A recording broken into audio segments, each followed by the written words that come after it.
It is 8 minutes past the hour, and a brand new day has started. Thank you so much for tuning in to the Rick and Bubba Show. 866-WE-BE-BIG, the number. Let's go. We got us a busy one today. Willamette could spin. It is there for you. You never know. Also a busy week. I'd like to go over that with y'all. And just kind of let you know, lay it out, and let everybody know what's happening tomorrow and the rest of the week as well. So we got us a busy one. Last night, the USFL capped off their first weekend in Birmingham with a game that was postponed from Sunday night. And so we can look into that as well. The number's 866-WE-BE-BIG. Helmsy off today, back tomorrow. He's down with the kiddos in the Mobile area playing tennis. And so it's the state for tennis, and so he's down there representing the family, and they're down there together where he should be, and so he'll be back tomorrow. Eddie Van Adler, he's got TV rolling. He's here, and Greg's to my left. What's up, guys? How are y'all? Y'all good? What's happening? Everybody good? Yeah. I have a little bit of an update for you, and you tell me if it's a win. You know how we'll go into it with challenges throughout the day. We consider ourselves, problem solvers. We try not to cause the problem. We try to. Best. I guess, come through for the family, right? Mm-hmm. And I mentioned yesterday I was presented with the challenge of trying to find Reese a suit for prom. Yeah, that's right.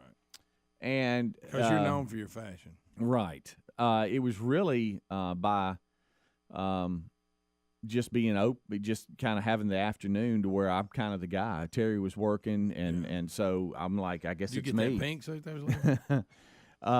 So glad that they didn't go with that. So the plan was he has to work the rest of the week. Yeah, I mean, yesterday was his only day off. So if we don't get it done yesterday, then it doesn't really get done. Yeah, one shot. Right. So, hey, you coming in after school? I'll be home. Gather yourself. Do whatever you got to do, and then we'll head out. All right, Grab that's your the plan. Blazers. So we had just bought a navy blue blazer. And you remember, I was like, well, man, I mean, what do we do with that? So he had he had some shoes that he wanted to wear, okay?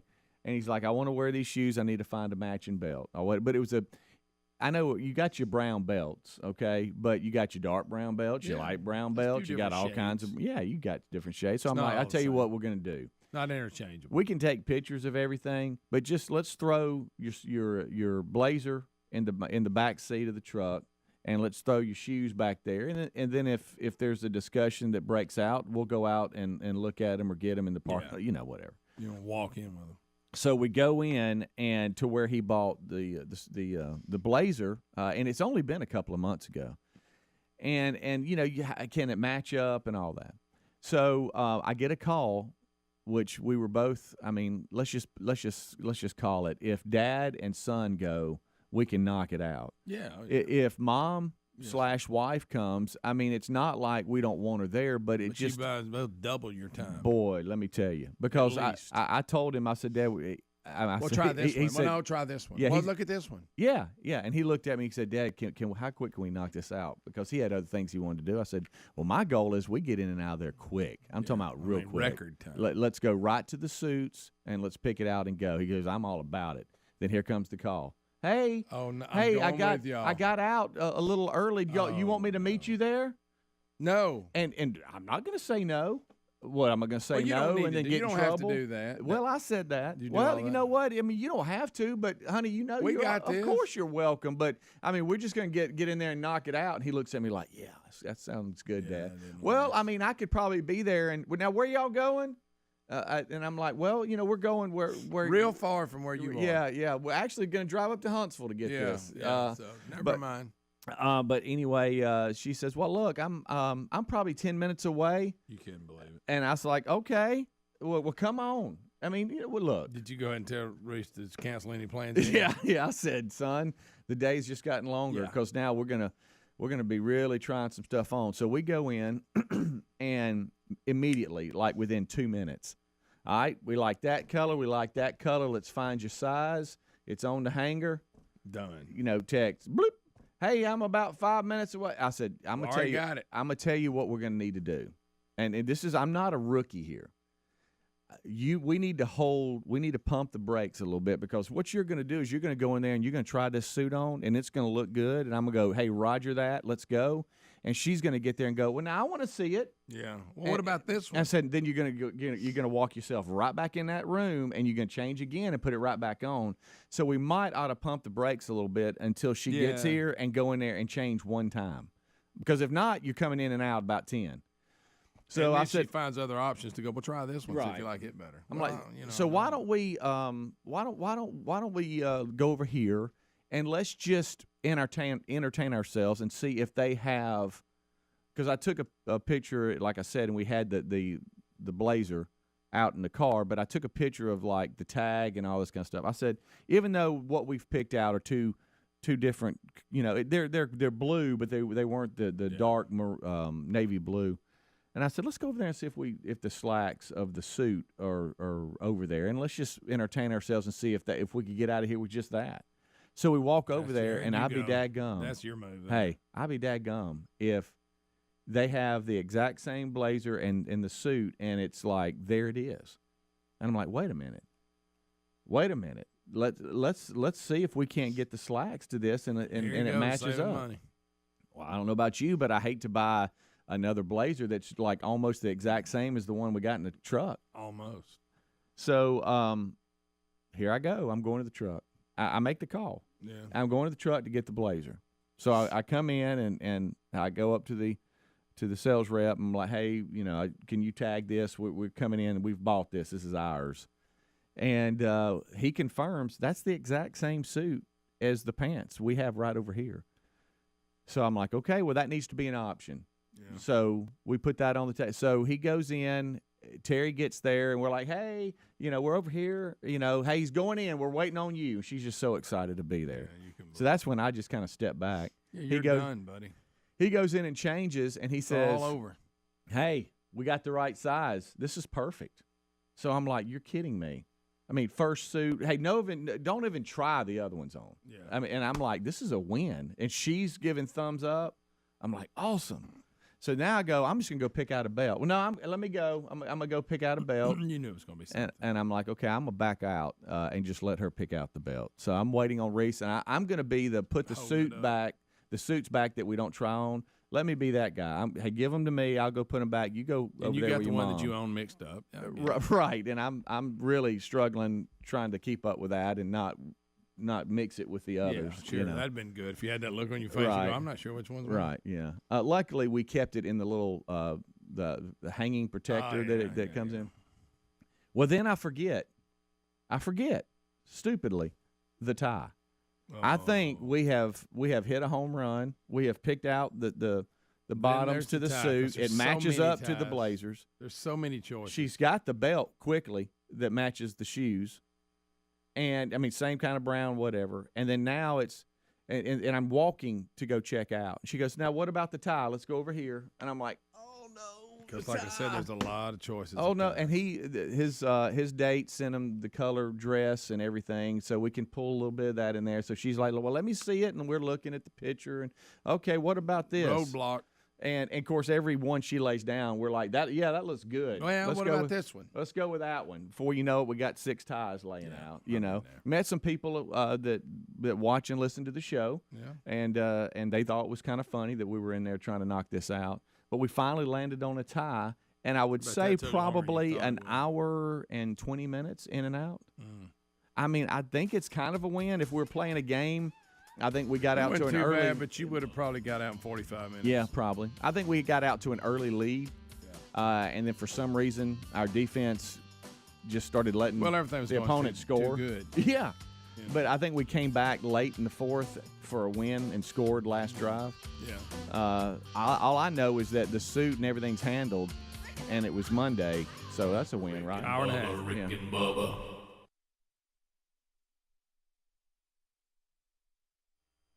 Keep sending me one with fire behind it, like I'm hot. I guess that's what that. That's exactly what that means. Yeah. Hot, man. I've gone home before thinking that everything was really like I wanted it to be, only to discover she was mad at me. Yeah. And I'm like, well, the face. I didn't think that's what the face was. Yeah, I got the wrong face. I thought that face said, but that's the wrong face. I wouldn't be here if Which I didn't know it was face that face. did you think you were getting, I Rick? thought it was the face to go ahead and get to the house.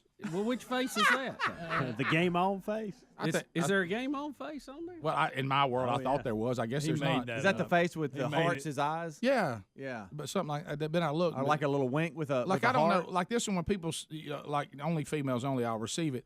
This thing where it looks like is the person crying or laughing? I don't know which one with that the tears is. are falling. Did I hurt your feelings? Are you laughing Or is it with funny? me? I thought it was I'm laughing so hard I'm crying. Is that See, what it that's is? what I thought it was. Is it? Yeah. Yes. Yeah, that's what it And is. that would be under Yeah. that. Is there That one for one right crying? there. And that'd be when Is they there send, one from crying? Yeah, I think so. Wouldn't that be when they send the That one right LMAO? Ain't that the same thing? That's the one you're talking about right there. You're laughing so hard you're crying. Is that what? there. I thought somebody was upset. I thought somebody was. I No, thought see, somebody they're had died. smiling. They're Yeah, smiling. smiling, Rick. You see their teeth. I thought somebody lost their job. Yeah. I didn't know what happened. Now, is that the Is one? this the one you what's the thought one was- on the end down there? Is that What is No, that? I ain't never I seen don't know that what one. that is. I don't either. Let's just I go don't ahead think I've got that one in my Good list. night. That one on the end. What is that? That's I'm drunk with a flower in my mouth. Now the one on the far No, we're right going- may be that contest we saw yesterday. Yeah. Like right there, like on the top row now, all the way to the right. That's the Yeah, one I that's thought the means one it's right on. there. Is that right? Right there. Do I have That's that right? creepy. I would have thought that. That's a little creepy. That just means you got love in your eyes. What's the one with This one with right the here is like, do-rag do on? what? Huh? Is that what that means? I've never know what that one means. I thought Yeah. that means I've got gas. It does look like he does. It could be. I don't You know what pinched me that in the is. butt. One. I've never seen that one with the money. Does that mean I'm shopping? What is that? Where's this? Right, I've never seen that one. No, Look that's at that that's- right there. Oh my good. gosh, That's that's that. all That's we need. flower We got child. enough of that. Thank you. That I've Speedy, never go even back up. I've never Oh, even wow. seen I hadn't these. proved Where's some of one these. throwing up? We might have a Greg emoji. I've up here. Now, never this even one's, I'm seen- mad. I'm mad. Oh, I got that. Yeah. I'm You locked know what out. those remind I me didn't. of, I thought Rick? that meant a sumo wrestler's here. Do you know about it? You know what those remind me of? Jot. What's this one right here? What does this mean? I have no idea. Peekaboo. What are these, Rick? Our To wives me, have got them to when me they that email each other means when it's I the little don't want to cartoon. know what you are doing or what you just said. I don't want to be held responsible. Can I go back to this again? What's this thing where people make cartoons themselves, but they don't look anything like them and they act like they do? Because our wives and our sister and even our moms even got one because they send little, and they always have these little messages with them. Yeah, they're funny, but Pretty they funny. don't look anything No. like the people they say they look like. No, that's why you got to have somebody else make one of you, All right. not yourself. Right, yeah, because we're all delusional. Right. Like that one with the teeth. What does that mean? Right here. Yeah, I get that one a lot. What does that That's mean? angry. Like Is that mad? that's No, not- No, it's not. What is that? No, it's That's- like, hey, I just I went might to have- the dentist. Look. I might have just said something smart aleck, but you That's know, Dudley Monday. don't be Grand. mad with me. That looks like April the 15th in my prostate exam. Yeah. Is that what that means? Now this Which is, are the same This thing. is tell Greg to shut up. Is that what it is? What No, is that's that? frustrating. Am I walking on eggs? Am I fresh? What am I? That just means I Look said out. something smart aleck, but I'm not mad. Won't you just pick How up do the you phone know and these call things? Huh? How do you know that definition? You're very confident about it. I don't think that's right. just and made plus that up. the interns are saying you have no clue I just what you're made it talking up. about. I do not like emojis. I don't like them. I just Sam, made it I up. Okay. And when a guy sends you one, it's really weird. Yeah. That's Yeah. just Oh, weird. Greg will Guys send 'em. shouldn't be sending cartoon faces. I've to never each seen. I don't Greg, even know you how you send do 'em. that. I send them. I got one for you right here. other. I removed all mine from my phone because when they put the gay couple on there, I sang it on the phone.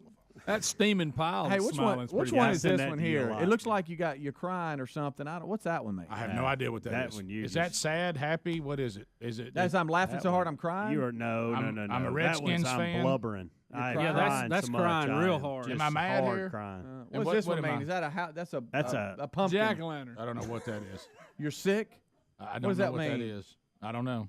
Do they not have definitions Huh? with them? I don't know what they mean. Goodness I don't gracious. even know. Or I don't ca- like right there at the top far right. Now that's got to be good, right? Yeah, like hey, what's up?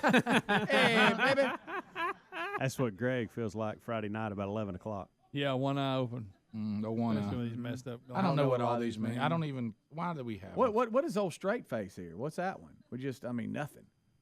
I don't mean, know. Look she's at old got a- pal she's there at the got a- bottom right. She's got a line. I don't know what that is. There's Greg. See, Well, there's a just bunch of forget them all over that. here. Oh, I'm confused. Maybe I don't know. I'll tell you rubbing what. my chin. Do you know? I will tell you this. So there was one guy. There was one guy that I Here's you know, one for Greg. was an acquaintance, and I knew. There it Look, is. Now I get that one. And I knew this guy. You ever have this curve thrown to you? And I knew the guy. Think about how we see people. It's like sometimes these emojis can like really confuse you. And like he sent me something which he didn't know yet because we didn't know each other well enough.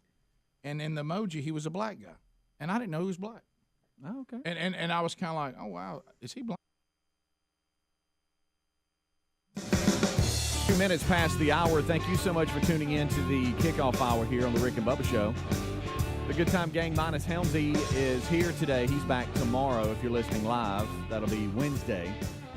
Lots to discuss today. I gave a quick update on my suit mission for Reese and prom coming up on Saturday. I feel like it was successful. I did try to explain it. I feel like it was a great learning lesson for a son. Yeah. I tried to explain to him, you got to understand, for your mother, shopping is like us going like fishing or going hunting. It's or a chore to us. Yes, we just, oh my gosh, let's go, let's get it done. No. Whereas she's jazzed. Oh, yeah, you they know, can't she's wait. like, oh my goodness, It's a let's big go. day. Yeah. Oh, what about this? Yeah. Let's Look, go. I'm excited. Shoes. Right, and so I said, so don't break that excitement, son. Just ruin it. embrace it, and really, I know if you you'll don't just understand embrace it. it'll be over quicker, really. You know, I understand you don't understand it, but that's fine. But don't you agree? Don't you think that's a good learning experience, though, for him? Yeah. You know, I mean, because she was excited. Now, I know all ladies, you don't get excited shopping. One Terry Wilburn does, though.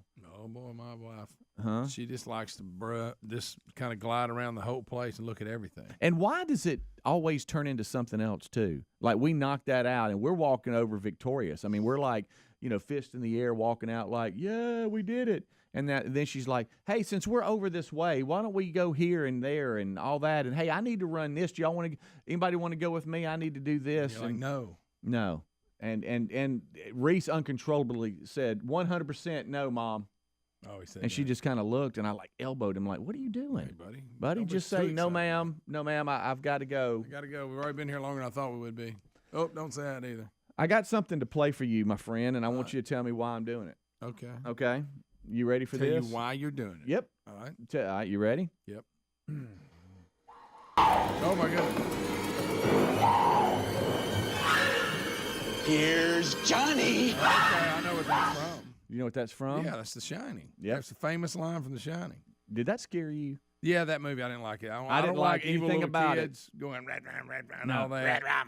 No, See, don't want I don't it. like that. Now, Scatman Carruthers, you remember the black actor? He Right. got killed with an Yeah. axe. I didn't like that. No, I like no. Scatman. He was Hey, everybody's friend. The long haul and the twins standing there? I didn't know, like they that. kept Scared. showing I didn't that like off. it. Didn't like And it. it was weird. Yeah, I know. The storyline was really weird. The axe that Jack Nicholson used. Nicholson. Did I say what I You said? said Nicholson. Oh, I'm sorry. That's just it's Nicholson is what it is. Well, there you got Jack Nicholson. You Yeah. got Jack Nicholson. I- So you do. you comboed. I just for some reason used to rip through the door that we just played on The Shining is up for auction. Wait a minute. So we're sure this is, here I go. I- I mean, that movie's been a long time since it was. Jack so Nicholson. we're 100% sure this is who had the axe before. Right. You want to know who was in possession of it and who had can it. go. This is straight up, really. Well, the auction house told the publication that the axe prop is still in very good condition and is displayed in a shadow box frame along with some photos of it Okay. in the action movie, and says it's going to be fetched for at least Well, 100,000, maybe. Really? So there's somebody privately owns this, or Here's, let's see, a TMZ I don't report want that that the as axe. a gift. Or, excuse me. do what as now? A collectible. I don't want that as a collectible. I don't want a scary movie. It says it's up for sale from the Gotta Have Rock and Roll auction house Okay. in a couple of days. Well, see, time. now I'm a little skeptical when I'm Are you buying it from really? the Gotta Have Rock and Roll auction house. We can confirm that this is the case. So TMZ has done a little bit of reporting, and this is another story here that Jack Nicholson used to rip through the door. The axe is up for auction. So you're in your house. People in come the over. horror movie The Shining. People come over and you go, you know what that axe is? Yeah. They're like, no, that's from The Shining. I didn't like The Shining. No, Do you And- do you and- like and- scary movies? not really. But even this, to me, it wasn't even a good story. You know what I'm talking Yeah. about? I've seen It's just some. And very strange. yeah, it got too weird for me. Mhm. I didn't think it was that good a story. And out there in that maze and snow all over him. Yeah. I don't know. No, it was extremely weird. Very weird. Didn't like it. Did you like it, Adler? I gotta say, okay, I'm not a horror movie guy. I hate horror movies. Yes. In fact, I don't watch them. I don't like them. Not about them. The Shining is a movie that I really like. You liked it? Really? It's just, man. Maybe I need to watch it again. Maybe it's I because just it. don't remember. Maybe it just because it made me so uneasy and scared I didn't like it. Maybe that's it, but it was weird. It was just- Nicholson. yes. Nicholson. Well, he helps. He's good. Anything he's in is good. He's The good. the whole thing though, the whole storyline was just weird. I'd love the backstory on that scene where he's chopping through the door and then he sticks his head through there. Here's Johnny. You think he ad-libbed that? I'm wondering if that was a little bit of ad lib and they said, "Hey, that's good. That's good. Let's go with it." Or was that Now, he written plays in? a crazy person really well. He does. So you got to give him credit. Yeah. For that. Stanley Kubrick. Who's a weirdo? Yeah, Yeah. very weird guy. Yeah. Evident- Eyes wide shut guy. I've actually never seen that. Don't. Okay. Don't.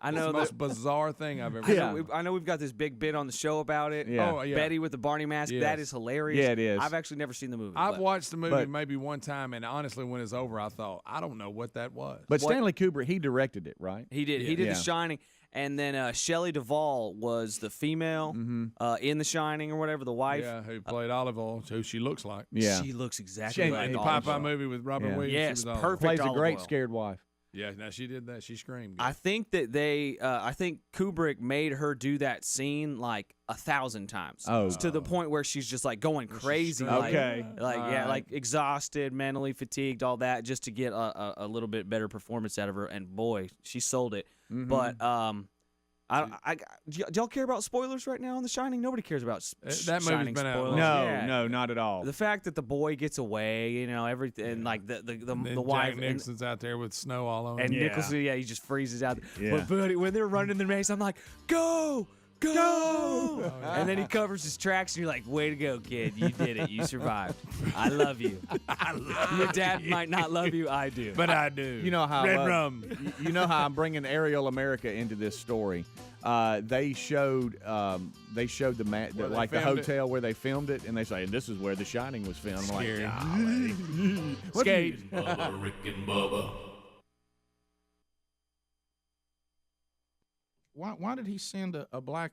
You have them with different races. Yeah. And I remember Maybe thinking, it's just summertime. yeah, I was like, but you know what I'm talking about. I thought, and then I did more He's my investigating. friend. Yeah, I did. I was like, wait a minute. I mean, not that I care, but I didn't know this. Is this what? I didn't get. here's one of Bubba. Here, this one. Oh, here we go. Can't wait. Where is to- it at? That's not in my. Here's one of I've never even Greg's. seen that. Here's Greg right there. I've never seen Horses. that. That's the wrong end. Yeah, of- yeah, it's of more the looking the horse. wrong way. What is the Yeah. cat? What's the cat with the I don't heart want in his any- eyes? cat. I don't want anything to do with that. Huh? I got a guess, but I'm not gonna say it. I don't want anything to do with that. There's That's Adler. a kitty purring. I don't know what any of these mean. Man, I love to sing that Rick and Bubba song. Rick and Bubba. Rick and Bubba. 7 minutes past the hour, Rick and Bubba show. Thanks for being with us. We do have our last hour for some of you. Others, we're just getting started. Whatever the case may be, we're glad you're here. Speedy the Road, Greg Burgess, and Helms are here. Eddie Van Adler's got RBTV. Also, interns helping out this hour in Rick and Bubba University. You can't have nothing. Hannah Montana, Smokey the Bandit, and Scad Row. Welcome back, Bill Bubba Bussy. How about it? Next week, the show on vacation. You'll get best of Rick and Bubba shows. On the 4th of July, you'll get a replay. We'll all get back together on July the 10th. So enjoy Independence Day and your week next week for those of you that may be gone too. But take the old Rick and Bubba show with you because you'll get to hear some of the historic moments. If you're a new market, that's good news because you'll get caught up pretty quick. So there'll be some old stuff that may explain some of the things you're currently hearing, maybe will make more sense.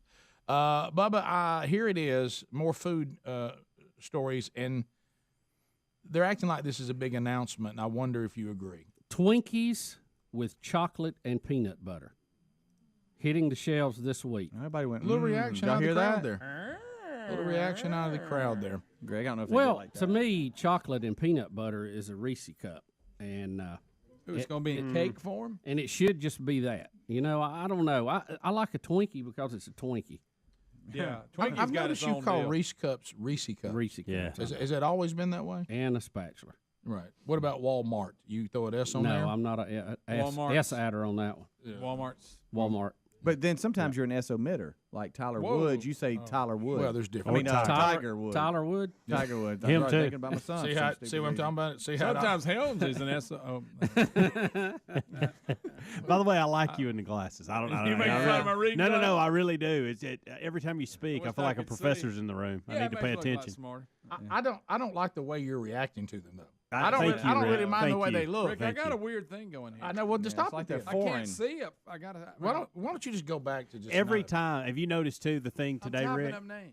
Everything, if we're just having a conversation, he'll interrupt the conversation in the break or over here. Man, I can't see y'all, are blurry. He always throws it in. I know. We I'm working can't my way. just Hey, it's talk. day one, guys. I Okay? know. I'm working my way It's through actually day 2. No. You got them yesterday. Yeah, but I wasn't here. They're my friends. Well, It's day one here. You still had them, and you wore them around the house. It's Fight! day 2. No. They're my friends. Keep on. Keep One thing he says hates, he's gonna by the way. erase that. He can't stand Hey, it. on. listen, while you're in there racing, I got one more. I like Bubba's giving me Speedy no would miss sympathy. it. Oh, good morning, Mr. Allen. I hope you're not too mad at me. I was running a little bit late this morning, and I was hoping you wouldn't be too mad with me. They're my friends. Have your fun. Have your Of course, you're fun. gonna need your glasses. As funny to as delete it. Mr. Allen is, the guy doing Mr. Allen, Jake, is funnier. Well, here's the him problem. doing me doing it. Here's the No, problem. it's not funny. No, Yes, it It's is. funny. in your world, With it's him with funnier. that little echo in there. Don't be mad with me. I do love that. But That is great. and this is selfish on my part, and I acknowledge it. Okay. Son, I really wouldn't care that much about Greg's battle with his contacts and his glasses if I was about to be done with him for a week. Oh, you're But he's going on vacation with me. yeah. You're not getting a Greg break. I'm going to rip them slam out when we get there. I know, because I'm gonna have to deal with this for the next 7 days. Yeah. And he's gonna wrestle it. And think about this. He's In gonna, that house with everybody you've got, who's the biggest handle? gosh, boy, That ain't even close. Not on air. that's That gonna ain't have to even be close. Dad. You can signal it in. You know, Yeah. if you learn Speedy's new signal. No, it will. Dad will be the biggest handle. You know, and then just hoping. You know, we've got a pair of twins. Are they 8 or 7 now? Somewhere in there. One or And- the other. Yeah, and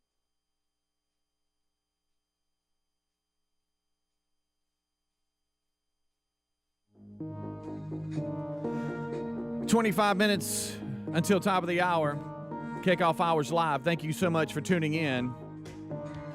Rick and Bubba join us right after top of the hour for another great show.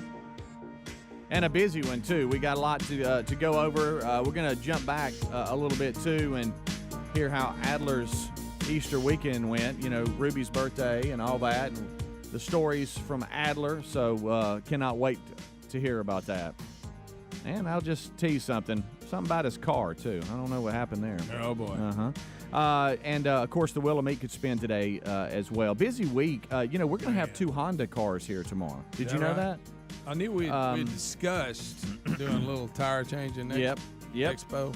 It's happening. They're calling it the Tire Changing Challenge Oh. from the staff here. I'm not sure what entails changing out an IndyCar tire. Yeah, that's going to be Probably interesting. pretty big. Tire, Yeah, don't you yeah.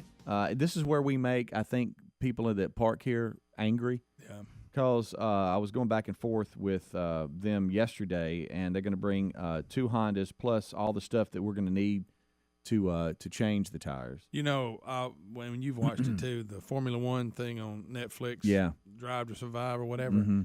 Have you seen how fast they change 4 tires? It's like 3 remarkable. seconds. Yeah, because they do it totally different. They Yeah. just pull up. It And goes they up. all And 4 everybody going at one time, and then Yeah. of course, is everybody on? There's instead of doing 2 tires and running around the car, Yeah. they've got four yeah, guys And there. there's one big. Of course, Yeah. you know NASCAR now only has one lug nut in the middle instead of the. I didn't ever know. having I the didn't other one. know This that. year with the I new didn't know car. that. That's one of the things on the new car.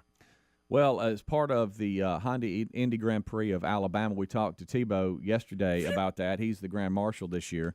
Coming up, not this weekend, but next. Talladega's actually this weekend. They're going to bring 2 Hondas here, and they want us to change the tires. Well, Great. I was talking to him, and you know we have this little studio window here where it's not great as far as coming in watching the show because you're out in the elements. You can't really see in that good. Some have tried it, and they don't complain about it, but it's definitely not as good as the breezeway where we were. No. They're like, yeah, if you could block off maybe 4 So here parking we are spots. again. People are going to show up for work, and we're going to be out there with Indy cars changing tires. I know. So I mean, I don't know what we do about it. Maybe we allow some of them to come out and try to change a tire. Yeah. Hey, join in the fun. Hey, come change Yeah, these tires. You're part of the party, you know. And so anyway, we're gonna have to block off 4 parking spots tomorrow for tomorrow morning. And then plus we got Buffalo Wild Wings. They're bringing food. Are you serious? Doing charity charge check and all that. Good to see old Tim. Oh, Tim. Come you on, love Tim. Do you love Tim or you love Tim's food? I like Tim and his food. Yeah. But The Tim's a Oxford, great guy. the Finally Oxford got the Oxford location up and rolling. Hey, and that really helped the charity charge this month. It jumped up pretty good. What's he doing over there? Just making a face. It jumped on up. Yeah, I mean, we've had a new restaurant. That's a populated area. Yeah. I guarantee you. And the charities do appreciate it. Yeah. Because they're the beneficiary of charity charge. And so we'll do that tomorrow, too. So anyway, I just brought the Honda thing up because it's on my mind because this time tomorrow, we're going to be blocking spots off out there. Okay. And then everybody's going to come into work. And then here we are. You going to make a noise? Yep. What time are we doing that? Hour 3, I think. Okay. How you feel about it? You'll have some Buffalo Wild Wings in you and kind of getting... That'll be good. My hands will be greasy for Buffalo Wings. Jennifer Gray. Let's bring up Jennifer the Gray. Old dancing, Dirty Dancing star. Star. And she was in Ferris Bueller's Day Off. Yep. Played his sister who didn't like him. Dirty Dancing, 1987, the year I graduated high school. You don't Huge care. movie. Again, my wife loves it. I think it's a little overrated considering all the... I mean, it's really goofy. But it's just like a cult favorite. Everybody loves it. Well, we look, facelifts and nose jobs and all this kind of stuff, that's not new to Hollywood. But she's talking about the fact that she skyrocketed to fame after the movie Dirty Dancing in 1987, but after 2 nose jobs, she was shunned by Hollywood because she looked nothing like she did. It wasn't a botched nose job like Michael Jackson had his struggles later with his, and you've seen others. It wasn't botched. It's just she looked like a completely different person. Yeah, she was and unrecognizable. To be honest, I mean, she was I thought maybe better looking with her nose job, but it wasn't the actress. If she was going to do that, she should have done it before she ever made a movie. And if you read the article, she's coming out saying that it ruined her career, and her mom and dad were actors, and they had done it, and they kind of encouraged her to do that. Yeah. And she's got a book coming out, I think May 3rd, called Out of the Corner. And it's going to hit bookshelves on May the 3rd. And so now this is kind of why it's in the news again, and she's going to go into this a little bit. But she does say that she was unrecognizable to people, but you couldn't even recognize who she was. Well, I remember seeing her thinking, and they're going this. I said, that's not the girl from Dirty Dancing, because I mean she looks like a completely different person. Do you think she looks at her mom who said, "Hey, you need to do this nose job," and says, "Hey, thanks"? Huh? Hey, thanks for that. Hey, thanks.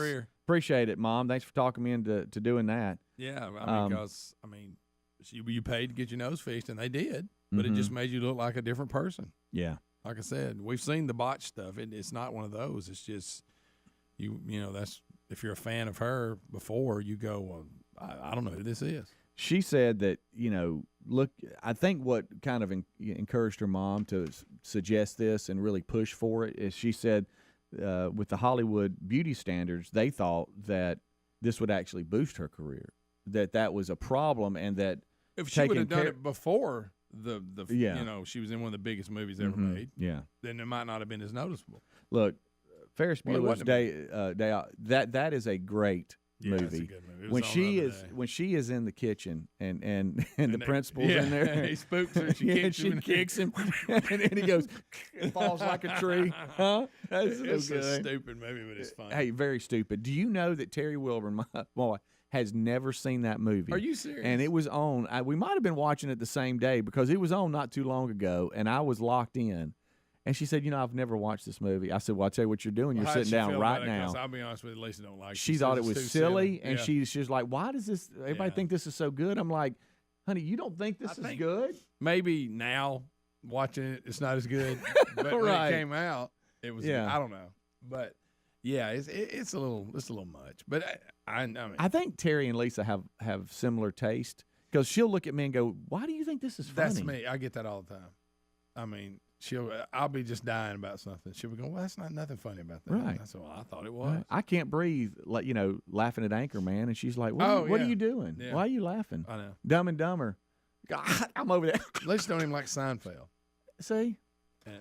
Yeah, Dumb and Dumber I love. But I don't understand. What how, if you I got don't understand. what if- I even look at her like I have no idea how you don't think this is funny. I know, I'm the same way. What if you got a nose job now and it ruined your career on, Well, I was gonna on ask- our YouTube channel? I was going to ask you, would you go nose? Well, Is that- I have kind of a big nose. If I had to I don't do think you anything- have. I think your nose goes great with your face. I think if I don't know. You know, it never stops growing. That's a bad thing in my case. Mm-hmm. So, how about the ones that turn purple at the end? oh yeah, Are we gonna be that guy?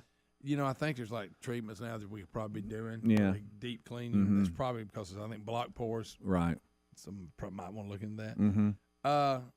What if one day one of us showed up with a nose job and tried to act like, what were you talking about? Like we'd kind of playing it off like we'd had the Mohs treatment or something. Like we just had something taken. I had a Then all of a sudden, 3 treatment. days later, we take the bandage off and Now, our we've nose had- looks different. Between the two of us, we've had a lot of Mohs procedures, We have, which is we skin have. cancer removal. If Yes, anybody they who do. don't know what And that they go is. layer by layer. Yeah, they do. Yeah. You have to wait 45 minutes between. You do. They go one layer, and I'll be right back. I'll be back. I told you that story, didn't I, about when I went to get that Mohs procedure done.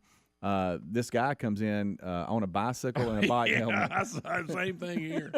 And he jumps off the bike. And I joked with Terry. I said, what if that was my doctor? And you go And in I and go, it- there it I know is. it. He brought his helmet in when I was there. Yeah. Yeah, but he just Young, lived. He lived right there around the hospital, and why not Rode his bike bike, in? Yeah, come in you and- tried to park downtown, Yeah, in probably a various good places. idea. Yeah, it's tough. But yeah, that Mohs treatment's something else. You just lay there and they go layer by layer. Makes you really Yeah, it's fun. really regret not using And sunscreen. then you leave with a huge bandage on your face like a mummy. Yeah. I ran through I that. always took mine off. I was looking for a picture the other day for some reason, and I was going way back. And I have a picture of the two of us With our- the Yeah, and one time we bandages went on. within days. And if you remember, that's why I couldn't laugh, and y'all That's made right. fun of me because I couldn't smile Exactly. and kind of giggle, and so I would laugh like, I'm gonna be honest. You know, when they first do it and they put the pressure bandage on there, mhm. and it started, then the numbness wears out and it hurts. It's not good. I took mine off. You're supposed to keep it on. I don't know how many. I took it off the day I had it done. Really. I said, I'm not wearing this. This hurts. Plus, I look ridiculous. You know what we I drove home looking that way. You know what you never hear about? You hear a lot of nose jobs being done, not ear jobs. I know. And Do there's they some do people ear with some jobs? really I big think ears. they do. I think that you can get your ears Shrunk? Like or pinned in. pin, Like if they stick out. like a Doberman pinscher? Yes. It Really? seems like is it Kurt Busch, the race car driver? I think he had his done. What about that People- guy on the NFL Network? Oh, he needs to talk to somebody about it. Either that or stay out of the But wind. can you have ear reduction? I don't know if they reduce it, but I think they make them not. I know stick you out. can't make them bigger. You know, so there's a lot of people with tiny ears. Really? You ever seen them? I haven't seen Those tiny little bitty old ears. Serious. out of proportion with their head. Yeah. Oh, yeah. But you just hear a lot about nose jobs. I wonder where I know. ear jobs I are. think they do pin them in. They do a lot of that. I may be using the wrong term, Okay. but they put it. If your ears stick out, they make them not stick out. Right. Do you call it pinning in, Adler? Yeah, I think you're right about Kurt Busch. Look at his ears before and after. It Oh, looks like wow. he had spoilers on the side of his head. And No, it's yeah. seriously because a lot of Yeah. the fans didn't like him. They used to Okay. call him an elf and all this stuff. Wow, that one, the tip of it turns out like an infielder's glove. See, now they've mashed them in. Yeah. yeah, they smashed him in. That top part still kind of coming out a little bit. Yeah. I wonder if with Yeah. time it lets loose. Yeah. So do you think they sew them in on the back? Is They that do. what they do? No, they definitely do that. Good And they night. do that to just like models with just like glue when they're taking pictures and stuff. Oh, wow. You don't know. That's true. Rick and Bubba.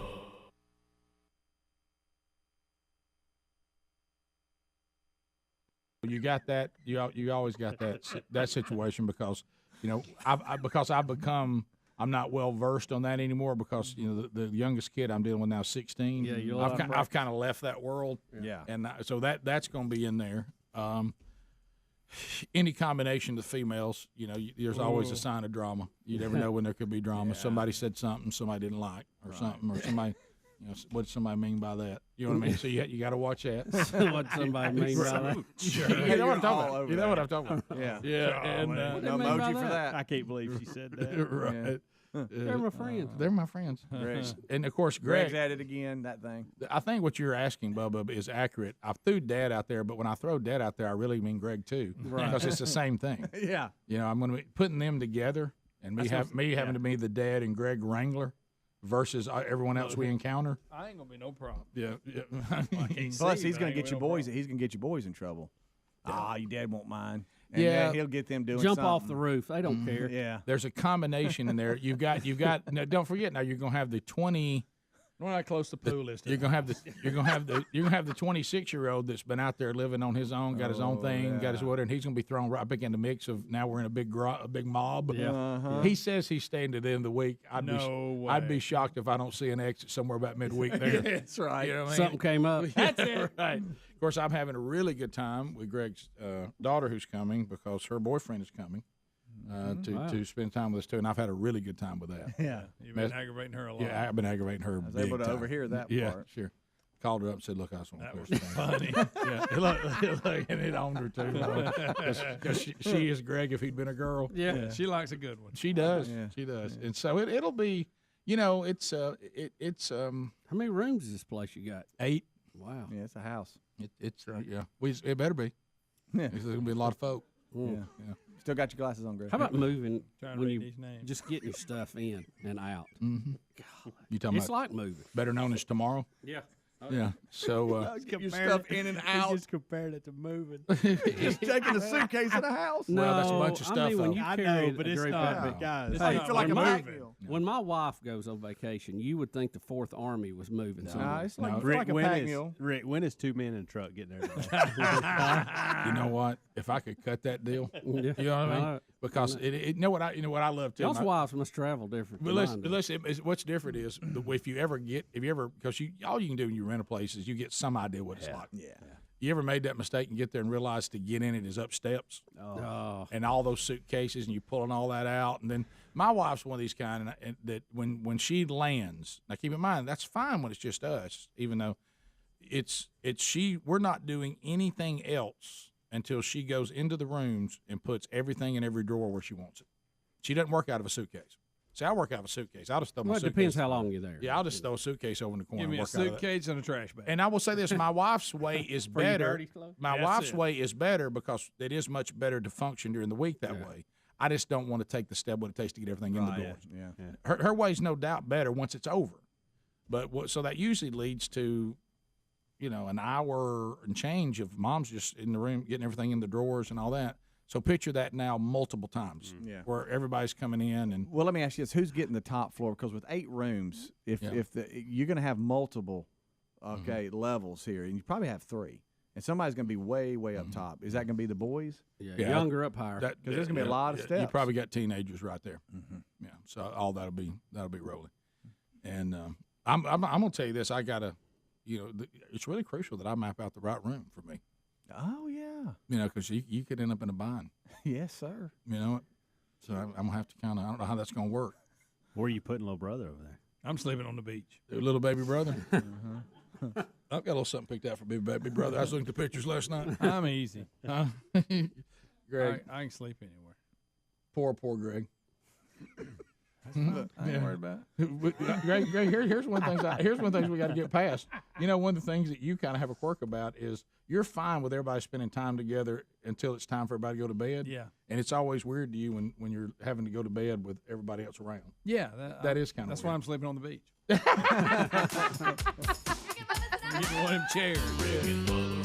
So anyway, I didn't get not much of a reaction here in the room. I don't think we got a bunch of Twinkie people in here because we started out with Twinkies Well, that didn't last. I for just a don't while. like for you to mess with them. Just let a Twinkie be a Twinkie. I don't like when we start making weird version of Oreos, weird version of Twinkies. Just let it be what it is. And then if you want to invent a new candy or a new snack cake, invent something new.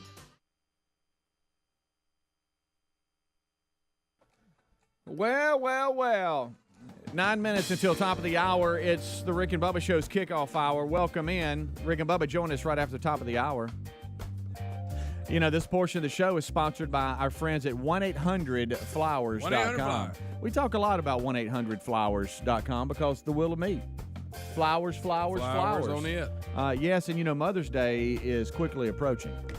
Are you a planner or are you a procrastinator and try to make it happen last second? I mean, when it comes, yeah, sometimes I'll do that. But if you want to plan ahead, always I do that. and get your mom in your life her bouquet now you can do that. 1-800-Flowers.com. Don't procrastinate. Pre-order today, and you'll get the best deals on the selections they have at guaranteed prices right now to be delivered by Mother's Day. But look, you got to hurry because the prices are going to be going up soon. But as I talk on the 19th, they got it going on for you. Right now, you can get $15 off 36 sorbet roses right now. You heard me right. $15 off 36 sorbet roses. Oh, sorbet.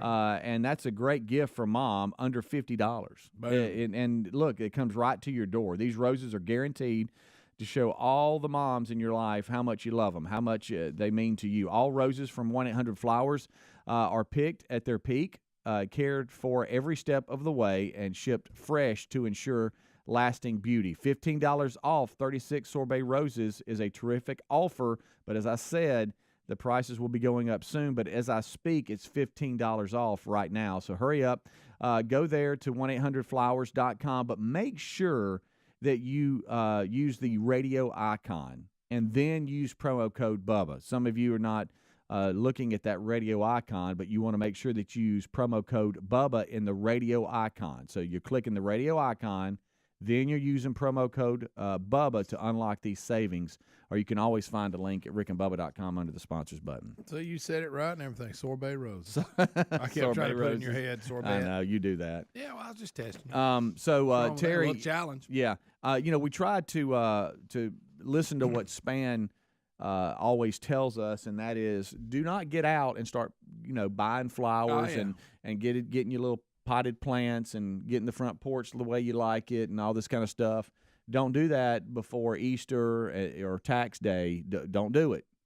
And so we didn't. Now, I did see some of my neighbors that did that, and we had a few frost, a couple of weeks ago. Chilly this morning. Yeah, it was. But now game on. And Terry has looked at me and she said, all right, we got to get to going here. But I got a lot of work. I don't know what it is. We go out and get all these potted plants and these little flowers the way we like it, and then we forget to water them. Well, see, like I said, I got some landscaping done a year or two ago, and daggum, but Buddy pees on the bushes and it kills them. Yeah, I mean, it really does. Yeah, it's toxic and pee. I don't know what to do about it. He has toxic pee. Yeah, he does. He keeps killing the bushes. Jack does too. I got to put new bark in. And he all had this one stuff. leg up on one of the ones coming out right now, and I'm like, "What are you doing, buddy?" I mean, it completely kills them. There's stuff. And how often are you supposed to water stuff? I don't know. I know. Terry will. She heard somebody at one of the nurseries that we went to get a potted plant last year on how to water it. And I think the lady was, I'm not saying she was wrong. Yeah. But, they want water coming out the bottom and all this kind of stuff, get down into the root system. And I get that. But every time she does it, we're flooding the front porch and stuff. I'm like, can we not just water it a little? Yeah. I don't know why we're doing all that, but, boy, And the ones in the ground that you put out, how often you water them? That's, Yeah, it's tough. A lot of them are dead because Buddy peed them. I got to redo. I got to put a mulch. I got to really get after it. Well, I was gonna give you a tip here. Now this is and just please don't just let me finish. I'm not a great plant person. I like plants. I'm just grass green grass burn spot chews. They're like little treats. And I tried this last summer. You remember how I told you I had these little pea spots all over the yard, and it would be like brown and stuff. So I got this Pet Honest grass green deal, and it's like little treats. And when I started giving it to them, now Terry thinks it's all just make believe, but when I started giving them to them, surprisingly, it started greening in. Now you have some people on here that go, "Oh, it didn't work," and all that, and I give you that. I guess so it's not batting 1,000 here, but it gets 4.5 stars out of 5. Okay, and it worked. They can manipulate that. Yeah, it does something to the digestive system and intestinal health and all this kind of stuff. It keeps the lawn green and beautiful, and it balances the nitrogen in the urine. to reduce the yellow grass spots and killing of plants. Well, he'll kill a bush in a minute. Yeah. Yeah. And he won't just stay on one. It'd be different if he killed one bush. Yeah. He kills them all. Yeah, for the backyard pets. Now, for those of you that are walking the dog and they don't know, most backyard or fenced dogs, they'll have a certain area and they pound that area. Yeah, and I guess this is what that's designed for because it'll brown it up in a second. But I started using that, and hey, look, it started. It's either in my mind. Were they like good? Did they like them like? Oh as a treat? yeah. They got different flavors. But I mean, I'll go, hey, who wants a treat? And they come here, they go sit down. They don't know what I'm doing. My buddy will eat anything. Oh yeah, he'll eat anything. Yeah. Anything I need him to take. I get him that pill that gets ticks and fleas combo. It lasts like 3 months. Yeah. Yeah. Gone. He's even dropped it when I picked it up. Made it. Really? Yeah. Yeah, I thought if I don't, I'll mix it in there with something. Shove in his mouth. Like a little weenie, a little piece of a weenie or something. And he dropped it out. I said, "Oh, I'm busted." He's reached down and ate it anyway. Yeah, so he'll eat anything. Well, it's time for me to start. It looks like I'll be going to a nursery soon to start picking out flowers and stuff. But you're the flower guy. Everybody knows that. Well, no, but she got 2 big pots on the front.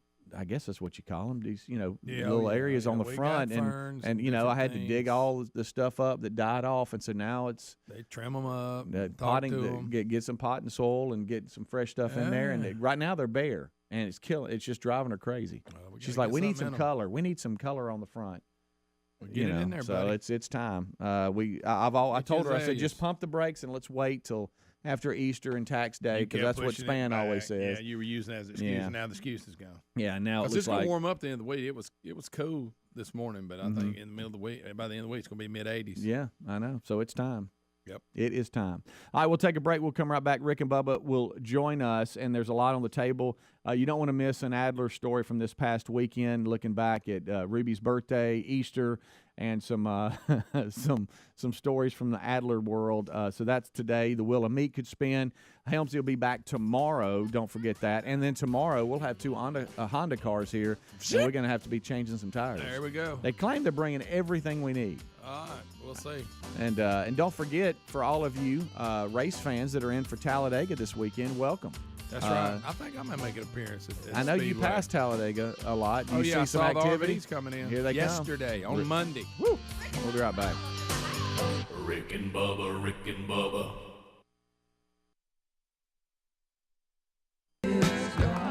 There's them Eagles. There's them Eagles. After the thrill is gone. You listen to that. Of course, I've heard every Eagles song last week. Riding with my dad, and we heard of it. And when I was listening to that one, you know how they would find that little nugget you'd forgotten about? Oh, yeah. It was kind of like when I found "Have Love Will Travel" by Tom Petty. I'm like, you know what? That's a little nugget. I hadn't been giving that one It's enough. like Christmas morning, isn't it? And anyway, but I was thinking, because I've heard when on that documentary that was done about them. I think Showtime did it. It's out everywhere now on all the Netflix and all that kind of stuff. You can go watch it. Now, was this when hell freezes over? It's the one, the real What's long, the last one they did that gives it. The history of the Eagles. Yeah, it's a 4 hour thing. Yeah, it updates you to. Yeah, that's a good one. That's a great one. And so anyway, in that they were talking about the songs that have been around a long, long time, and what it takes to get up there and do them, and how you have to have that attitude about the people that want to hear them. And in the After the Thrill Is Gone, they actually have the lyric. And sometimes you just keep on singing for the sake of the song after the thrill is gone. Yeah. You know what I mean? So anyway, let's move forward. We got some things to actually talk about today. There is some bizarre, crazy, funny stories out there today. You mean like Kid Rock running for Senate? You mean Senator Rock? Yeah. From Look, Michigan? The times we're living in now, is that really a weird story? No. It isn't. It's really not. It's not that weird of a story anymore. So we have that, and then of course the whole thing going on, with Trump Jr. and Trump, and Bubba and I were talking about before we went on the air this hour. The libs, they're so destructive even to themselves now. They're imploding, and as we've said, sadly, the Republicans are so unorganized that they're not driving home the wins here like they need to be, and I hope that'll change. We'll see, but. Because they've got finally the Democrats, the current state of the Democrats, they're as crazy as they've ever been. So you see it. It's like they're not even hiding they're crazy. You know how sometimes you go, wow, you're not even hiding you're crazy. Yeah. And even they seem to be so maniacal right now. They don't know where to stop. Now, Junior has given the Democrats the sound bites they wanted, and that's on Junior. And that wasn't handled very well, and it's as we said yesterday, and I won't say any more about that. Either all these things matter to us, Democrat or Republican, or they don't. Because if we're going to round this up and start looking at it and see if anything went on and whatever that would be something you could prosecute, then we need to do it. But we also need to go back and prosecute all these other things that we've seen on both political parties. Not just – you can't say the political party I'm for, I want prosecuted. The political party I'm against, I don't want prosecuted. The one I'm against, I want prosecuted. Either we're going to round up all these politicians, no matter what they're associated with, and we're going to straighten all this out, because right now all we're doing is we're just like we said yesterday, a bunch of sports fans. Our team does everything right, the other team does everything wrong. Yeah. So anyway, so that's different. So the Democrats, when they're sitting there with a win, and you think, well, look, listen to these masterful sound bites they put together. All the comedians are out there, with their monologues, and they're fantastic. I mean, if it was one of our guys, like Dennis Miller, and he was running what they're doing against Donald Trump Jr., like say against Hillary or against whatever, we'd be laughing our heads off because it is all very. Some of it's very funny. It's very funny, but then today this ridiculous story that now there's anger that there's a picture of Donald Trump being prayed over by evangelicals. Yeah. Well, so what? Who cares?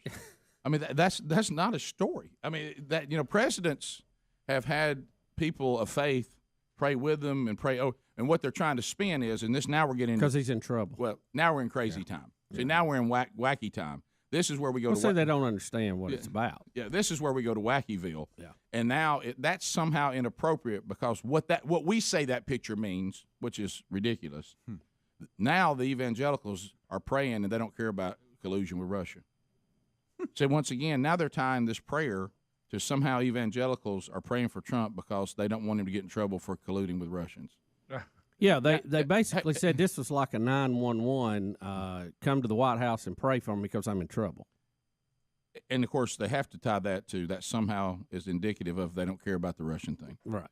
Hey, Libs, you got yourself a little win here, and you're blowing it. Rick, you got yourself a chip in the big game. Now you're going down Rachel Maddow Avenue. Yeah. Now you're trying to be wacky with this. Presidents and people of faith pray all the time. I know that with all the flaws that Trump has and things that concern me, one thing I've been hopeful about is that he has openly allowed evangelicals to at least come into his life. Now, how he responds to it, I don't know. Right. Mm-hmm. And he seems to be the kind of guy, whether he practices or not, he's a friend of the church. Right. Okay. Right. So good summation. Yeah, I can live with that. But so if you're that kind of person, then people would pray for you for guidance. Mm-hmm. I got news for y'all. I don't know if y'all know this or not. The leader of the free world in the current state of the world's got a lot to pray about. Mm-hmm. Not just Donald Trump's emails. There's a bunch to pray about. Yeah. And if it's something that goes on a regular basis when those evangelicals have their time with him, then that's not weird. And it's been going on as long as that was going on before he was in the office too. But it's been going on since the founding of the country. Well, I mean, just for him. Right, yeah. This is not abnormal for the Donald Trump deal with the group of evangelicals that he listens to. Now, whether he lives it, that's a different thing. But he does listen to it, and they do have access to it. Rick and Bubba's in Ohio. Rick and Bubba. Pass the gravy, please. Rick and Bubba. Ooh, it brings me to my knees. Rick and Bubba. I can't start another Rick and Bubba. day without him, brother. Rick and Bubba. Ooh, there is no other Rick and Bubba. waking on the 6 minutes past the hour of the Rick and Bubba Show. 866 We Be Big is the number. A brand new hour has begun, and this hour starts with the national anthem.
It is 8 minutes past the hour.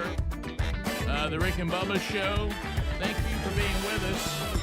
A lot to do on the program as we go forward. And we'll unpack another day. You'll be part of it at 866-WE-BE-BIG. Speedy, the real Greg Burgess, and Adler. All here. Helmsy's still away. His kids are in a tournament. He'll be back with us on tomorrow's Rick and Bubba Show. And looking at the day, I see the wheel of meat still has not spun. So that could happen today on the program. It will happen again this week. So before we start unpacking them, I hope you enjoyed the kickoff hour with Speedy, Greg, and Adler. Now Bubba and I will join Team Rick and Bubba as we go forward. I speak, of course, of the silver-tongued one, the man with a golden voice, professional lunch eaters, man of the year, the inventor of pizza and a cup, Shakespeare's worst nightmare, and the master of the King's English.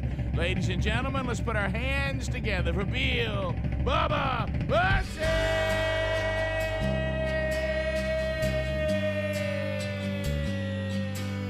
Howdy, Bubba. How about it, Rick Burgess? Friends, neighbors, associates everywhere, welcome in to the little gathering. Could be on the front porch, could be on the back. Yep. We call Rick and Bubba, your two fat buddies on the radio. Yeah, by request today, we start with the world's greatest garage band. Well, he never believed in anything called predestiny.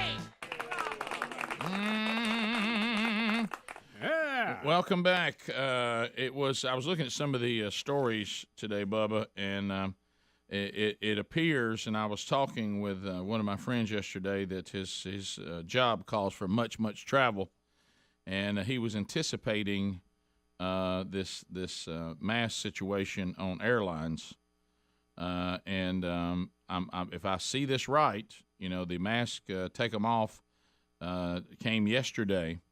And I see a story today that says that the TSA will not enforce mask mandate on planes any longer. That is correct. A lot of footage yesterday of captains mid-flight telling the passengers they could take their mask off. Oh, this was a ruling handed down by a federal judge yesterday. Have you noticed, too, in our country, if it is the left that a federal judge rules in their favor? Oh, yeah.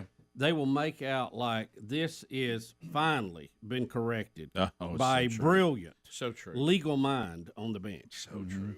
If it's something that most of us conservatives want, they will tell you who it is, their age, who they're appointed by, and that this is a 30-year-old something judge appointed by Donald Trump in Florida. But, I've often wondered. How does this one even – I don't understand how we allow things like whether you should make people in a free world wear masks inside airplanes when scientifically there's no proof that it really has much impact, if any, on catching or passing a virus. How has that ever turned into a left and right issue? It does. I know you're right. It 100% does. I just don't know why. Well, Rick, again, the science. Right. You have to pick your study. It's we can have that argument, but here's the thing: we actually have a legal process in this country. Yeah, and the judge said in the ruling, the way I understood it, that hey, this may even help people wearing masks, but you can't do it this way. that the CDC and the TSA have overstepped their authority. Now, this may end up defaulting to the airlines. And that'd be fun. Where they can decide what they want to do with their passengers. And if they want to make it a prerequisite that you have to wear a mask, then you'll have to wear a mask if you're going to fly with them. Well, they've already made they've already made announcements that it's gone. I mean, it's optional. Well, every for airline. For now, I think you'll. Well, they're wise. Yeah. You'll see that later, and then you may have airlines that say, "Look, we're going to cater to people who want to wear a mask." And you may have some that go, we're going to cater to people that don't want to wear a mask, and they can, be their own, take their own risk. So I think the ones that are saying we're going to cater to those that want to wear a mask are like those restaurants that hung on catering to smokers. Yeah. Eventually you realize, okay, you can't make a living off catering to just this group. Yeah, and it's all transit too. Like Amtrak came out and said that theirs is optional; they're not going to require it anymore. I think the only one that said that they were going to keep it was Greyhound. I think. And the argument, too, can the federal government do this? Again, it may default to the states, like we had on other things like closings and all that. So, and it's even possible still you could have yet another judge or another circuit stay this order until it's settled.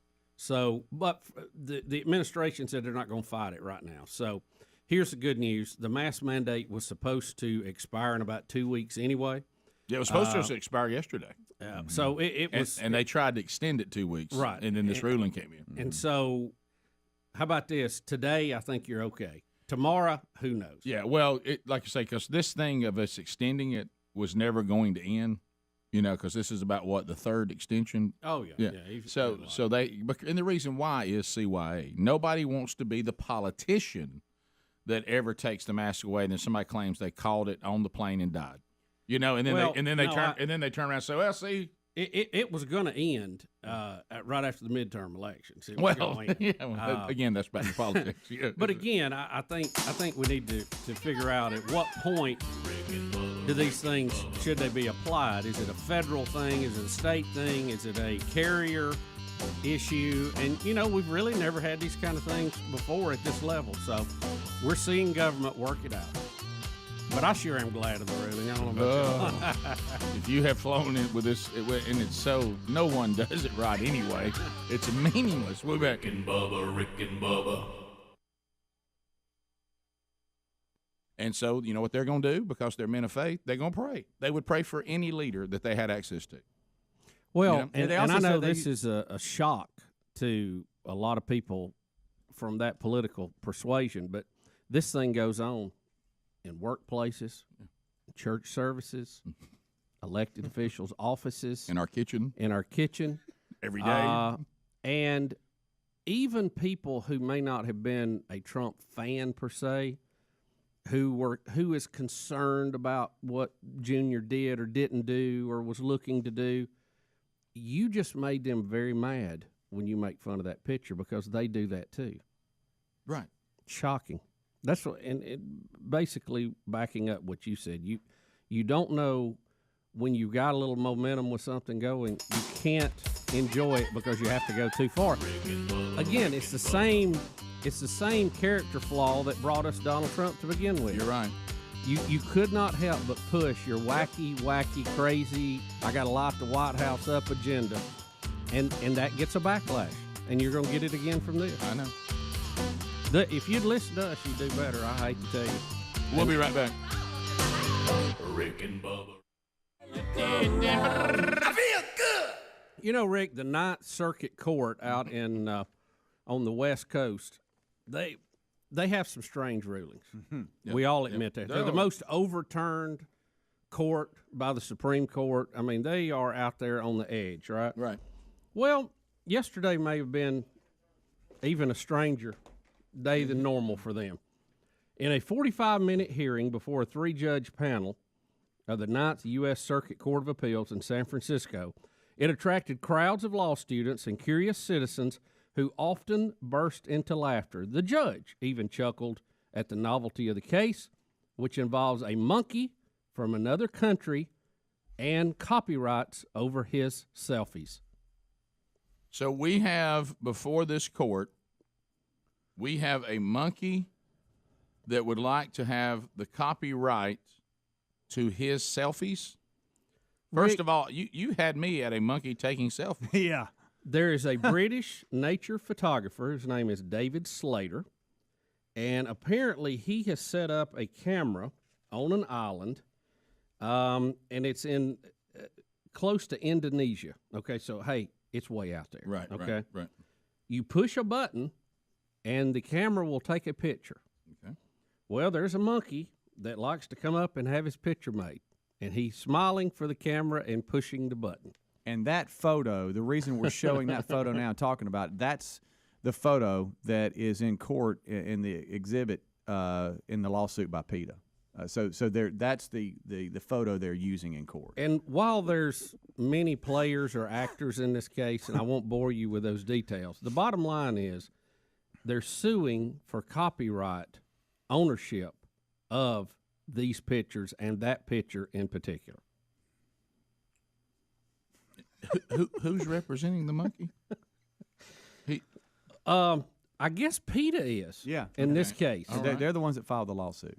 PETA, who continues, as we say, to struggle to keep their credibility of all the. You realize how many bad stories have come out on PETA over the years? Rick, one, we've got several problems here that I see immediately. And again, I'm not a lawyer, not a judge. Mm-hmm. I play one here on the radio from time to time. Right.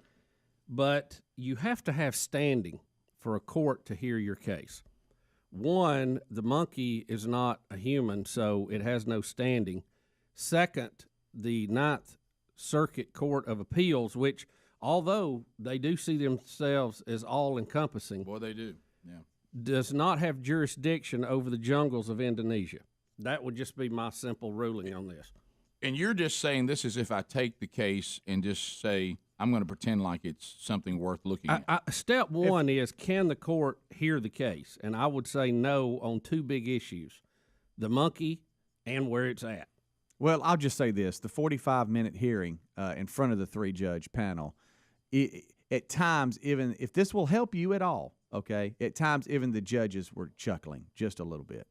But PETA, okay, they want to they want to administer all the proceeds on behalf of the monkey, okay, and all the proceeds of the selfie that's in this Wildlife Personalities published book.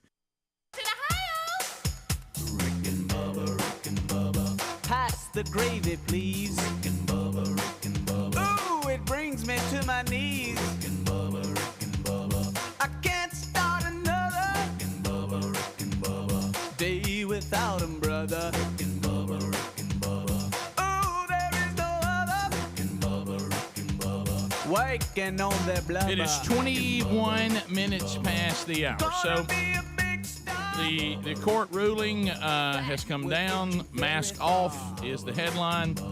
And as Bubba said, then for some reason this has become a political leaning topic, which I don't fully understand. But anyway, so but here's some of the video and the audio of various things. They're all short, but we can go through all of them. But here's one. This is going to be Saki. She's gonna be talking about the decision, and then we'll roll through her getting asked some follow-up questions and people's different reactions and all that. So we'll start with Saki about Biden trying to extend the mask mandate again, but a court has shot that down. So here's her reaction to that. First, a federal judge in Florida says the CDC exceeded its authority with the mask mandate in airports. What's the White House position? The CDC recommended continuing the order for additional time, 2 weeks, to be able to assess the latest science in keeping with its responsibility to protect the American people. So this is obviously a disappointing decision. The CDC continues recommending wearing a mask in public transit. As you know, this just came out this afternoon. So right now, the Department of Homeland Security, who would be implementing, and the CDC are reviewing the decision. And of course, the Department of Justice would make any determinations about litigation. So she's upset.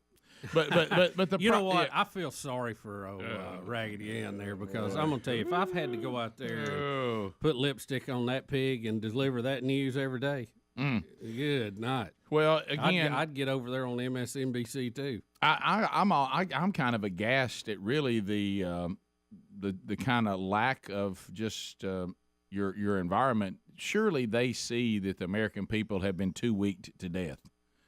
We've been too weak. It's like the movie Money Pit. So when do you think you have this done? Give us 2 weeks. 2 weeks, man. 2 weeks. Remember that time he drives off laughing after he says it about the 11th time? Sure. And so, I mean, we've all been too weak to the point that we can't be too weak anymore. You've too weaked us. Do y'all remember we were going to shut down for 2 weeks? Oh, yeah. To flatten the curve? Look, we didn't know. 2 weeks. We flattened the curve, and, we've tried. I think the public has been overwhelmingly That's my point. Workable with the powers that be. Yeah, we have. And I think, for one, I just think they've enjoyed their control a little too much, and it's moved way beyond medicine and science now. Thank you. It's just crazy. So, they're just all tore up about it. I can't see enough of these, by the way. I know. Let's see 2B. Let's hear Saki again. I want to belabor this only because we've heard from the airlines, from airport passengers. There may be people sitting in an airport bar watching right now wondering if they're boarding a flight tonight, is the mask mandate still in place? We're continuing to recommend people wear masks. I bet you are. Forever. See, again, let me point out something. The Biden administration, historic lows in their public opinion, they just don't get it. They don't get it. They miss on every single topic. And we have a story today how they are losing the Latino vote in mass right now. Right. And they don't get it. Right. And I go, how dumb can anybody be that's in this position? Because I assume, even though I may not agree with you politically, you have some smarts to be in the level that you are of government. But I'm beginning to wonder. I think they may have just won by default. I don't know, because they just don't get it. Listen, if I was the Biden administration, I would turn this and I would go, we're ecstatic that we can now go without masks. Right. And you would be the talk of the town. Why don't you claim the win for yourself, even if you do it politically? Yeah. I mean, just think about the spin you could put on that versus, well, the judge stuck it to us. That's what we're getting now. Better wear a mask. The judge stuck it to us. Right. And I saw someone yesterday literally wearing one as a chin strap. If you want to wear not as a chin strap, I didn't do you any good. Right. What I'm saying, it's become this ridiculous security blanket. If someone wanted to wear one exactly the way you're supposed to wear one for any impact whatsoever, you kind of go, well, that person's committed. But no one even wears them right. It's become this bizarre, weirdo security blanket. I mean, just lunacy. So anyway, if you don't believe me, watch the Delta pilot here. We can debate the science of if they work or not, attendant. whatever. But we're at the point right now you don't have to have them. Well, yeah, and I'll say this too: there's no need to debate not wearing them correctly. Yeah, well, that's right. And look, how about this? There is no law that says you can't wear one if you want to. Yeah. If that's your security blanket, hey, strap it on your chin and head on. Right. All right. So here's the flight attendant who's being told she can now take off a mask. Think about how many flights she has to work. She has not been able to do this without a mask for 2 years. All right, here we go. And on board the aircraft. If you would like to continue wearing your mask, please feel free to do so. We do have extras if you would like one. First time in 2 years.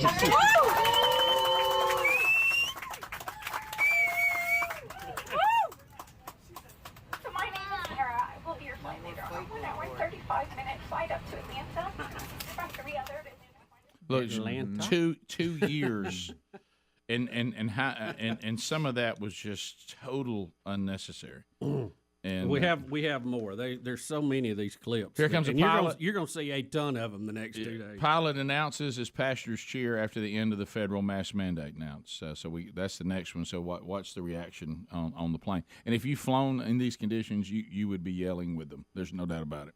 April 18th, the Biden administration announced that the Transportation Security Administration will no longer enforce the federal mandate requiring masks in all U.S. airports and on-board aircraft.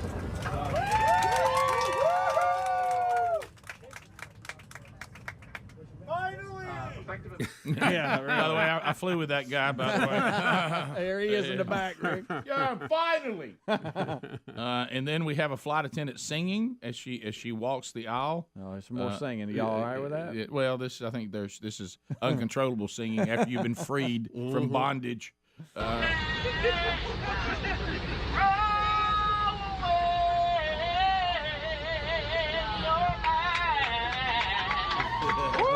Throw away your mask. Throw away your mask. Goodness gracious. She can sing too. But do you see the elation? You know what this is? Yo, Hey, it's crazy. Well, you know what it is? You can take science with whatever. You know what this is? It's just freedom. Yeah. People like to be free. Yep. And this stuff has become tyrannical, like there's an authoritative thumb on you, and especially when you started realizing it was on you unnecessarily. Yeah. That's when it started getting, because they sold you, just like on this guilt thing they have now, if you don't take the vaccine that you're putting others at risk. Can somebody walk that out for me? If I can still catch it and pass it to you, now you may say it's helping me as a treatment, but how am I helping you if I can still give it to you if I get it on a leaky vaccine? I'm not protecting anyone other than maybe myself. Bubba, Rick and Bubba.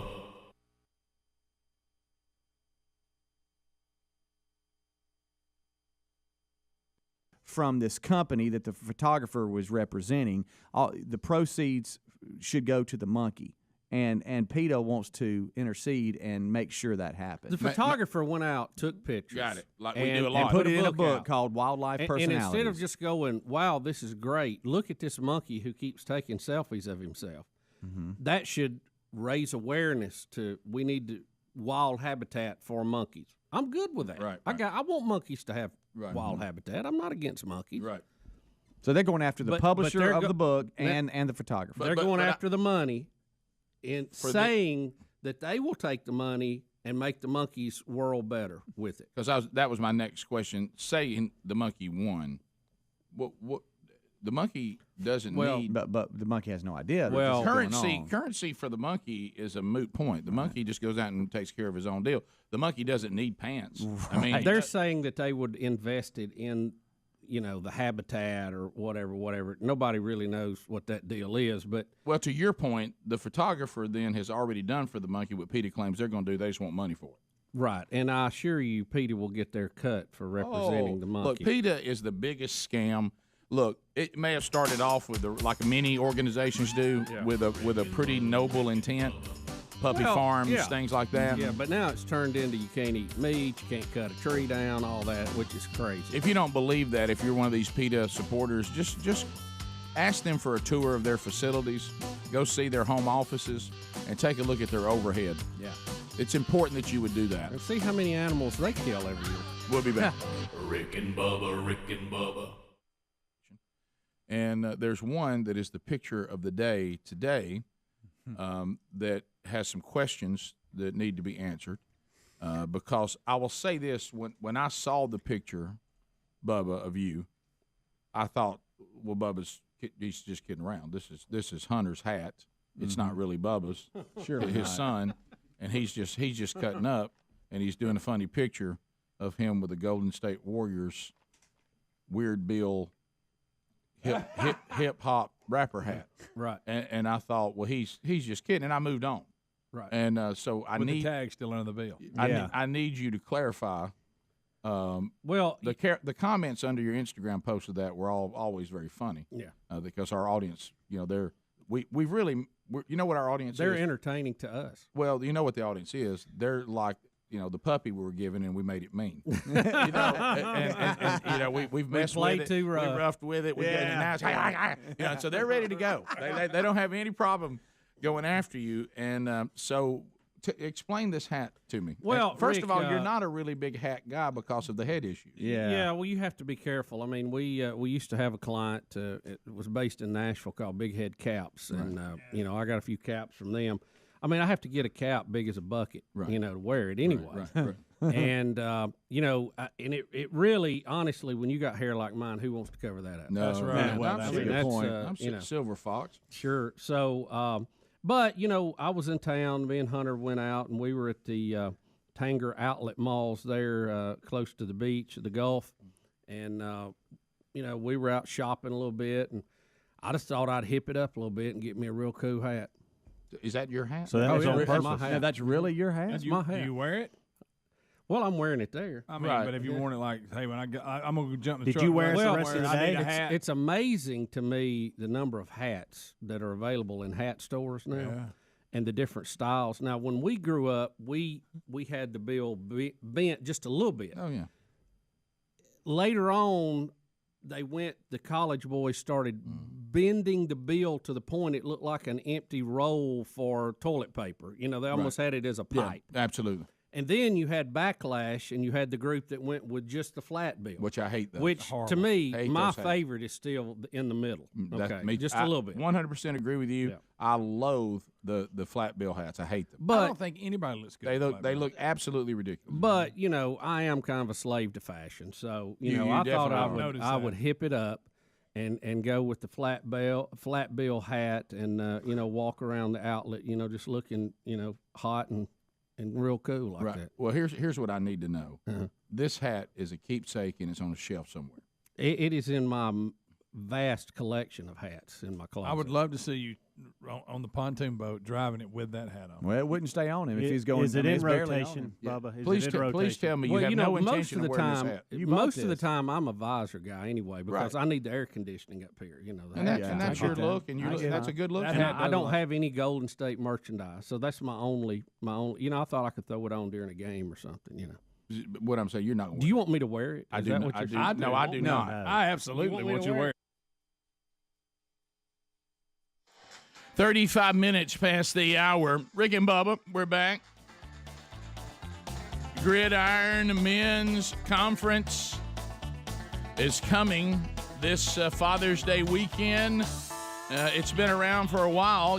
I guess it was 3 years ago. I think this will be the third one that is in Huntsville. You guys have been great hosts there.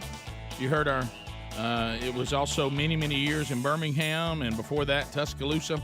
And I was just so honored the first time to be invited to speak at this conference. It is a great one, and I've been doing that every other year for a while now.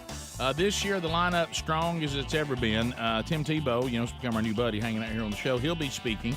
Also, you can go see Kirk Cameron, who's going to be on the show too. Kirk's been on many times. He'll be visiting with us again. He'll be speaking there. Charles Billingsley, nobody's better, will be leading worship. Fred Luter, fantastic, speaking there again. If you've never heard Fred, or if you've heard him many times, you know that is always worth your time. And there's a great lineup. If you'd like to see the whole lineup, go to gridironmen.com. Also, go ahead and get all your group together, get your hotels taken care of, and go to beautiful Huntsville, Alabama, Father's Day weekend. The beautiful thing about it being Father's Day is Gridiron always gets you out around lunchtime on Saturday, so you still have plenty of time to go back home and spend time with your family on actual Father's Day, which, of course, is that Sunday, the 19th. So go get your tickets now at gridironmen.com or go to rickandbubba.com. You'll find that link right there under the sponsors button, too. So the fun that we all have with the ever-moving science, and again, we must use the word science loosely here because, as Bubba mentioned a minute ago, once science has now become political, and I have to see science a certain way if I have a political worldview, and that really should have never been. Science should be standing outside of politics. You don't adopt a scientific view because you vote Democrat or Republican. That's how we allowed that to happen, but we certainly did. Escape velocity is the same speed for Democrats, Republicans, independents, agnostics, preachers, evangelists, everybody in between. Yeah. Some of y'all think for yourself. You may be a person out there that sees the tax structure, the way government works, and you may be a person that says, I think the Democratic Party represents the way I see the world. I would respectfully disagree with you on taxes and how we handle that kind of stuff, but that doesn't mean that when you voted Democrat, you then have to be a global warming person. Yeah. You have to believe in climate change is man-made and that we're all going to die. You shouldn't have to, drive an electric car or you're not a good Democrat. Mm-hmm. You have to believe in mask mandates and you have to believe that somebody ate a bat sandwich in China. You can't believe in gain of function. You can't think that Fauci's dirty. See, it shouldn't be that way. We should all have very diverse views on every topic, and we're not assigned all of our views because we vote Republican or Democrat on so many other things. And I just don't understand that. That is crazy. Science and the scientific method should eventually evolve out the correct answer to most problems in science. Right. But the problem is science has been compromised. Yep. Medicine has been compromised based on money and based on who's funding what and what our eventual goal is, and that's sad for all of us. Well, it's just like there this, is no winner in that. And I hate this because I know your love of science, how this could happen. Oh, but we literally have gotten in the point now, like these old pretend stories, like the emperor with no clothes. You can walk into, picture in your mind an assembly of some kind. I'm walking into some conference room, whatever, and there's scientists in there, and they're sitting in all these different chairs. And over here, there's a group of scientists that believe that that climate change is an ongoing study. We don't know the impact. We certainly know that mankind plays some role. We don't know to what degree, and we're studying the very, very small record of climate that we have in the history of a world that we may agree or disagree on how old it is, okay? It could be a few thousand. It could be many million. Over here is a group of scientists that says end of time, we're all going to die. It's man-made. We have scientifically proven this. If we don't make adjustments right now, our children they won't even live past the age of 4, okay? And we'll all burn right where we are. Well, you're asked to, based on your political view, to walk into this assembly and ignore one of these groups. It's like you have to act like one of them doesn't exist. Right. How about this? Scientists, climatologists, all these scientists don't agree. But what happens is the ones that agree with you declare as real scientists, and the ones that don't agree with you have to declare they're not real scientists. When did we let this happen? Scientific method right. and demonstration should separate the different theories. We saw this with ahead and work it down into a one theory that is actually correct.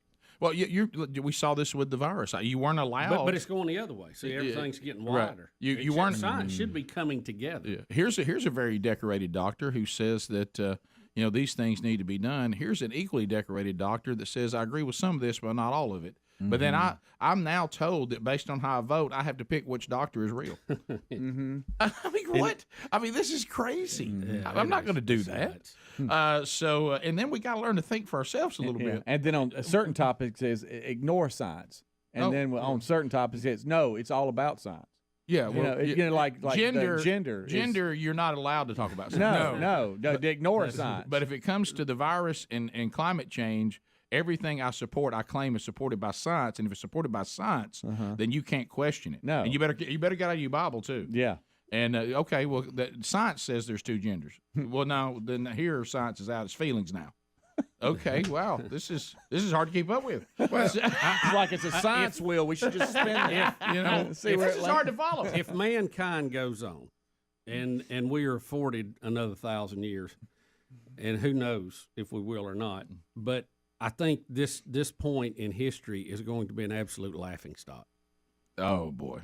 I think it's just going to be an absolute laugher where people are going to go, what? Mm-hmm. They decided their own gender, right? But they still had the parts of the other. But they just said they were going to be right. that. Right. Yeah, we were discussing yesterday the pregnant man emoji.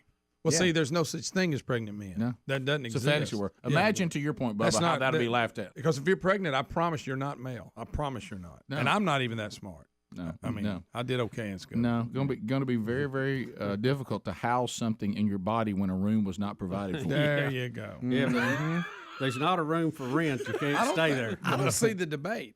I'm missing it. Well, Greg, I really don't see the upside to trying to prove it. Greg, no. Greg, you're not asked to let me go into my own world and pretend things. You're being asked to acknowledge and endorse and confirm my pretending in your world as well. Exactly. Which that makes sense. And then these same people that have that mindset will tell you that you should not let anybody stop you from living your life the way you want to. That's right. But then when your life includes not acknowledging their pregnant man emoji, you're told. I tell you can't do it. You can't do that. You can't be that. Now they're dictating. Your hate speech. Remember that speech I gave one time, and it did throw somebody that was after one time. I said, you're not letting me be who I am. You keep saying that you should be allowed to be who you are, but that would apply to me too. Sure would. So why am I not not been able to live out my life as a follower of Jesus. And it was just silence. No, if you really believe everybody should live their life that would include me. You would think. Let me. That would include me living my life out that says that I'm under, I believe that God's standard is right because that's who I am. Well, you can't force that on other people, but you can force you on me, on my convictions. I have to change my convictions for you, but you won't change your convictions or allow me to have mine. Well, see, then you don't really believe you don't really believe people should be whoever they want to be. You really don't believe that. And by the way, we will not let murderers be who they are. No. I think we all need to agree that's not the way they should go. Yeah, we agree on that. I mean, that's just who they are. Right? No, yeah. Why did you kill her about that house? Because they were home. That's just who I am. That's just me, Rick. I'm just kind of that way. We're gonna ask you to change the way you are. or we're going to let you play with the other kids. Or we're going to remove you from the rest of us. All right, so here's Jenny Psaki being thrown a little bit of a curve. Hey, Psaki. About the inconsistency of masks, and she wants to cling to them. All right, here we go. Thank you, Jen. You said about this mask ruling out of a federal court in Florida that it's a disappointing decision, and you say you continue to recommend that people wear masks. Why is it that we can sit here in the White House briefing room with no masks, but people can't sit in an airplane cabin with no masks? Well, Peter, I'm not a doctor. You're not a doctor. That I'm aware of. If you're a doctor, I wasn't aware of that today until today. Right. Okay, not a doctor. Just making sure. He can logically think. And Nor do you play one on TV. Nor does he play one on TV. There you go. Most days. But these determinations, remember the masking guidance is green, yellow, and red. We are currently in a green zone in Washington, D.C. That's unbelievable. How funny is it that she coughed while he was asking that question? Well, listen, Then she called him an SOB again. the behavioral people would tell you that cough was because she knew that she was about to have to lie. Yeah. That's true. That's that thing that people do, like Gratza. Look, I get it. I got that gift. But let's go back. Let's go back this again. I can pick it up. Can we document one case? I mean, has there ever been one that somebody said, "Now this person's death right here. I want to walk you back. What happened?" They got on an airplane, and a person sitting on the airplane gave them the virus, and it killed them. I mean, and have we ever documented one of those? Well, no, and I don't know if you ever could. Right, but I mean, but we claim we can do that. Even in the height of it, though, you might have an argument. But right now, we're not in the height of it. No. And it's just gone on too long. You It's have been to. ridiculous. We have to And live with it like we do with all the rest of it. They've killed their credibility on it. Nobody's Nobody's ever put you on the plane and said they were going to protect you from the flu. You know, there's certain things we all know that we do in life that we might get sick if we do it if people are sick around us. Bubba, Rick and Bubba.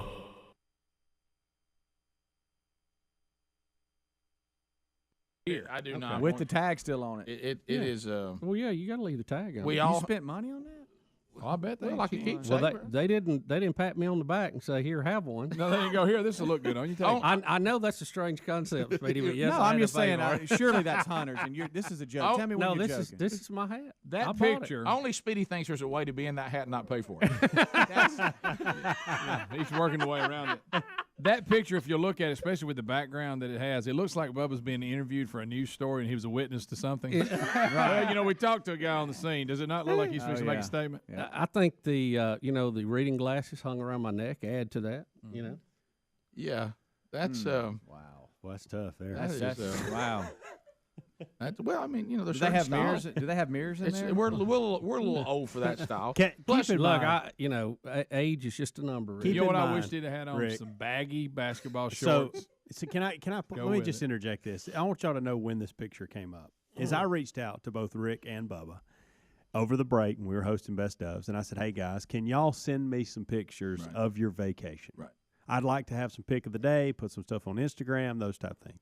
Rick sends me pictures of the family eating dinner, on the beach, coach, just different things. I get that picture from Bubba. Well, no, to be absolutely correct, Vacation, like the parking lot. I began by And a sending flat bill hat. Helms pictures of clouds. What was that? some You were on reason. that time you kept sending us pictures of like stuff on the wall at the hotel. What was that? Remember that? Oh, that was Greg, of all things for you to remember. Of course there was he's gonna one. remember that. There was one afternoon, late, I needed to get an Instagram post out, and I had no picture to go with it. So I just took a picture of the wall so I could get it going. Oh, that's right.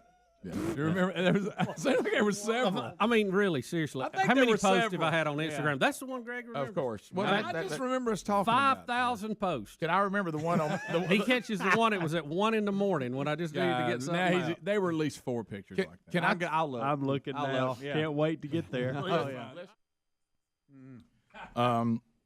Rick and Bubba University is the intern program that we have here at the program. Yep.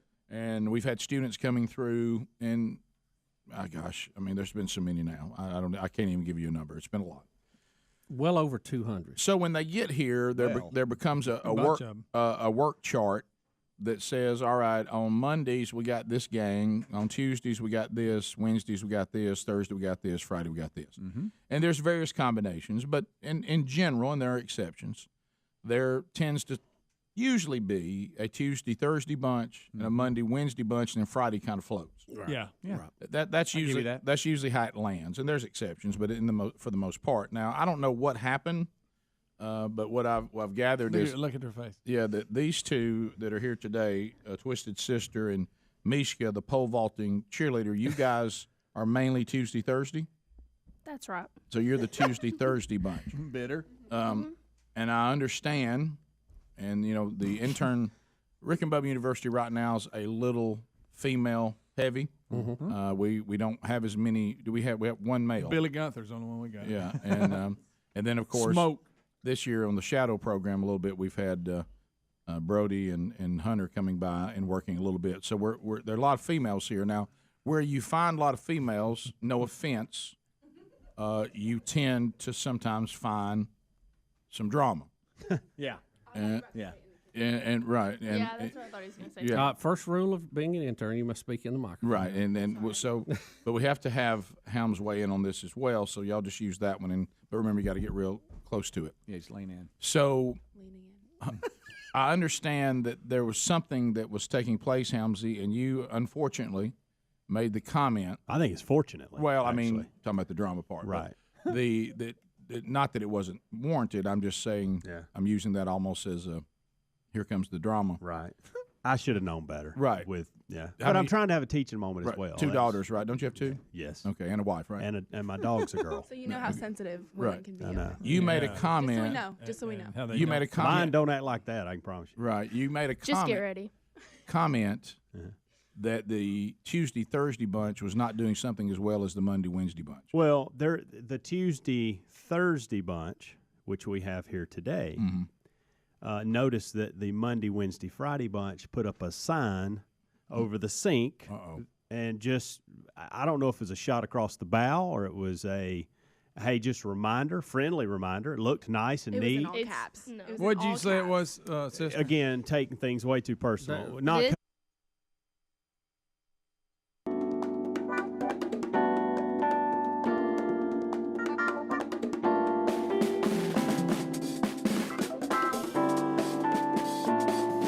It is 9 minutes to the top of the hour. Rick and Bubba Show, and thank you for being with us today. It is a busy week. Busy week for themanchurch.com. Wow, there's a lot going on. So Thursday night, Andy Blanks. Andy's been on the show many times, part of Team Man Church. He'll be speaking at my home church, Valleydale, Birmingham, Alabama. Join us this Thursday night. It's simple. Just come. You don't need a ticket. You don't have to worry about a meal, anything like that. We're just going to get together and we're going to talk about what's going on with the ongoing curriculum. You can get in some small groups if you want. Andy Blanks will have a high challenge message for us. We got a testimony for somebody that talks about what themanchurch.com, the strategy is meant to them and how it's being used to change their life, and they'll encourage you to get involved in some of those groups. So Birmingham, Alabama, you got a Man Church Thursday night with Andy Blanks at Valleydale. So join us Friday, Avon, Indiana, Harmony Baptist Church. You've been going through the men's discipleship strategy for about a year now, a little over a year, and Brian Gunn will be there speaking at your next Man Church coming up Friday night, and then coming up on Saturday, 3 different Man Churches going on in 3 different places. I'll be speaking in Gordo, Alabama, at Highland Highlands Baptist Church, and then let's see, we also have Satsuma, Alabama. Helmsy will be there, and then Scott Dawson will be in Warrior, Alabama at Crossroads. All that can be found at themanchurch.com under events. Find a man church near you, and go plug in to that men's discipleship strategy at a church somewhere close to where you live and catch the show. All right, so did we find it? Did we find what we were looking for? I have lost it temporarily. Adler, do you have any luck with it? It was emailed to me, but I don't have Facebook, so I wasn't able to watch it. So what I had was an actual news story. Someone had done a package on it. Okay. It was pretty funny. Won't we just hold it till we can find that? Right. Because it, but it was a pretty good little Easter prank I saw. Pulled, Somebody that was a funny one. Somebody sent it to me. A church in our city pulled is an April Fool's joke. Is that what it was, or was it Easter? I think it was an Easter joke. Easter joke. Yeah. And anyway, they told us to look at it. I wasn't able to look at it, and then Bubba found a news story on it. But I found it. Okay. Okay, you do have it? I do have it here. Okay, this is at Shades Mountain Community Church. And this is a little Easter prank that some of the ladies pulled on the men. Oh, okay. All right. So, and there's a whole story that goes with it. Need to be on the power of wives after they pulled off quite an Easter prank. Look at this. Oh my gosh, look at this. Today's service is brought to you by The Gap. All right, so dozens of wives at Shades Mountain Community Church gave their husbands the same style shirt to wear on Easter. It was a light blue gingham button-down shirt. It was all orchestrated. Y'all don't have that right now? Oh, my goodness. That's in my ears, but not in y'all's ears. Oh, wow. I was just sitting here enjoying that video package. You looked quite serene in there. Yeah, okay. Here, let's start it over again. Courtesy Here we go. of WBRC Fox 6. Wow. Everybody on YouTube was really enjoying that. Sorry about that, y'all. All right, well, next Sunday's sermon at one church in Hoover, well, it may need to be on the power of wives after they pulled off quite an Easter prank. Look at this. Oh my gosh, look at this. Today's service is brought to you by The Gap. All right, so dozens of wives at Shades Mountain Community Church gave their husbands the same style shirt to wear on Easter. It was a light blue gingham button-down shirt. It was all orchestrated by the pastor's daughter, and she joins us now live. Sarah Dower, thank you for being with us in studio today. You're welcome. It was so fun. Okay, so first of all, let's back up. Tell me how this all came about. So I had seen this on a smaller scale on social media. So I put it out probably 6 weeks ago to our ladies on our Facebook group. We're just such a close-knit group. So we have a Facebook group that allows us to share prayer requests and stuff like that. So I put the video out, and the ladies responded with such joy. They're so ornery. And so we found a shirt on Gap that was on sale, and we've been sitting on this for probably 5 to 6 weeks. We've been so excited. So wow. Okay, so did everybody give their husbands this shirt Easter morning and was like, hey, I've got this great shirt that you can wear, it's a new one? Or that's exactly right. There were tons of different stories. We want a family picture together, so I bought you this new shirt, matching, stuff like that. So as I was driving to church yesterday morning, it was so hard to keep a straight face and not giggle the entire time. Okay, so what happened when everybody got to Yeah, so one by one there would be this coincidence. Oh my word, we have the same shirt. Let's take a picture so we can document this. More would show up, and soon the men found out. A lot of them thought, by the 12th shirt, they finally figured out that it was time, that it was all orchestrated. It was a giant prank. That is funny. It took them 12. Yes, exactly. to figure that out. Exactly. Now, did some of the sons have it as well? Yes, there was as young as 5th grade all the way up to our senior saints had them on. So the whole church, yes. Now, I understand your dad's the pastor there. It's so good. Wow, that's the reason this probably went so well, the men were so excited they didn't have to wear a tie or jacket. Oh yeah, they gladly put on whatever shirt that their wife gave them. Oh, I would have. I mean, men, you could never pull this off trying to get women to wear the same thing, because a woman's not going to listen to her husband and suggest what she should wear, but men will at the drop of a hat. Oh yeah. If my wife walked in and said, "Hey, wear this shirt for Easter," I'd be like, "Okay, whatever." Yeah, whatever. Yeah, I'll try best I can. I'll just be thankful that I know to be something that she won't say. Well, you're not going to wear that. Yeah. I mean, if you know. You got the green line when they pick it out. Let me tell you, Sunday morning, we're having those moments because, you don't want to dramatize Mama on Sunday morning. So, the kids coming home from college or adult kids. You never know what's going to happen, and we kind of reach this mode, and it's at a certain age you're kind of responsible for your own stuff. Now that does open you up for some moments like this. So I'm there. Sherry's getting ready. I'm downstairs. I'm ready. I'm drinking my coffee. I'm ready for Easter Sunday. And Big Love is home, and he comes down the steps, and he's got a button down on, and it looked like it had been wadded up and thrown under, and you knew, and thrown under a couch. And I looked at him. I said, "What in the world?" He said, "Dad, you think this is too wrinkled?" I said, "Even I think that's too wrinkled." If you think it's too wrinkled. Yeah. And he looked. He said, "What are we gonna do?" I said, "You go iron that shirt before your mama comes out of those two doors right there." And I mean now. And I went in there and was moving stuff off that ironing board. And I said, "Do you know how to iron?" He said, "Yes, sir." I said, "Well, you get to ironing." Fire it up. And so he ironed it as best he could. And then there's that moment where I said, "Look, you still got problems down there on the shirt tail." I said, "Listen, we just got to get by Mom coming out the door. Sit down. This part right here looks like it's somewhat ironed now. Yeah. And don't stand up until she's past you and we're walking to the car." And we pulled it off. You pulled it off. She came by. She goes, "Oh, I love that shirt, Brooks." And I just looked at him. Stay seated? Stay seated. Down, boy. Down, boy. Okay, we need to go. Get him behind her. You know what I mean? And Let go. me block you. Let me get in there. Okay. And we're clear. When we get out the church, walk really fast. Let me shield you. I know her line of vision. I think I can block you all the way in. And she never caught it. Really? No, she never knew it. So good.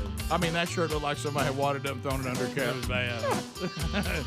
He goes, "Well, I had it in the duffel bag." Yeah, That'll do it. That'll do it. Probably want to go a hanger there. Yeah. Rick and Bubba, Rick and Bubba.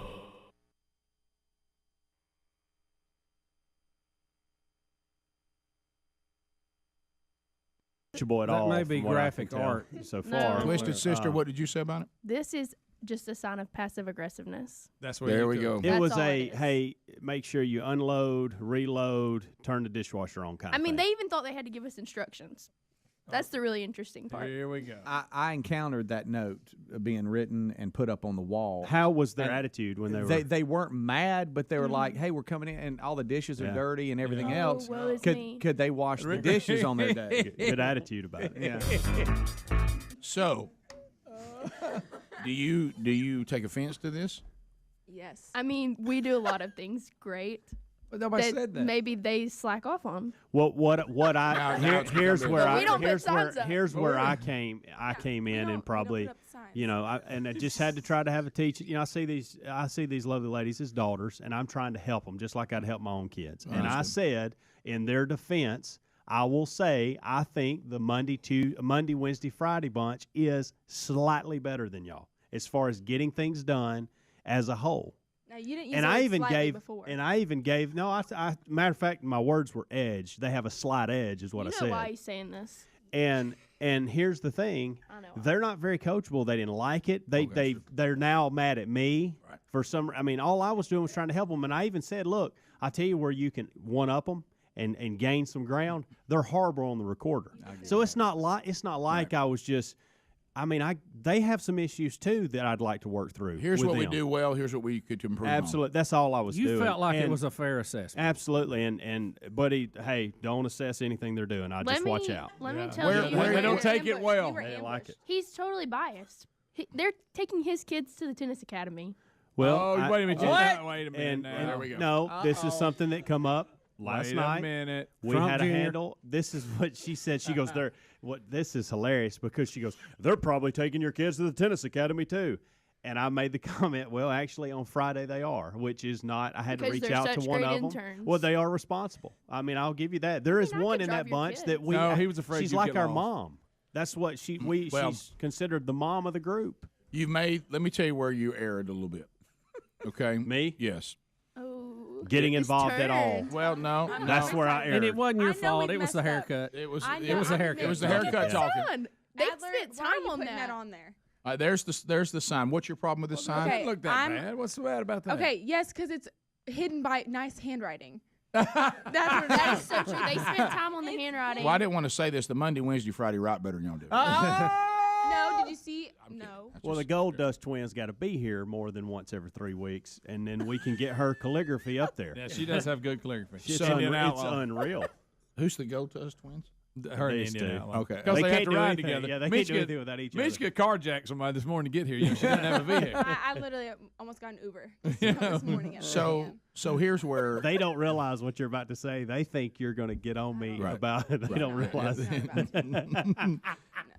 your error was. I know. Haircut. Is the haircut was talking. Yeah, it was. Yeah. When you're dealing with the females. Sure. Oh, boy. See, once you compared them to other females, not just said, here's some things y'all need to do better. Thank you. And when you made the unreasonable assumption that you would point out that the other group does this and y'all don't, all they heard, I don't know who he thinks he is, comparing this to them, who they think they are, writing us a note. Once you brought the other females in, I know, and the comparison of any kind, that's where it all. You might as well be humming. They didn't hear anything else. Yeah. Then now the claws are out. Yep. There's disdain for the other females. There's everything you're trying to teach is lost. Yeah. You know, I know. Friends. I know. Right. See, I thought we were friends. I've been here. I know you're a veteran. Masters. Yeah. You are. It's like telling me to go back to kindergarten. That was the other. That's the other offensive thing is that Mishka is a person who's got her bachelor's, should know better by now, and came back to show the others. I'm now going for the master's. I'm very savvy at Rickenville University. I've done it all. And then she was told that she wasn't as good as some of the freshmen. Oh boy. Yeah. That hurt. Flat edge. Yeah. Yeah. On something particular. Now, here's what you both need to know. Now that we know this, the rest of your day will feature comparisons to Monday and Wednesday. And like a moment ago when y'all were getting coffee, I said, well, the Monday, Wednesday folks already got it out there. Yeah, so they bring it to us. Sorry that the golden ticket people would like to try some coffee. We had to. Right. I had to make take care of our guests. We had to take care of our Look, guests. I just That's part of our look. job. Y'all do in the take real care. world. Y'all take care of them very good. Not So as I good as would Monday and Wednesday. I would like to see y'all make a Slightly sign. different. Take Slightly care of the different. golden tickets guests and put it above their head. Yeah, every day. Restock the fridge, clean it out. Can I ask you this? Who did y'all? So y'all just knew that it was the other group that put the sign up there. So let me ask you this: let's say that Greg or Speedy put it up there, or that I put it up there, and we said, "Hey, we just put this up as a reminder." Would it have offended you then? You wouldn't have done that. Well, I knew it wasn't them because Greg had already mentioned this to me. Last week he said, or whenever I was here, he said, hey, those other interns are saying y'all need to start washing dishes. Well, you do. That's good. See, here we go. Stirred it up a little bit. I over there. said that they You were are having to wash the stirring. dishes, and y'all need to wash them. Okay, but we do sometimes. That's what I said. That's all I said. I Greg, said the but other when- ones are doing it, and y'all need to do it too. Right? Well, but back to Helmsley's point.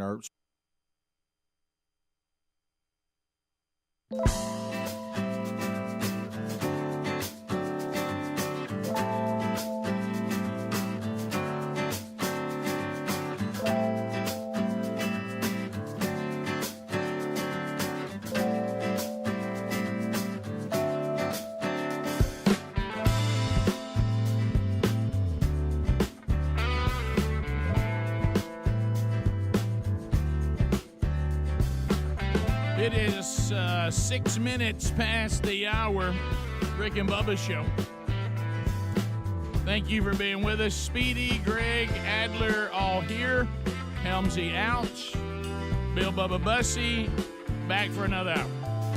Bill Bubba Bussy in. The Bubba in. He is in the mix. He's got his breakfast. He's fired up now. Yeah, we're all doing good. Thank y'all for being here. Of course, Helms is at the state tennis tournament for our high schools down in Mobile for the 7As, and his daughter's playing, so he's taking time for that. Doing well. I don't want to do anything to Mojo. Well, I'm just saying he's there watching. Can we just say go Caroline? Can we say that? Can't I say go Caroline? Yeah, we just hadn't said anything up to this point, so let's just. I hope she does well today. Can I say that? That's it. And stop. All right, that's it. And that's it. Quit talking. All right, so we've been recapping Easter weekend, and we never got around to Adler yesterday.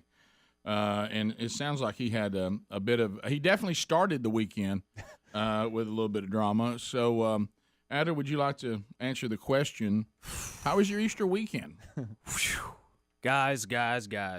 All right, so on Friday, we're talking about Good Friday. We're talking about Good Friday, this past Good Friday. Good. We had a little extra delivery with our breakfast in the morning. and that was a cake for Ruby. Oh yeah. Ruby's cake. Yeah, Ruby turned 2, and we had Tutti Fruity as the theme because you got to have a theme for a 2-year-old's party because what will they do if they don't have a theme? Absolutely. You'll remember it, though they never will. And we were sworn off getting into that cake, and we took special care to be sure it got into your room and no one touched it. Yes. And it was a pineapple cake, a custom pineapple cake. That's what my wife wanted for the centerpiece of the party, and so that's what I did. Beautiful cake, by the way. It really was. The Eggers folks can do amazing things with cake. What a beautiful cake it was. A beautiful cake, big and beautiful. In fact, they couldn't even get the top of the box closed because of the pineapple leaves sticking up. Too beautiful. So I have a cake where I can, and it's just sitting with me here. I finish work around maybe noon or so. I'm leaving work here on Friday, and I'm really worried about the cake. I carried just the cake to my car, only the cake. I felt like in the movie, you know how the bakers are like, whoa, whoa, whoa. Yeah. No matter how careful they try to be, something happens. You cannot blow the cake. No. You cannot let something happen. You want to be super dad, get it home. If you mess that cake up. So I get in my car, White Lightning, as I like to call it. It's my it's pretty old 4Runner, but hey, love it. It's been my car for a long time, and I love it. I get to the big busy road right here, right by the studio. It's a busy one. 280. The light turns green. I'm ready to cross 280. Yeah, here we go. In the middle of the intersection, my car just goes bruh, bruh, bruh. Oh, no. No, I'm like... One of the busiest intersections in very town. busy. On a Friday afternoon. On Good Friday. Like lost all power? That doesn't fall under good. The engine... Yes, my gas pedal's not doing anything. We've lost power. You immediately glance at the cake. Yeah. And I'm like coasting in the intersection now. Luckily, I had a little bit of inertia to get all the way across the road to the side of the road. And so now I have crossed 280. Well, that's at least good. And my car is dead. I'm on the side of the road. Not a lot of room on the side of the road, but I'm out of the So you're not flow. blocking a lane. I'm not blocking a lane. But a lot of folks really coming close to you. Yes. Shaking the car. White Lightning's down. I hate that feeling, by the way. Do you guys hate that feeling? Yes. Well, you figure it's just a matter of time till you buy the farm. Yeah, they tried to keep the traffic flow going on this terrible road by coming up with the idea of multiple U-turns. And when you're sitting there waiting on your U-turn and the people going by you, and it's shaking your car every time. Yeah, that feels it's good. A terrible feeling. You think all they got to do is look at one text, and I'm dead as a wedge. Well, they've been repaving that part he's talking about for 6 months. Yeah. One pregnant man emoji, and I'm done. If somebody gets one of those, I'm done here. So I'm sitting on the side of the road, and it was hot on Friday. It was weirdly hot on Friday, and so I'm in a hot car with a cake. I'm sweating. A pineapple cake. Custom pineapple cake. I look at the cake. I look at myself. I'm sweating. I'm like, this cake is going to start melting in the sun here. Leaves are drooping. What am I going to do? What am I going to do? Ruby's cake. And so I called my wife, who was actually off of work because it was Good Friday.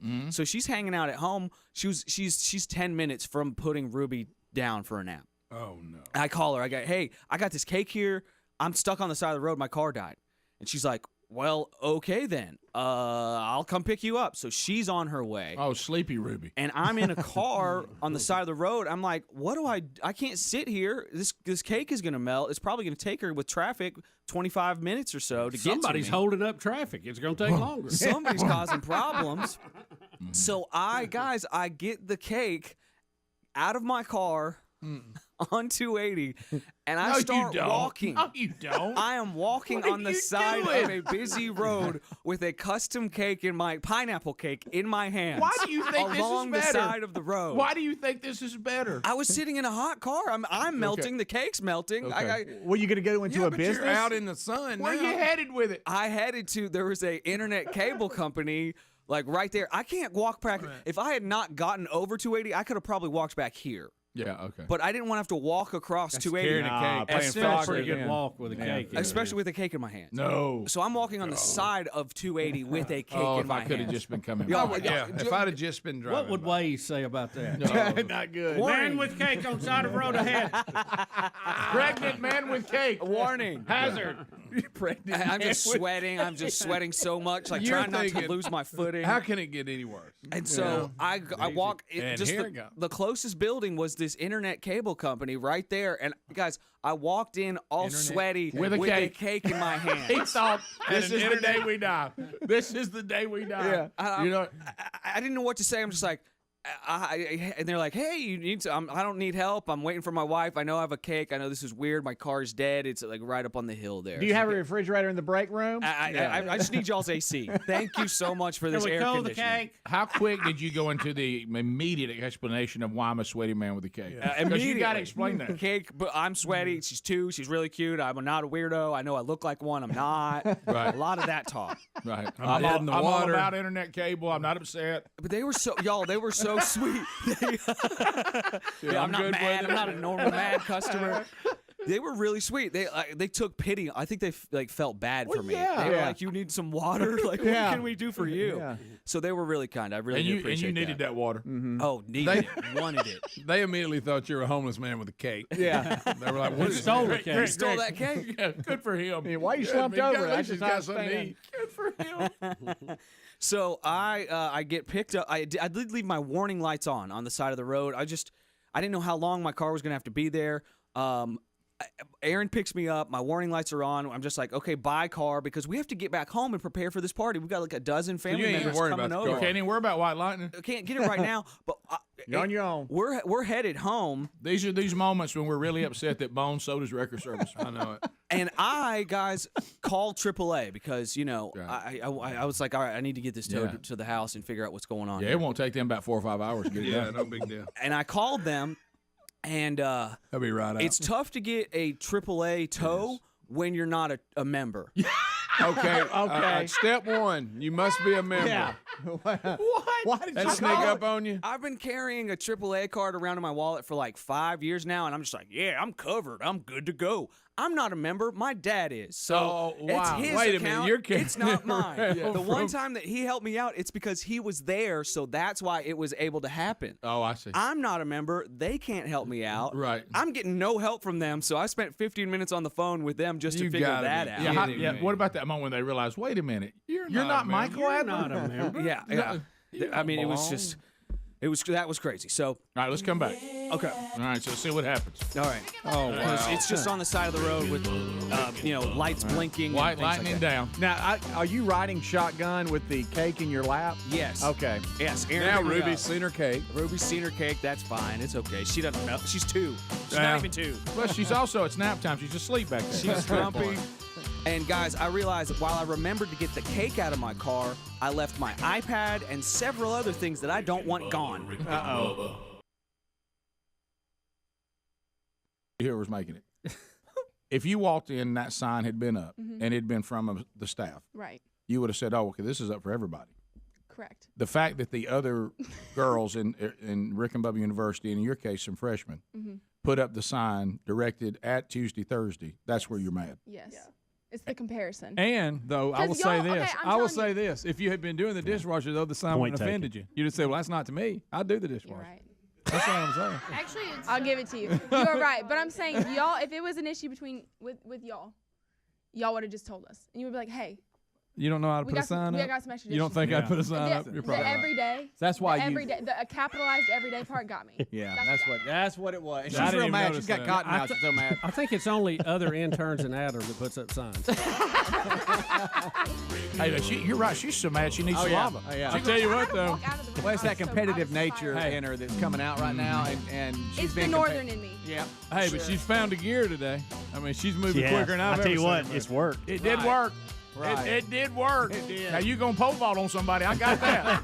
but I it, got the breakfast in 6 minutes. yeah, but it worked. We'll be back. Rick and Bubba, Rick and Bubba. Good morning. Hey, buddy. Yeah, you had the lady call in earlier about Kid Rock running for Senate. Correct. You know, he could make a little phone call there to some other groups, and he could make his campaign slogan, "For those about to rock, we salute you." That would be good. I'll tell you what, buddy. Now you're on to something. For those about to rock. Let's go to Donnie. ACDC Supreme Court. Jason. Jason in Silicaga. Jason in the cog. Go, buddy. Fellas, y'all may have talked about it. I've been kind of in and out. Have y'all told Greg about the commercial y'all screened for the Blue Star? We did, yes. Yeah, I've actually listened to it. Okay. I must have missed it. I appreciate it, guys. Yeah, it was, we still think the script says neck. Yeah. And that's what we've gotten back from Westwood 1 as well. Right. Yeah. He chewed it up. Yeah. And its place in the commercial had psychologically led you somewhere else, but I think he did say neck. I do too, but again, as you said, N-E-C-K. the placement of where he was in the script was not good. Louisville, Kentucky, Emily. It was bad publicity. It was. Emily standing by. 30 seconds. Go ahead. I just wanted to tell the one who was talking about their son doing baseball over in Alaska. I heard one of you say that, you just need to sleep through it. But I think you need to continue supporting your son. Just coming from my point of view, where my parents didn't support my sports and they supported my brothers, I think it's really important that you continue to support your son. I believe Speedy's on record for supporting Tyler. Emily, I think there may be some confusion here. Yeah, this was a kickoff hour conversation. Yeah. He was talking about they play in the middle of the night, and you don't even know if he's going to pitch because he's a reliever. And then we were discussing, do you stay up and see? Yeah, because being a starter, all right, I pitch on this day, this day, this day. But being a reliever or a closer, you always need to be available. And there's a 3-hour difference between Anchorage, Alaska, and Central Time Zone. And so their 7 o'clock games start at 10. Now, on the weekends, it's a little easier, okay? But on the weekdays, on the time we get up, when we know he's might be coming out of the pen, it's really tough to stay up. And I was just referring to last night into overnight, he texted me and said, hey, I think I'm going in. And I was up at like 1:15 trying to watch on their YouTube live channel. And I came in groggy, and I'm like, I was just talking to the boys about how it's a struggle staying up all night and watching him. And that was it. That was the Greg and I did, for the record, both of us said, really, you only got a couple weeks left, tough it out, and watch when you can. But in instances like this, where he does stay up and he never goes in, and Speedy, I'll go ahead. The last call was basically she felt bad because her parents didn't support her. I get that. In this situation, if you missed him pitching in Alaska one game and you slept through it, you're still supporting because him. you have to be at work at 5 in the morning. Right. It actually sometimes works out great because the time I'm leaving for work, they're coming in, and so we'll talk a lot, because of the time difference. You don't. You don't support him. No, I think everybody here is on record. They have supported their kids and their sports. Yes. Oh boy, times 10. Yeah, there's a lot of things you can say about us, and it would have credibility. Yeah, I got a lot of fails, but I think we're all right. But as far as this group of dads and their support of their children, there's no issue there. No, I'm actually thinking about dialing mine back a little bit. Right. Yeah. But what hurt? We've got the receipt.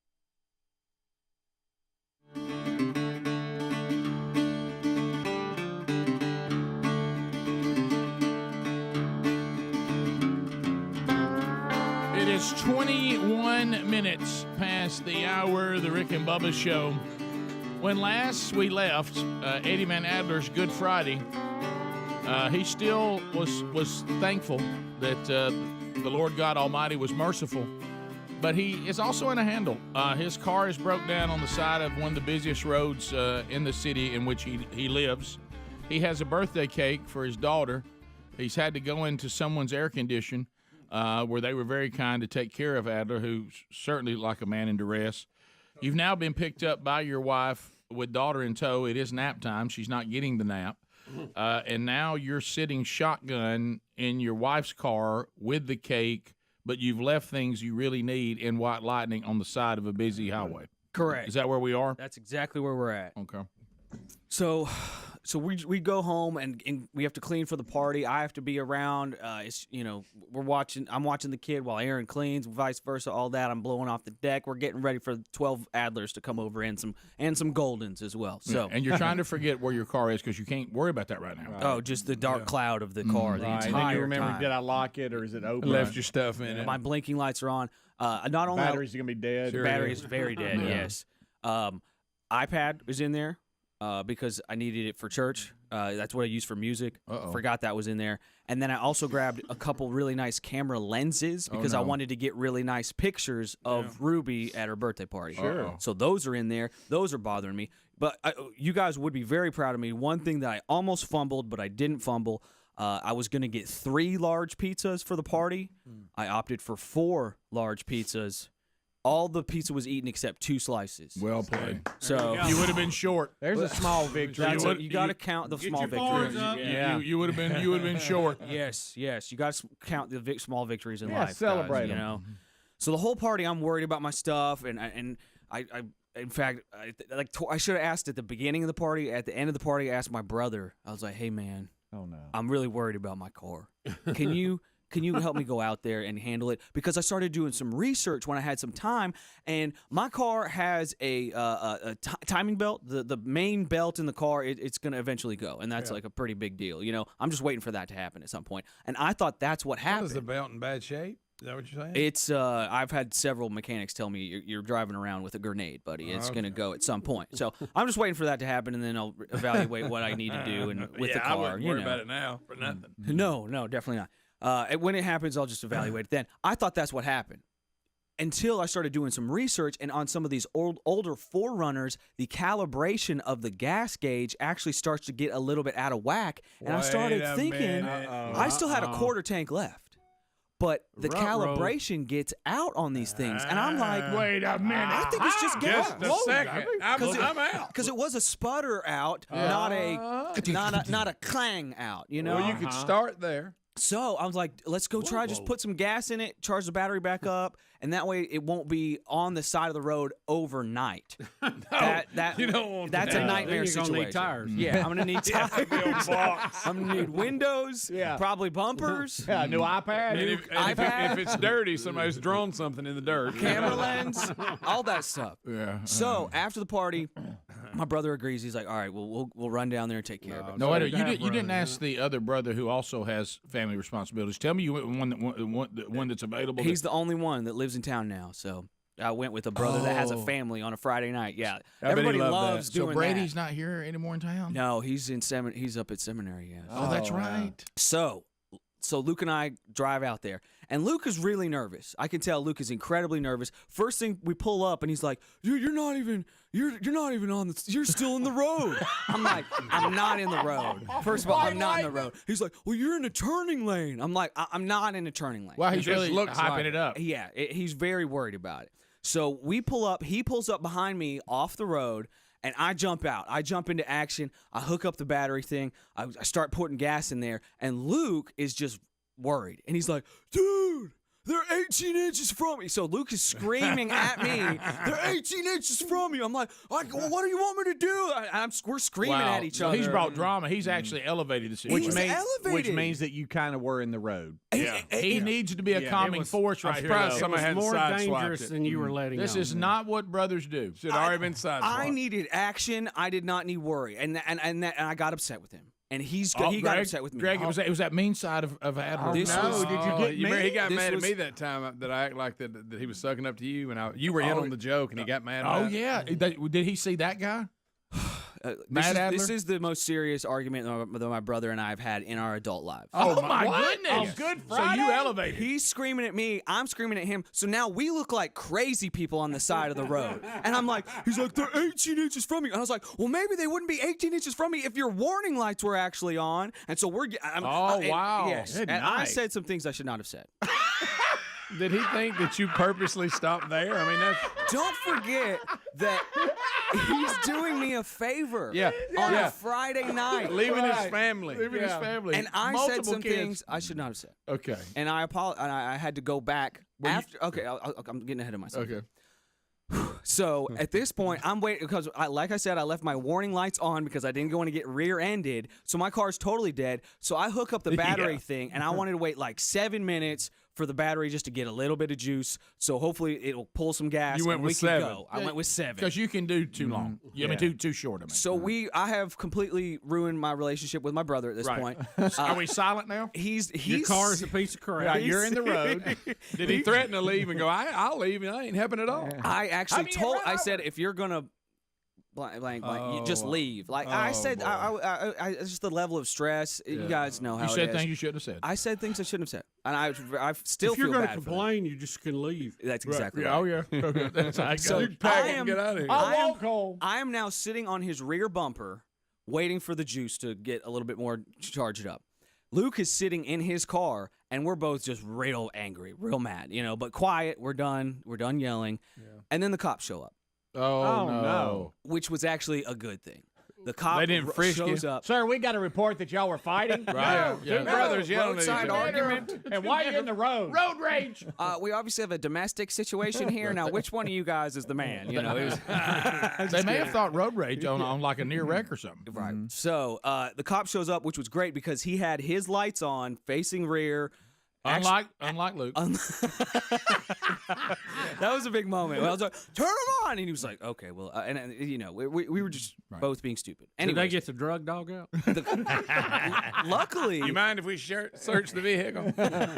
luckily he blocked a lane for And us. were you nervous when you thought that? Oh, he blocked a lane. The cop You're the blocked block a lane lane. guy? Well, Ricky's in it. It was safety. It was a good safety thing. And well, I Luke explained, felt better. Luke was right. and I explained to the police He's officer. on Waze again. Police ahead. Lane blocked. Argument, domestic situation. Ponytail guy, real mad.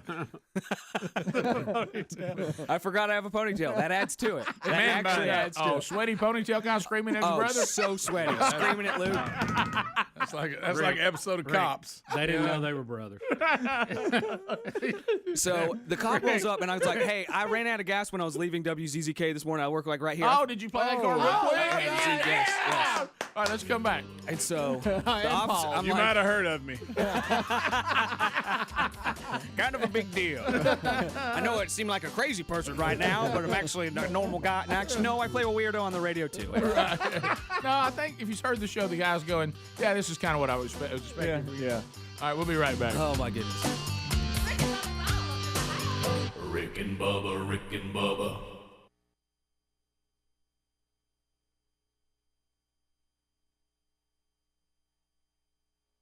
To prove it. Yeah. That's what I'm talking about. But what hurt last night, or I should say early this morning about 1:15, is that he was scheduled to go in and close the bottom of the ninth, but the team he plays for, it was 2-1. They scored 4 or 5 in the top of the ninth, so they set him back down, saying, "Okay, we don't need you now." So I stayed up.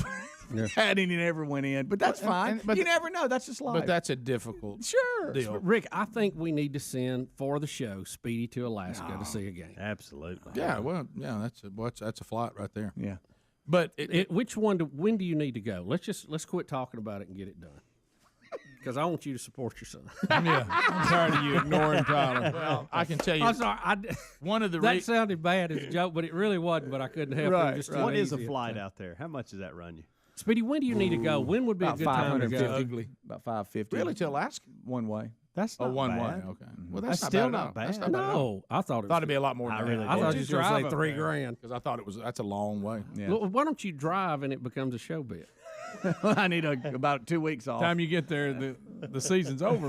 Yeah. Terry mentioned that yesterday because she does not like to fly, and she has announced if you go to Alaska, you're going by yourself, which made me kind of. Well, at some point though, I don't know what's going to happen. You thought that sounds good. What did you just say? I said it just made me kind of think about it. It means that you would miss her terribly, but in a lot of ways, one can travel smoother than more than one. How about there's this? I that can go baggage. anywhere on my own. Rick, Right. there's that baggage you check when you go in, then there's that baggage just riding with you. You know what I mean? And if you can lighten some of it, it's not bad. RT. It's RT. Terry, that's Greg. Speedy, It's nothing bad. get but one of his pills they and gotta hold his pee a nose, lot. make him swallow. You know what? They got to pee all the time. You're you right. know? Come on, don't make you a bad person because you a little baggage. Right. Great. Thank you, Greg. Or you're talking about traveling within 150 and over now too. I can't use this bathroom. It's dirty. Find a cleaner one. Right. You know, Why it's you stop- baggage. Right. Thank you, Greg. Thank Not a bad thing. Right. It's gonna hold you out. You know, what Speedy, I'll hold him. You rub his throat. We'll make him swallow a pill. you know what happened, don't you, Bubba? Ooh. You just saw rude Tourette's publicity right there. Y'all are scared to agree with me, and every one of you agree with me. Greg, here's the thing. Not only all you had to do is I ain't listen to scared of nothing, man. I don't know what you're talking about. Greg, all you have to do is go back and listen to the archives of the show. Sure. Everybody agrees with you. Absolutely. It's been said here so many times. Well, and look, everybody needs baggage. And how about You gotta that? have it. It's useful. Sometimes, Sometimes you go, I am it doesn't praying matter for a break. because of this situation. It's Yeah. worth every bit of it. Absolutely. Now, is it going to be more of a hassle if you didn't have it? Sure, but it's still doable. Right. Hey.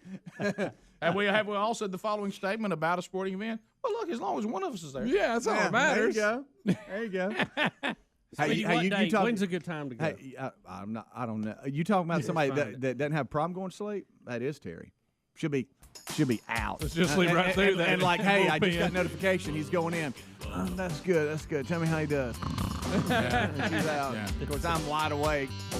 That's fine. You just try to support him a little. Quit being such a bad guy. Yeah. You need to support your son. One of the reasons he's pitching in Alaska is because of the investment you've made in him. Exactly. His whole life. We'll be back. Love that Christian view. Love that Republican view. I was going to say my dad lives in Alaska, and while Speedy's son is up in Alaska, you need to get him to send a care package. My dad sends me every year reindeer sausage, caribou sausage. I get some grizzly bear every once in a while, and I get some smoked salmon. So is your dad in Alaska? Yeah, he lives up there. What part? What part? He lives in Anchorage. Is he pitching for the Glacier Pilots? James, let me ask Boy, you this. James, if your call is perfect. If it wouldn't be too much of an inconvenience, would he host Speedy for a few nights? Right. Well, he actually is the head of the IS department for the Alaska State Troopers. Okay. So I'm sure he could host him if he acts up, a little bit.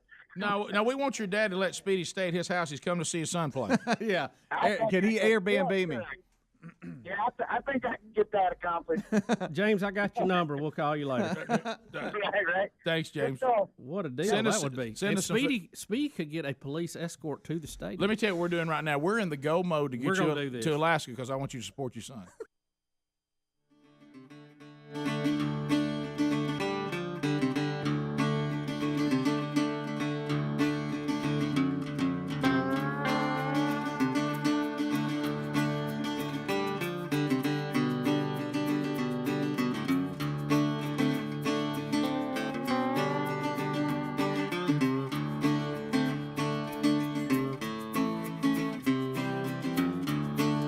Nobody listened. 35 minutes past the hour. The Rick and Bubba Show. As we make our way back, Adler has been through stress on Good Friday. Apparently, at one point, even forgetting what Jesus had done for him on the cross with his treatment of his brother. I'm not sure calling him was appropriate. Or asking the question, am I my brother's keeper? Right. If you would just your car on, we'd be fine, Luke. So you two are not speaking now. The police have arrived. Yeah. And they've turned their lights on. They've blocked a lane. And you're trying to see if gasoline and a recharge will be enough because you've read that gas gauges become inaccurate on this model when it ages. Yes. Is that where we are? Exactly. And for people that are emailing me, the reason why I haven't gotten this problem fixed with the vehicle, it's more than the value of the car. The price of the Gotcha. repair is Right. going to be more than the value of the That's car. not good. So at this point, I kind of really need to upgrade my car. So I'm Yeah. I'm just saving money until it goes. Yeah. You guys know how it is. So you're trying to figure out if quarter is the new empty. Yes. Okay. I'm trying to figure You're out. hoping. Yes. Yeah. Yes. If quarter tank is the new empty on my tank. So I'm mad at Luke. I'm mad at Luke. Luke's mad at me. He's in his car now. Luke's very mad at me because we all love being. Well, you said things you didn't mean. We all love being yelled at when we're doing someone a favor. Yeah, nothing better than that's that. our I'd favorite. have left you on the side of that road, buddy. So Adler, He should have. Adler, and I asked you this, and I want to get it on record. When you have disagreements with family and people that you love, there's the level where you get at each other, and as soon as the stress switch is flipped back to off, nobody's upset anymore. Right. Then there's those that so much damage was done during the stress, it takes some time. Yeah. Which one did you and Luke land on? Well, I said in the break that I was like right on the line, like I was sitting on the fence. Yeah. But I really think that like if I were to say that to Luke, Luke would push me off of the fence into the damaged relationship side. Yeah. Sometimes you say we need a week. So it's going to take a minute. Yeah, we're not gonna. Let's not interact for a week. Hey, Sunday's And coming. then there's Sunday's coming. Yeah, we got Easter. That's good. But you know what I mean. There's some that the minute the stress switch goes off, everybody's fine. Or like, whoa, that was crazy. Yeah, but it wasn't one of those. No, it was that was crazy, and I think you're crazy, kind of thing. Okay. Yeah. Okay. So Just a small question: do you have like a 5-gallon gas tank kind of thing? Yes. Or, okay. I used my 5-gallon gas tank, and then Luke let me use his 5-gallon. Really? After that happened, he took it back. I bet that went back with him. He said, "I'm sorry, mine seems to be a little low now." Right. Yeah. So free ride, big favor. Even gave me the gas. Right. So, yeah. Okay. Well, no wonder you. So you got $30 of gas in the tank. Right. So I'm waiting for that charge to go through. Then the cops pull up, and the cops are like, "Hey, whoa, what's going on here?" I'm You like, were nervous when you saw the Did you cops, say even the though you were cops? doing nothing wrong. Yes, I was nervous. I don't know why. I'm on the side of the road. I'm still nervous. get nervous. Nothing wrong. I know you want to do And he's got nervous voice, Rick. You know. Yes, I had nervous. You're trying to hide stuff, and you have no reason. Why do I have this? Hey, where's that German Shepherd going? Why do I have this look on my face? Why do I think you're gonna arrest me? Yeah, and I know I didn't do anything. Dogs love me. They always jump on me and like smell me like that.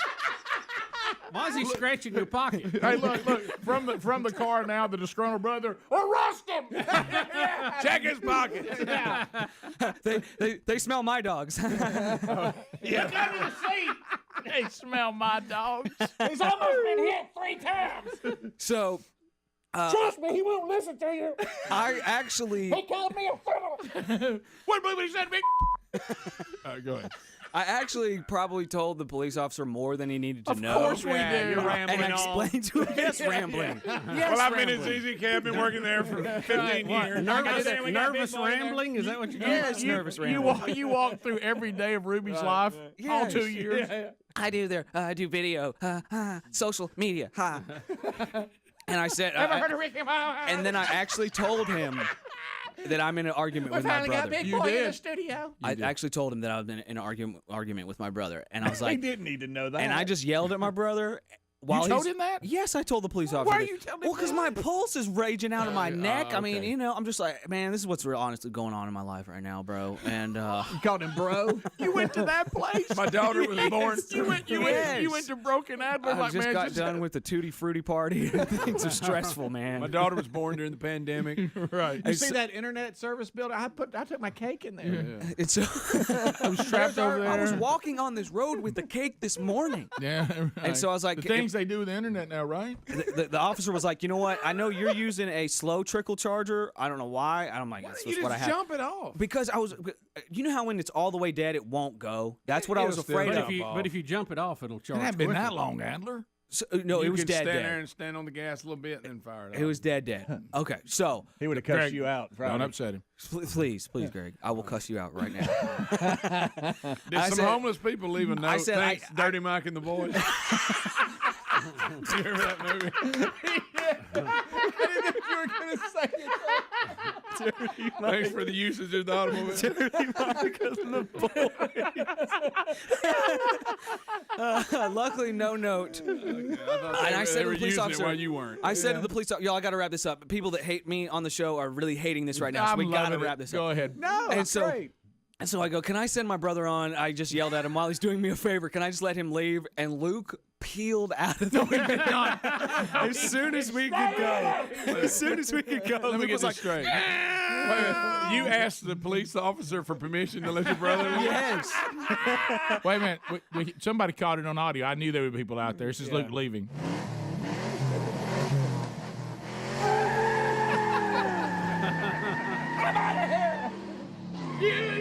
So, Grateful. Sorry, sir. so the police officer has a good jump pack. He hooks it up. Yeah. I crank my car, and my car cranks, Amen. and I pull off. You couldn't and believe I it. go- You were out of gas. I was You out of ran gas. out of gas. So that was all it was? That's gas. so, you're so relieved. Ran out of gas. I'm guys. relieved for you. Gosh. So What an Now ordinary. you I go and I'm on my way home, and I call my brother, And he was straight to voicemail. And I was like, hey man, Hello? I just need to I need to come by and apologize. Oh, in person. In person. Oh, so it was bad. And he hung up on you. Wait a minute, it was bad. It was bad. I went and stopped by my brother's house before even going home, and I went and apologized to him, and I said sorry and that I loved him, and I said the things that I said I shouldn't have said, and I didn't mean the mean things that I said, and I'm an idiot. Were you so tiny you were a little sweet? Yes, guys. Did you say things like? Did you say things like, I know that in that moment I sounded incredibly convincing that I believe these things? It's like I'd been holding them in for years. All right. I know that felt pent up. Emptied the bucket. Yeah. I didn't mean to cuss you. He was like, I just didn't know where that hostility was coming from, man. Like, it was bad. It was bad. It was bad. Rick, excuse me, officer. Would it be okay if my brother left? Because he's mad at me. Yeah.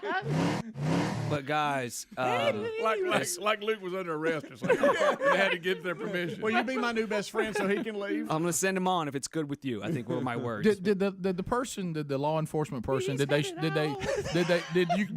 you connect with him like you were clearly trying to? I mean, like, yeah, man, it's good.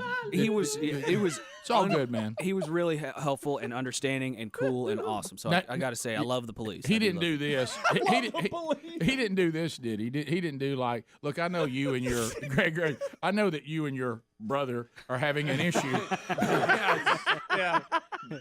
Why don't you guys work that out at home? Right. Yeah, no, nothing like that. So that was good. God guys, I got a picture to show you here, and that's a victory cake right there. Look at that cake survived. How about that? Cake survived. We had a wonderful Ruby Tuesday, Tutti Frutti party, and it was great. Awesome. How precious is that? Yeah, that's awesome is what it is. Things are looking up, guys. I've really, straightened things out in my life. Oh, wait, except I was cooking chicken last night for the family and just burnt the actual fire out of my arm. Have you seen his arm? Oh, it's bubble. Just when I thought life was looking up. Were you frying it? Yeah, I was doing a pan fry last night, and I used a... No, you know what that is? So stupid. You know what that is? I dropped the chicken. You know what that is. What? That's you being punished for your behavior. Yeah. You're right. You're right. Your brother wished that on you. He sure did. You're right. I wished a few on Greg, and they worked. They worked. Every time. You see the little blister on the right? That's you, and the big one's your brother. But that's nasty right there. I got it good. I did this about... You had good skin graft. I did this about 2 years ago. So it's a pattern. I just need to slow down when I'm cooking. And I had just worked out really hard. I worked out really, really hard. My hands were all shaky. Yes, totally getting the stress out for sure. Yeah. Chest pains, got to get rid of those. So you go and work out hard. Right. Yeah. Jump rope. Guys, I'm putting the chicken in, and it just fell out of my hands, and it goes boom, and it splashed against the side, and it just went all over my arm. And that hurts so bad. Oh my gosh, I was so mad. The chicken was really good though. So. Now you know how. Now your arm. After that hit your arm, you know how Luke's heart felt. Yeah, that's true. That's an illustration right His there. heart's burned. That'll preach, Rick. That'll preach. All right, so where are we? I mean, where are we with the So we had everybody over for Easter, and we did Easter egg hunts at our house. All good. So did y'all talk? I hugged him when he came in, but it was one of those hugs where it's a one-way hug. Oh no! Yeah, he had dead arm. Yeah, he was like, it was like he was running, or his arms behind him. Yeah. It's easier to destroy a castle than to build one. Rick and Bubba. Okay, so nice caller now, motivated. Speedy, I was looking at the flights here. Really, overall for a round trip, $782. I'm shocked. Yeah. I thought it would be 3 times. I did seriously. Too. Yeah. I did too. Now, I did too when he was here's the invited bad to play, part. and I thought I was paying for it. Bad part. Here's the bad part. It's going to be a long flight. No, no way around that. It is a daily. If you leave here at 2:57 p.m., you will arrive in Anchorage at 11:35 p.m. In other words, almost midnight. That's about right. 2 stops, Atlanta and Seattle. That's not that bad, by the way. 11 hours, 38 minutes total. Yeah. Coming back, it's 13 hours. You got to go through MSP. Where is that? Minneapolis, St. Paul. I would think so. Probably so. And then Atlanta. Impressive. And like I said, it's 13 hours, but you have to leave at 5:40 a.m., but that's not a problem for you. You used to being up anyway. And you'd be back at 10:20 at night. Now, what day would I fly out? What was it you told me? When do you want to go? Well, I got it down here. Well, the 20th they play at 5 p.m. So and they actually have a doubleheader at 5 and 7 local time. Well, we need to move the time up. That'd be 8 and 10. We need to move the time up because I got you going out on the 20th on Thursday. You wouldn't get there till midnight, right? So we can back it up a day. That's what we need to do, isn't it? Yep, that's what because you one day's gone. Terry's gonna be so mad at me. One day's just well, now you going to sports center. She don't like to fly. But JC's in Atlanta for a week playing. Well, now you're not supporting him. And Reese has football. I'm just. Whew. You got to think this through. Buddy, your son's only going to be in Alaska. How about one this? time It's Alaska. I remember when Tyler used to, when they were really young, and I would always take Tyler to the golf range, and he used to love to play. He used to love to hit the golf balls off the golf range, and in order for me to go to the golf range, I would ask Tyler, "Hey, you want to go to the golf range?" And then when he said yes, I would go to Terry and go, "Hey, Tyler wants to go to the golf range. I guess I need to go. I've done that with hunting. So I guess the boys want to go hunting. I guess I better take them. I guess I got to go. They want to go fishing again. Right. I guess, but I'm not going. That's right. No, take them down there. Well, if you want me to. Yeah.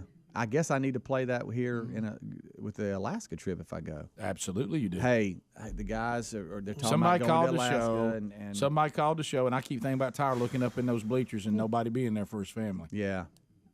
Even though he's in Alaska and he realizes they're probably not going to be. Listen, here's the line. But look, Greg, here's the line. He'd never say it, but he probably would love for me to come up there. Right. He'd never say it. I last time he's going to play it down. Greg, sounded a little homesick. Greg, last text I had with him, you could read between the lines. Right. Rick, he's got 3 weeks left. I think this will motivate him to get him to the end of those 3 weeks. Yeah. Because last time I talked to him, I'll be honest with you, he was about ready to head home. And then you do this. And I'd love for us to go together, but you don't like to fly. That's right. Yeah, she's already announced that.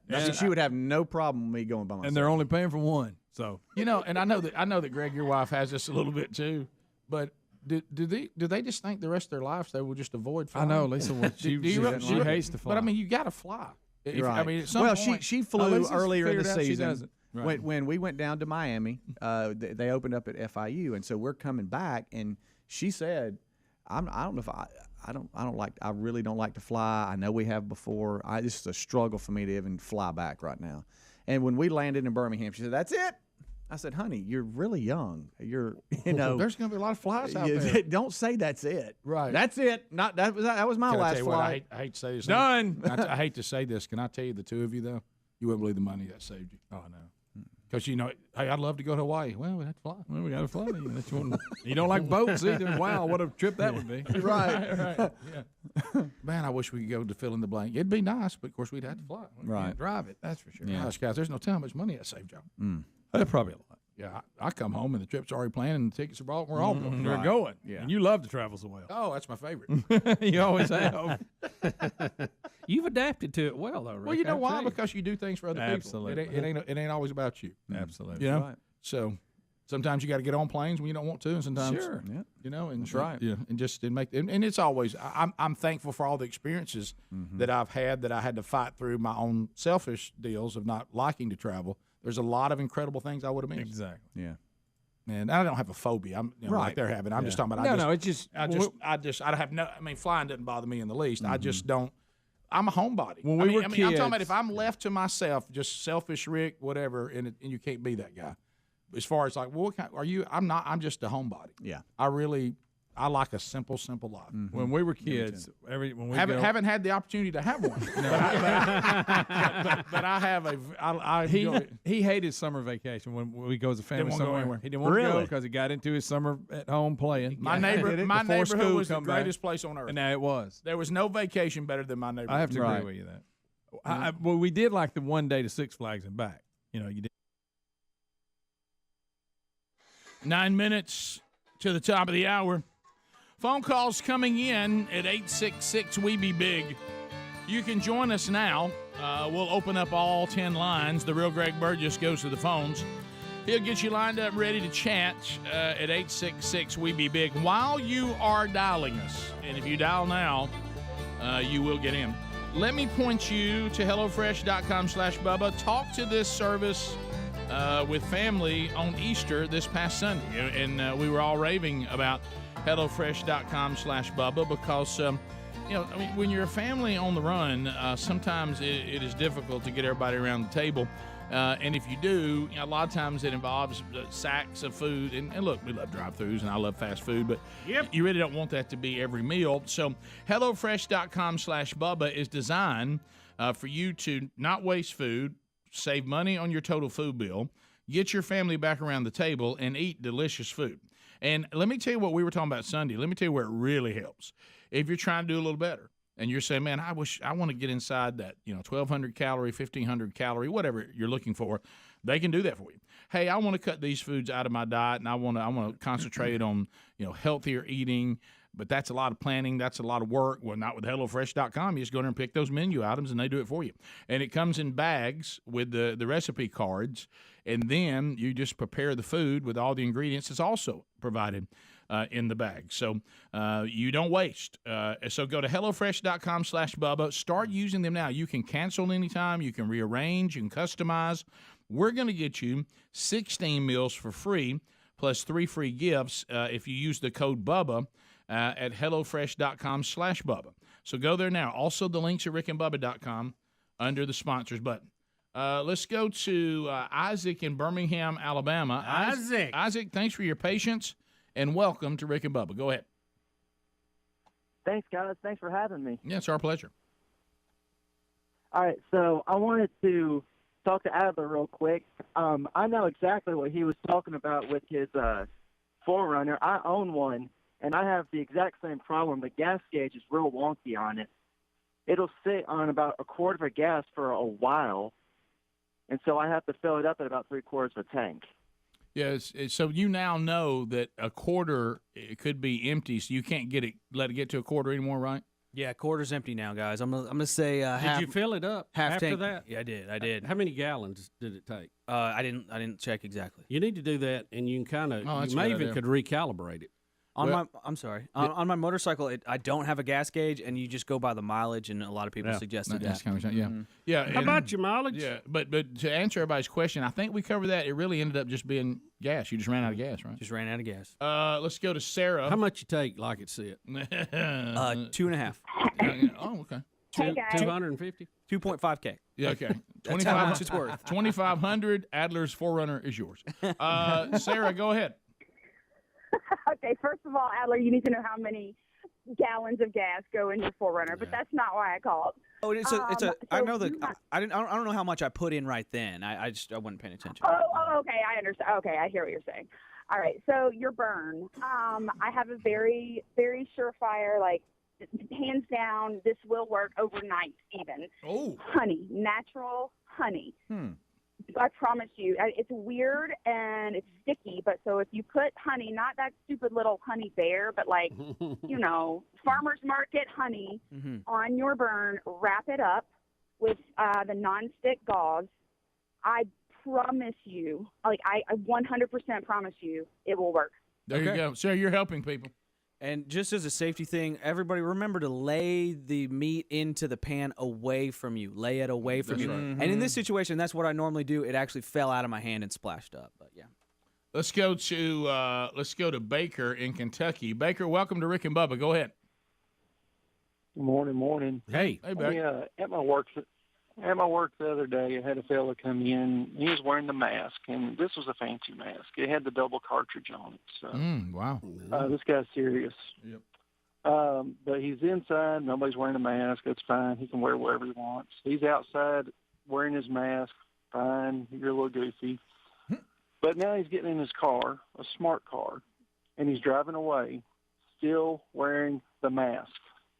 Yeah. Look, just let them go. Let them have it. If they want to wear it, glue it on. Who cares? Yeah, as long as it's not mandated. Yep. Probably not good to do that. No. Just for your overall health. Very confusing to us. But right. Now, when you say smart cars, you mean one of them little tiny things? You talk about something misnamed. Like a go-kart? Yeah. He probably said it, and somebody had to grab the top of it, pull back, and let it go. They are extremely small, aren't they? You see them in traffic, and you think, somebody's out here in a golf cart. Well, when you see a male in one, it really throws you. Garrett in Alabama. Garrett, go ahead.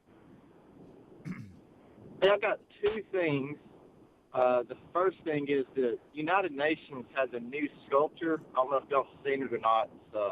It's called Peace and Safety. But look at Revelation 13, 2, and 7 and see how it relates to their new sculpture. And the second thing is it's a beautiful day for bicyclists to be out on the road pedaling. So if you're going to do that, do us all a favor and pedal right off a cliff. Thank you. Oh, my Whoa, goodness. Garrett. Wow. Garrett. Quoting Revelation and bikes off a I'm cliff telling all you, in one wow. call, huh? Well, maybe you looked at the statue too long. Gracious. Oh, yeah. We talked about that the other day, remember? I don't. No. Yeah, they unveiled that at the UN, and we were going, wow, that looks a lot like the beast in Revelation. Mm-hmm. Body of a jaguar, and that's feet of a bear, Yeah. wings of an eagle, and that's supposed lion's to be, face. Remember all is that really there? Yeah, I think so. Because I think that somebody picture gave it to doesn't me. look real to me, but I mean, it's we did a story on it a few months ago. Yeah. I remember looking at Must it have going, been wow, off it of sounds the like it. and well, wow. And what is it called? Peace and strength? Is that what it's called, or something? You can't say peace through strength, can you? Because now you're. Well, the UN has showed how ineffective it is at dealing with anything. Oh my goodness, that's so it's true. just a waste of time and money, really. Yeah, 100%. If a superpower can overrun its neighbor that's not threatening it, right, and just level the country day after day after day, and they can't do anything about it, it's useless. Taylor in Birmingham. Taylor, go ahead. Hey there. Y'all were talking about the science earlier, and I wanted to jump back to the Supreme Court confirmation and say that saying you're not a biologist is a weird way of admitting that sex is related to biology. Yeah, and that's you know, right. as a matter of fact, she's made a great point by saying that, didn't she? Yeah. So you're saying you don't have. There's actually biology involved, not just choice. Oh. She was trying to avoid that, but she actually said it by saying that's a great point. That is. All right, so we'll take a break. We come back. This Easter Bunny thing involving the president, bizarro. Secondhand. We'll run that down, and we'll answer more of the life's biggest questions. And we got some other things you're not going to believe. We got some people back in the news you thought had gone away. Rick and Bubba, Rick and Bubba. You know, just running 6'5". You didn't even like that? I didn't like that. Come on, Rick. I didn't like it. Dang. I love that. Remember that old boat ride they had? You get out in the parking lot and you hear the guns shooting in the boat ride. I get so excited. I thought there was nothing better to be out up under that oak tree in the dirt with my Matchbox cars. I thought there ain't no vacation better than this. Or a giant ant bed and a bunch of firecrackers. Yeah, blowing up ants. You were a fan of the staycation way before the. Oh, the staycation. Well, my neighborhood was like kid heaven. Yeah. I mean, We had woods, we had creeks, we had neighbors. I went back there and noticed it lately, and I wondered why I thought that was heaven, but I did. Yeah. I mean, Right, well, I Rick, thought- that's It's not near as big as we thought it was. no. Greg, I thought to myself, my friends are here. Everything I want to play with is here. My parents are here. My mom's food's here. You why, got why are we messing this up? got a few beagles in the yard Right. Got some dogs around. that you didn't even have to pay no attention to. They Got a took care of themselves. I got a BB gun. Why are we Oh, leaving? the Why are we BB going gun. anywhere? Why are we leaving? BB gun and a bicycle. You can defend the cause. I've got a football. We got helmets. I got a baseball bat. I got a basketball goal. Yeah. Where are we going? Oh, I know. Hey, look, I went back home to Got a Pascagoula, bicycle? Mississippi, and I kind of rode around, where I grew up, the streets and all this kind of stuff, and where my mama and papa lived. There was this small house, small front yard, but I used to think it was as big as a football field. Oh, yeah. And the one thing I looked forward to is we were going over there. I knew we were going to play football. I knew it. I mean, I couldn't wait when we leaving, Well, the yard when we was there. going. And, man, this was a touchdown. This tree's a touchdown. The walkway's a touchdown. This is out of bounds. And I went and pulled up, and it was as big as this studio.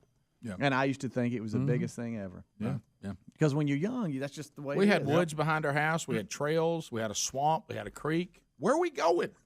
Why are you Fishing pulling poles. us? The place we go doesn't have any of this stuff. Crawfish. So you used to get mad? I just didn't like it. No, I would always, it was fine. Oh, and then when we decided to go to Disney World that time, you told me. that was I killed It was good to be that young and get to experience hell on earth because I think it hardened me. Yeah, First of all, my parents, we were never a wealthy family, so Disney World meant everybody crammed in the station wagon and literally laying in the back of it. that was a long trip. Remember, yeah, that's a long way to Disney. And then you get to Disney, and you really kind of come to the conclusion that it kind of sucks. Yeah. You know, I mean, I don't want to eat breakfast with Mickey Mouse. Yeah, right. Now, what is all this? It's terribly hot here. And who are all these people? Yeah. Where's the oak tree? Where do I play with my cars? Yeah. Where's the woods? Where's a stick and a bunch of rocks I can hit? Hey, there's a ride. Looks pretty nice if I don't mind standing here for 3 and 4 hours. Yeah. In the hot, scorching sun. Yeah. And then you remember we got in the spinning teacups, and you and Dad got it going so fast it made me sick. Remember that? Right. Yeah. Got my head hung out of it, couldn't get it back in. Like killed me. Yeah, I remember. Yeah. You kind of like that part of the trip. I remember that. You thought that was funny. Right. Hey, kids, so we've been blazing hot. You're all sunburned, and you've eaten a bunch of junk food, and we stood in line and got to ride 4 things. Now let's get back in the station wagon. 12 hours back home. Yeah. All right. And we'll stop at a Stuckey's. Hey, that's better than Cheehaw Acres number 1. No. It ain't better. No. None of that stuff was better. No. You ready, Speedy? What are you doing? Real handle, I think. What are you doing? Hey, Terry. Hello. Terry, you're live on the air. Good morning. Terry Wilburn. Well, hey, guys. Hey, Terry. Hey, babe. Hey, Speedy's going to go to Anchorage. For the show. Okay. Yeah, For the show. For the Is that show. all right? We're going to pay for it, so that's not coming out of y'all's budget. We're going to send him there to kind of report on the show. And Tyler, is playing in the middle of the night, and it's hard for y'all to even know what's going on. And I just think it means so much, for him to look up there and see Speedy, catch a game. Yeah.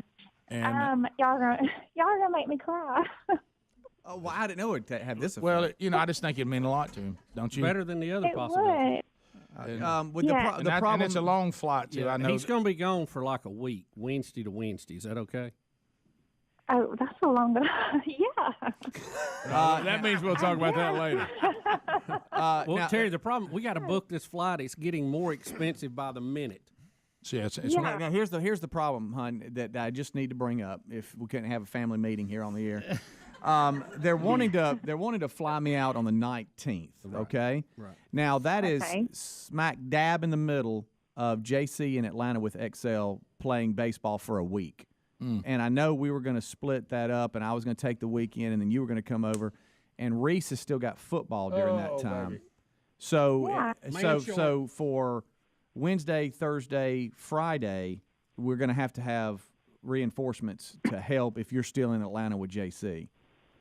Well, there's always Nanny and Granddaddy. They, they would love to. And Bubba to could help help. out. Well, look, I'll take Yeah. Reese to practice. What do we need? Right. I just Can't be that hard. wanted to bring that up that is during that week that you could be in Atlanta Yeah. with JC Right. during that point. Well, you are. It's not you could be. You are. I just wanted Yeah. to kind of let you know that. Hey, look, we all have families, got lots of kids. I know it's tough, but sometimes you just got to say, "Let's go." Hey, Yeah, I agree because I just think it would mean so much to Tyler. I mean, he just, he's in there I know. for 5 weeks now, Absolutely. and I know it's killing all of us not to him not to be home, but you guys have been extremely supportive, and this is part of as they get older and it gets more complicated and further in distance and all that. I mean, you can see Russia from there. I can just see him right here, right here at the end of it. He's getting a little homesick, and all of a sudden he looks up there, and there's Yes. and there's Dad. You're gonna make her cry again. I mean, I think that'd mean Yes. a lot. it would mean so much to him, and I know it would mean a lot. It would mean a lot to me as well. Just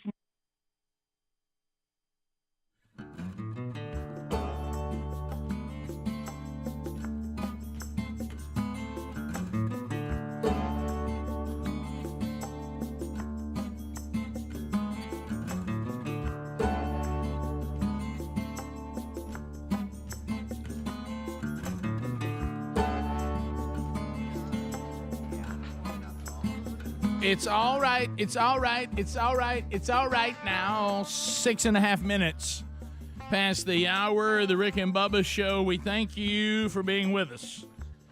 As we start a brand new hour, Speedy, Greg, Adler here, Helmsy not. As he'll be back tomorrow as we unpack another day together. Wanna know about now? I made enough to make a young gun proud. Funny and fame. Welcome back. Bill Bubba Bussy. Rick, glad to be here. Thank all of you for joining us. The little party we call Rick and Bubba. 28 years strong, and according to our accountants, we need about 15 more. Yes, and we continue to be like all of you that are Americans out there, and I know people do hear the show in many places, but all of our American friends out there, we, like you, of course, continue to strangely live under a presidency that has a president that clearly has dementia. To what level? And we continue to watch this uncomfortable story unfold. The leader of the free world, Joe Biden. Basement Joe. So it appears in this video that it's gotten to the point that we even have to dress someone as the Easter Bunny to help our president deal with. Is this part of? Is he speaking? I see he's speaking about Rick, something about Afghanistan. Listen, here's the thing I think that's very interesting about this. You think that the Easter Bunny at the White House would just be the Easter Bunny, somebody dressed up. Hey, this is a handler who's keeping an eye on Joe. Yeah. And he gets over into the crowd and he starts talking and getting off the script again. And you hear in the clip, he starts talking about Afghanistan. Yeah. Which, why in the world at an Easter get-together Isn't this the Easter egg roll? Would you be mumbling about Afghanistan? Hunter Biden's there. They're having a good time. The Easter Bunny intervenes and cuts the president off, waves, then tries to make it funny, and then herds him back away from the crowd. Look at his face. Yeah, so this is going to start with what you just described, and then it's going to kind of go silent, and it's going to show a distant view of the Easter Bunny coming in and interrupting it. Okay. Pakistan should not, and Afghanistan should be. Oh, the Easter Bunny, Mr. President. Look, he cuts him off abruptly, waves to make funny, and then sends him on his way. Now look at this view of it. He is sent over there to get him away from the crowd, or the she-bunny. Yeah. Look, making fun, and says, let's go back this way, Mr. President. Oh, he's over there. Just had to guide and him. watch that walk. That walk, for those of us who have loved ones, the walk is so revealing. The weight's out on the front. You're almost walking like a marionette, like somebody's having to lift your feet for you. We now know it was White House press official Megan Hayes in the bunny suit. Somebody said, "Go get him." Yeah, go get him in the bunny suit. You know, like you all said, this is supposed to just be the Easter egg roll. Like I say, even Hunter Biden has drifted his way into it. Yeah, and which and is acting like that he's not in a lot of trouble, and so we had to send a press official over to the president to say, please don't be randomly talking to people over here about Afghanistan. I really can't imagine at an Easter egg roll at the White House how the topic of Afghanistan would come up between the president and the crowd. By the way, did you see how lost he looks when they finally get him redirected? He just kind of walks around. And we'll see in the second piece of video. Look how abruptly the bunny interrupts him and then tries to act. Now he's just kind of walking. What? It's cut off. Go get him. Go get him. Go get him. Push him back. Wave. Okay, hurt him back. Now watch this. Look how he looks right here. He has no idea where to go. He has no look. I don't know where I'm going. Will you please just stand? There's Jill. She's trying. Yeah. And in the second one, we'll hear Jill say to Joe, wave, just wave. Just directing him. Yeah. This is what you want, right, Bubba? You want Jill with him at all times? I would. I would just assign her to be with him. I mean, most of the time the wives are with the president. Of course. Just put her there to make sure he knows where to go and doesn't wander off. Yeah. Oh, gosh. Look, now we got officials on each side of him in bunny suits and Jill. Gosh. Welcome to the South Lawn. Thank you and happy Easter. All right. Listen. Wait. Did you hear her say wave? All right. Wave. Just wave. Happy Easter. All right. Wait. Oh, my goodness, y'all. Y'all, this is the President of the United States of America. Yeah. You hear the First Lady telling him, wave, just wave. Just wave. While smiling, which is pretty good on her part. Yeah. I thought she was a ventriloquist for a minute. Yeah, I was going to say that. I can't say that. Yeah, it's a tough word. Yeah. It is. She's Jeff Dunham, and he, of course, is Jeff's Walter. Yeah. Just right. Hey. Wait, I like you know that. Guys, if you let yourself drift like I just did, I guess it's some kind of self-survival protective thing we do. I just start saying, well, yeah, this is a guy with dementia that's got his wife and other people trying to help him, and I lose all sight that he's the president of the United States of America. He just, I start protecting myself like that's not really true. Right. Because this is extremely serious. Leading you the free realize- world's a big deal. Well, that picture there is precious. That's of course that's been the case for a while. But Yeah, right. We're in a really a dangerous time right now too with Russia. They've started their all-out offensive in the east in Ukraine, and one of the former parliament guys from Ukraine is calling, who was pro the invasion, by the way, is calling on Russia to use nuclear weapons to end it because it's going on too long. So that's what we're up against today. And now that's going on, and I want you to look who's wandering around at the Easter egg roll. I know. It's we're just don't worry because we have breakers set up. Don't you worry, because if the president doesn't know where he is half the time, the vice president, Kamala Harris, and the speaker, they got it. Nancy Pelosi, we got them. There's your chain of command in it. Seriously, those of you that made this happen to us, could we at least get an apology from you? And I understand, you were after the mean guy, and he just made you Orange uncomfortable. man bad. Orange man bad. I got all that. But do y'all kind of feel bad for doing this? I mean, hey, orange man bad, old man worse. Yeah, you can even say it's worse than we thought it was. I'll hear that. Yeah, I didn't know. I'm just orange man bad, and I went after some familiar guy that we've seen on TV. Mean tweets. We've seen him up there, in Washington D.C. for been there forever, 40-something years, and we just wanted Orange Man to go. Rick, that was too new, too much change. Rick, except for his brief 4-year run as a full professor. Right. Yes, right. I forgot about that. Yeah, something about the economy being so good made us uncomfortable. Yeah. We would rather have a bad economy and Alzheimer's patient as president than to see somebody be mean. and he made us uncomfortable. We didn't like the way he talked. I didn't either at times, but I could almost look past that for the things that we were getting that were good. If you voted for Biden, you need a bumper sticker that says "My bad." Hey, that's on me. Yeah, I didn't know it was this bad. Right. I didn't know it was this far along. Yeah. And the way they protected him from you, and you were never allowed to see him, I could see how you could be fooled. Now, they did a good job of never getting him in too big a bind. And Trump didn't help by going after him too hard on the first one, and then he turned out looking bad instead of just letting Joe look incompetent. Yeah, let him talk. So that was a mess up. And but we look what we've done. I mean, it's not good. We'll be back. 866 We Be Big is the number. More headlines and more stories and more unpacking and more phone calls with you. Will and me could spend today, too. More of the Rick and Bubba Show coming up right after this. Rick and Bubba, Rick and Bubba. Terry.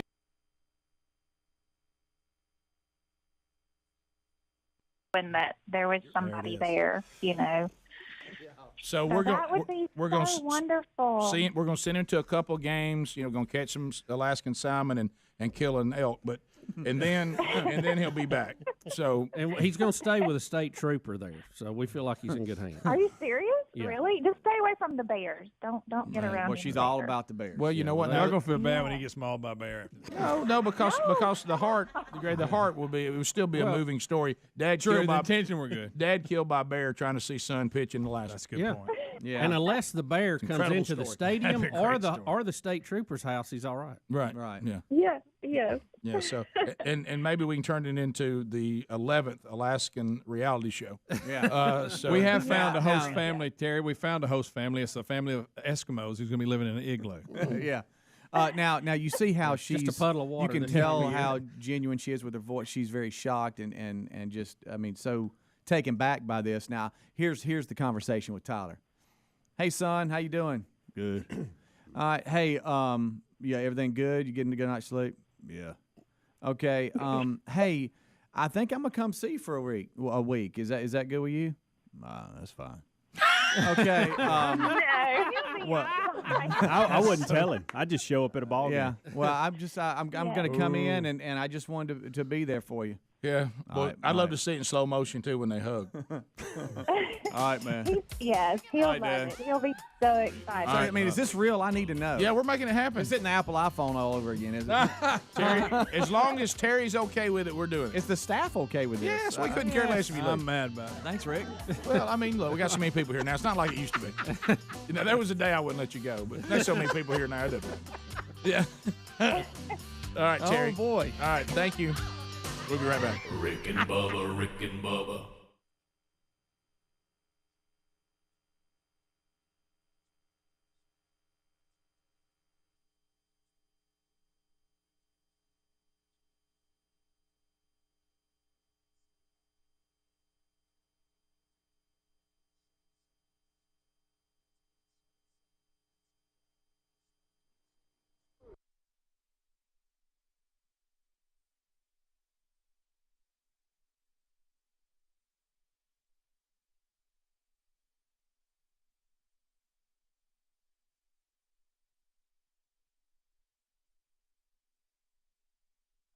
There's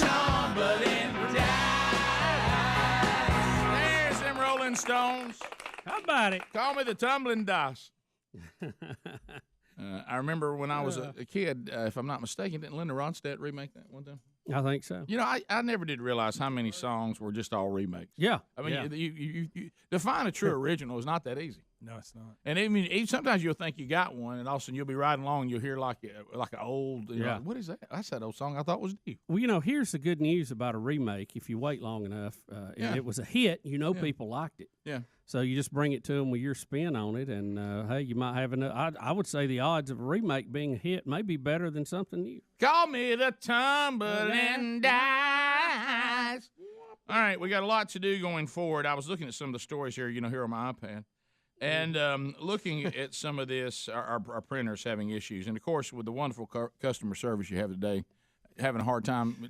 They just keep sending us the same old thing. It's been ordered. Yeah, we got that. We're trying to figure out when you're going to bring it here and put it in. I will say that's strange. I thought we've had pretty good. They've been Johnny on the spot. They have. You know what this means? Somebody's left the company and there's some new person or something. Because to Speedy's credit, he did order this before he left, and it should have long been here. Well, we're missing some kind of cartridge or something in the old printer. Yeah. So anyway, so we're trying to go, paperless today. And look, none of us in here are against paperless. It just doesn't function yet. You know how sometimes technology has to completely replace something and be better than what that was. That's when you move to it full time. Right. And you and I both, even you, Mr. Tech, we can't quite. It just not quite. I like parts of both sides. I like having the paper because I can mark it up. Right. Yeah.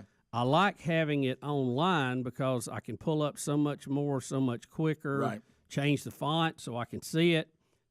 Cross-check it with other stories. All that's good, but then you're sitting here with a laptop up again, staring into it, and it looks distracting. So, it's just and there's times and stories I'd rather look at on the laptop, and there's times I'd rather have a piece of paper. So I need to try to make myself go into the digital world.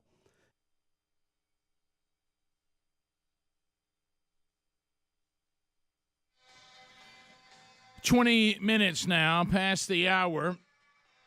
The Rick and Bubba Show. Thanks for being with us today. 866-WE-BE-BIG is our number, and we will get to more phone calls before the show is done today, for sure. Bubba, when you were telling me this in the break, and Speedy's brought the story in, I don't know what this says about the state of our world. I tell you what it does say. It's not good, Rick. Well, it's not good. It's not good, but I will have to say, I don't know that anyone can say, I just don't think I can make it. The world's not fair. There just doesn't seem to be a way for me to ever land on my own 2 feet. Apparently, the opportunities abound if you can be in this situation for doing so little. We're talking about, and you may remember the story when she was on, was it Dr. Phil she was on? The girl known as Cash Me Outside. Yes. Catch me outside. Yeah, why do they didn't know how to act? Why do they say "cash me outside" in this story? Because she's paid cash for the house. I see. They just playing off that. Because she used to say "catch me outside." Yeah, right? yeah, like I think this is just a and play. now she's called "Cash Me" because of this story. I got she you. paid Catch cash. me outside. How about that? Okay, Catch me outside. How about about that? Listen, she was on a show entitled "I Want to Give Up My Car Stealing, Knife Wielding, Twerking 13-Year-Old Daughter Who Tried to Frame Me for a Crime." Okay, that was the name of the show. list. Huh? Wow. Now, How about that? Catch me out there, then. Catch me outside. How about that? So How about that?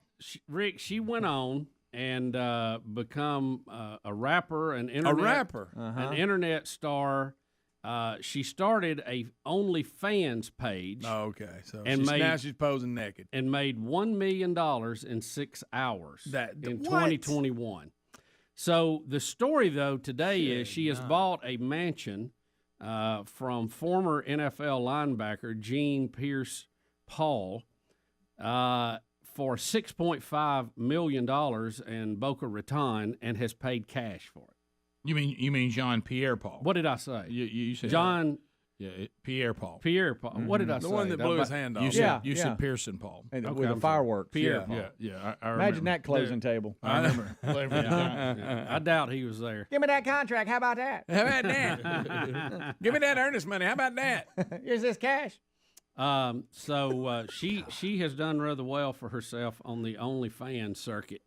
But wow, only in America. Yeah, I mean, only in today's America. Let me rephrase. Yeah, you go from what obviously was a little brat to that. So Catch me outside. How about that? you know, I just feel like this is going to end bad for her, though. Yeah, you know? I got a feeling she's not going to manage her money well. Yeah, enjoy this because I feel like it's going to be it's going to be a bad landing. You can't spend all that money. You can. Yes, you can. Yeah, you can. Greg, keep in mind this. Catch me outside. How about that? Just coming on Dr. Phil and saying, look how dysfunctional my family could be.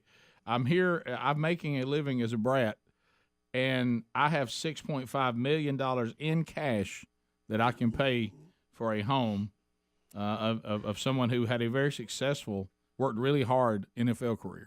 Rick, the home. Look at the two different worlds. The home is 9,200 square foot. It features a 5-car garage, 7 bedrooms, 7 bathrooms, a master bedroom with 3 walk-in closets, and a fully staffed chef's kitchen. Catch me outside. How about that? Now, is she is the kitchen still staffed? Is that what they're trying to say? Because that's going to be overhead. How about that? I was reading a little bit more on this Dr. Phil episode where the "Cash Me Outside" came from. They're saying because of some misunderstood what she was saying. She was saying "catch me outside." How about that? Yeah. She was talking to some some audience members who were kind of getting on her a little bit. Yeah, like, meet me outside. She said, "How about that? Let's go." And some misunderstood her, like she said, "Cash me outside." How about that? Well, now that is what she's saying now. Apparently, that's how she's making a living. That's how she's doing it. How about that? How about that? Now, Rick, take a look at that. And in give me some between cash. all of this, but between being a rapper, I'd like to hear some internet of that sensation, a meme, she was signed to Atlantic Records. Shut up. She starred in a reality show, bringing up. How do you say that? Is that Barbie with an H? I have how do they say that, I have Speedy? no idea. Where? And now, of course, her OnlyFans account, which has been her main source of income. It looks like. Is it Bad Bobby? Or, I don't know how to say her. Catch me outside. It's Barbie with an H stuck in there. Both her names just have a bunch of letters thrown. I don't even know how you say it. This is what Sam's saying. It's Bad Baby. Is what it is. If you want to hear it in my channel. I remember. That's right. She's Girl Bad Baby. Oh, that's right. That was her rapping name. Was it? I'm so glad we don't know this. Catch me outside. How about that? AKA Bad Baby. There's very few things that grind my nerves. That does. That right there, it's almost like I feel like that I have a call on life to eradicate all that from everything. Yes. And I don't know what to do about it. Yeah. I mean, you know how some things you just move on and say, I'm okay, I just won't pay attention to that. Then there's things you think must be wrong. I'd like to change that. Rick, not only has she purchased this home, in the photo, she is posing alongside a Bentley parked out in front of her new home. Well, good for her. Mm-hmm. Cash me outside. How about that? How about that? But again, I bet it ends well. Like we said, I got a feeling it's not going to end well. How old is she now? She is 19. Oh, boy. 19 years old. Oh, Yeah, my it's a goodness. disaster waiting to Oh, happen. my gosh. She hadn't even hit the dummy. She was yet. 13 when she appeared on Dr. Phil. Well, how about Sure, that? Sure, she did. How about that? Sure, she did. All right, so we have Jason Pierre-Paul. Yeah. And then we have, this says Gene. So is this Gene a different? is it somebody is this different? So that maybe it's a different player. In this story, it says she bought the 9,200 square foot, 7-bedroom, 7-bath house on March 3rd from NFL linebacker Jean Pierre-Paul. That's a different one. The one where the defensive end was the other one that blew his hand off. He's a Pierre-Paul. Okay. Right. So NFL I think so. linebacker Jean Pierre-Paul is his brother, maybe? I don't know. It was an NFL player she bought it from. Right. Yeah. Somebody in the NFL. When I Google Jean Pierre-Paul, nothing comes up. Only Jason Pierre-Paul comes up. Well, it's clearly not spelled Well, Jason. catch me here. outside. How about that? And the guy who blew his hand up was not a linebacker. It looks like a lineman, his wasn't it? dad might be Jean Pierre-Paul. Oh. That's Jason Pierre-Paul's father, for what I'm reading right now. Okay. So was he also? Did he also play in the NFL? Maybe they just misquoted. They just put the wrong The story clearly says NFL linebacker in front of Jean Pierre-Paul. All right, so but the Pierre-Paul we knew was a defensive end. All right, yeah. Boy. Yeah. Bad fireworks. Hey, incident. the story is this weird girl has a bunch of money. Yeah. She bought it from somebody. Could it be a typo or something? Maybe. It may be. Well, you can catch me outside for all I can. How about that? Catch me outside. Catch me outside. How about that? Did he ever return to the NFL? Yeah. What Sure he on did, Tampa Bay? Yeah, I think he won a Super Bowl. Yeah. Yep. Had a big bandage on his hand. Yeah. Oh, wow, look at that. He'd Yeah. club you. We have a 19-year-old with this kind of attitude that's walking around with all kinds of cash. Yeah, I know. Yeah. I know. She'll be broke before we know it. Right. And it'll be because I just don't see any evidence of watch how smart I can be with all this. Yeah. Now, maybe I'm wrong. Why do I Maybe- feel like she'll be dating Kanye in the near future? Oh, let me tell you. Let me tell you. Look, Kanye has really. Well, you talk about He's out there, You ain't talk about an odd bird. He is out there. Ooh, me. God love him. He's got some issues. Yeah. Yeah, he does. You know, they tell me he's really, really talented. I guess I just don't understand it. I don't get his music. I don't know what's so talented about it. I never have understood what. I mean, this is even when it comes to rapping, it doesn't sound very good. No, he doesn't sing very well. And he's got this clothesline. Yeah, Rick, it's no Furious 5. I'll tell you that. Yeah, no. And again, I mean that's just not. Yeah, that's just my it'd be like me trying to walk through an artist display of works of art on the wall. I wouldn't know what I was talking about there either. Right. True. You know, some of the pictures I think are really cool aren't worth anything. I just think they're cool. You know, I like seeing a nice shot of some deer next to a waterfall, but what's wrong with that? Yeah, that soothes me. We'll be back. Rick and Bubba, Rick and Bubba.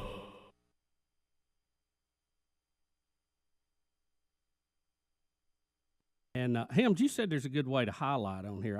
How's the quickest, easiest way? Call to do it? me I'll show you. Okay. Well, the other thing with me is over here in the one seat when you're driving, and the way it's set up over here, it's not really set up because you got this, so you can't put it there. This, is in your. You can't look what I'm doing right now. See, now I got to reach over here to get all this, and you can't really put it over here because it's too far away. It's a big old board, so there's really nowhere to actually work with just a computer or an iPad over here and do it, and it not be awkward. The only I thing like you this could size, do, though, it by the way. could come up with Is that better? You can put a stand up over the board, but then you're going to block your view Mm-hmm. to the seat across, and you're going to kill some of your farfignugan there. So Well, and plus, old bull in the china shop, I'll lean over there and kick something off. So anyway, but I don't want there to be. I don't want anyway. I'm not like my dad, with his flip phone. Yeah. I'm willing to move to paperless if it will be functional and it will work. We've had I'm this not problem against it. before since I've been here, and we tried this route. Now the iPad that we used at that point in time was it was one of the bigger ones when they first came out. So, and when we didn't, what I did today was I thought the mini iPad would be better. It's better. And Fits better. I dumbed it down a little bit, meaning I put what you would need in one little place so that you could not have to worry about all the other things that were on there. Good grief. Boy, SeaWorld just can't get a win. no, But I'm with you. Rick, here's the other thing. It would be a lot more difficult to do to set up, but it might work better if we had like a screen, say the size of those TVs, over that camera, and you had a wireless mouse and keyboard, and you could put it up there. Then you'd be looking up into the camera while you're looking at the story. I was thinking almost about a teleprompter. Could I type read it format. that far away, you think? Yeah, if you made it. Can you read those? Can you read those screens? Yeah, make it as big as you want to. Yeah, okay. That'd be weird. But I'd like it. Yeah. So anyway, we're going to You could even put something right here. But over to Bubba's On the other point, side. back to what he said, there's also something, and he said, I agree with you 100%. Like right now, this weekend, I'm going to do a men's conference. Well, everything I need has been sent to me in emails. Yeah. But I don't feel like I really got it unless I print it out and put it into a folder for the weekend with my contact, my hotel, my parking pass. Yeah. Even though all that is right there on my computer. I like having it in its own little folder on the desktop. I still want to have a hard copy of it, and it's easier for me to get it and organize myself with that. It's almost like these are good for quick hits. I'm with you. But but when you're ready to really drive something home and you got it, I'd like to have a hard copy of it. And it's something about being over there. Yeah. I never need or want paper on this side in any chair. But when I'm over there, It's over here. It There's is just a lot going on. It over makes here. a big difference. I love it over here, though. Or what if that whole part where your hands are was a touch screen? Now you're talking about Now we got things going. Now What if we're the whole talking. desk was a touch It screen? wouldn't bother me. You know what I love about coming. the old broadcast plaza and teleport? You know what I love about it?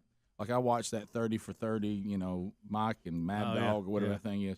And there they were, the toast of the town. I'm talking about owned in New York, the pioneers of sports radio as we know it today. This studio would eat that one for lunch. And their studio wasn't worth a crap. Yeah. Our studio was so much better than theirs. Oh, yeah. I never see whenever they show footage of other. I'm talking about big shows too. Oh yeah, much They're bigger all than us. cramped, Much little bigger spaces. Yeah. I don't like. How about we really are fortunate. We got a nice setup. We can breathe a little bit in here. Well, Rick, I want to lift your spirit this morning with a little free metal.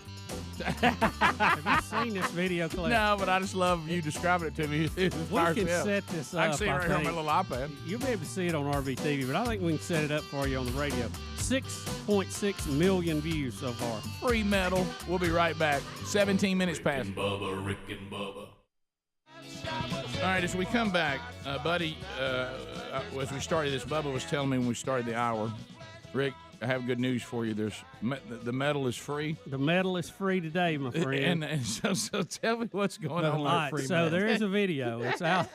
This is the video clip of the day, I guess. A funky video posted on July 16th shows a guitarist giving a free metal concert in front of his home in Bridgeport, New Jersey. Now, Rick, the guy he's skinny as a rail to begin with. Of course He's got a he is. scraggly beard. Of course he is. He is shirtless. He's got on white shorts. He's got on some kind of big straw hat, a red cape. Okay, I like it. Sunday socks and tennis shoes. it looks like. I would like like to point out, I think the shorts is actually a bathing suit. Really? It may be. All right. I think it is. So he's got that mesh underwear built in it. Yes. All the better. Now he is in the With a front string in the yard front. of a lawn that I will have to say has not been kept up really sharp. Okay. Got a lot of dead grass in the front. Bush is a little out of control. Well, But you he's see too busy he, with metal. He is in his front yard and he's running extension cord off the porch I out. like it. And he has it looks like a cardboard sign.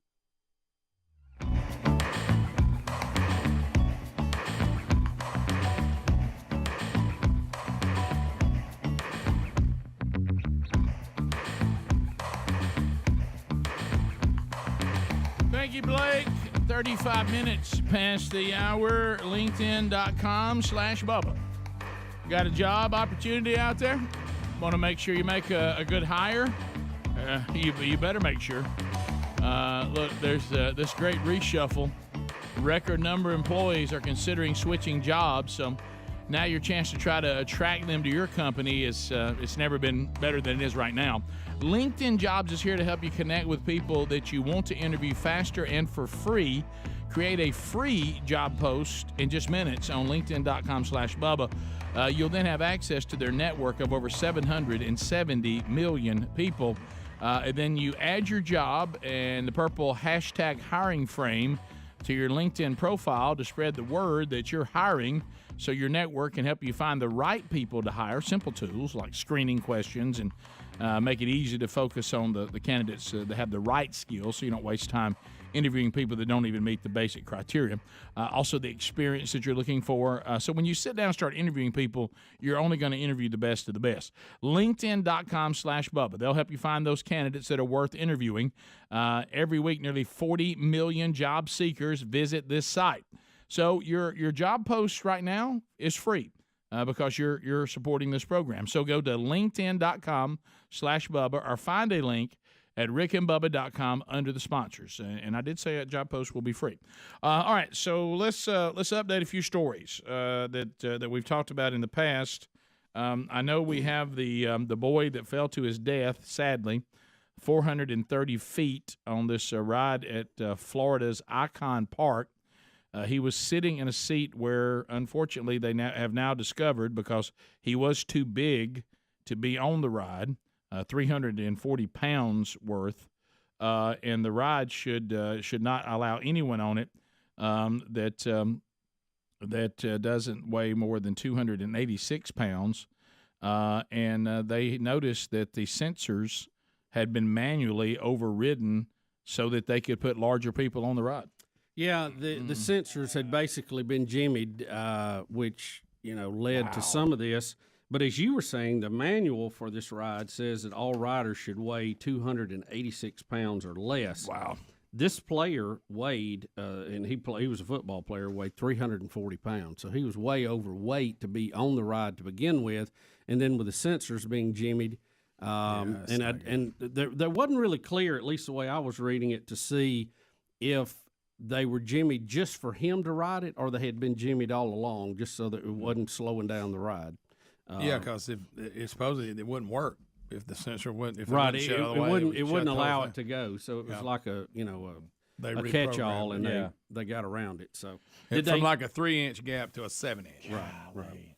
Ooh, so bad, so That's bad. fast. But you could see in the pictures before he went up that he wasn't in there good. The thing was around his head. I just don't understand how. And he'd been turned down to ride other rides that day. This is just a basic, hey, man, this thing's not safe enough. You got to get out. Yeah. And, just eyeball it. You don't have to even know anything about it. All you got to do is look over and go, man, he's not secure in there. Well, nobody wants to be the negative one. I know. Stop the fun, but there you go.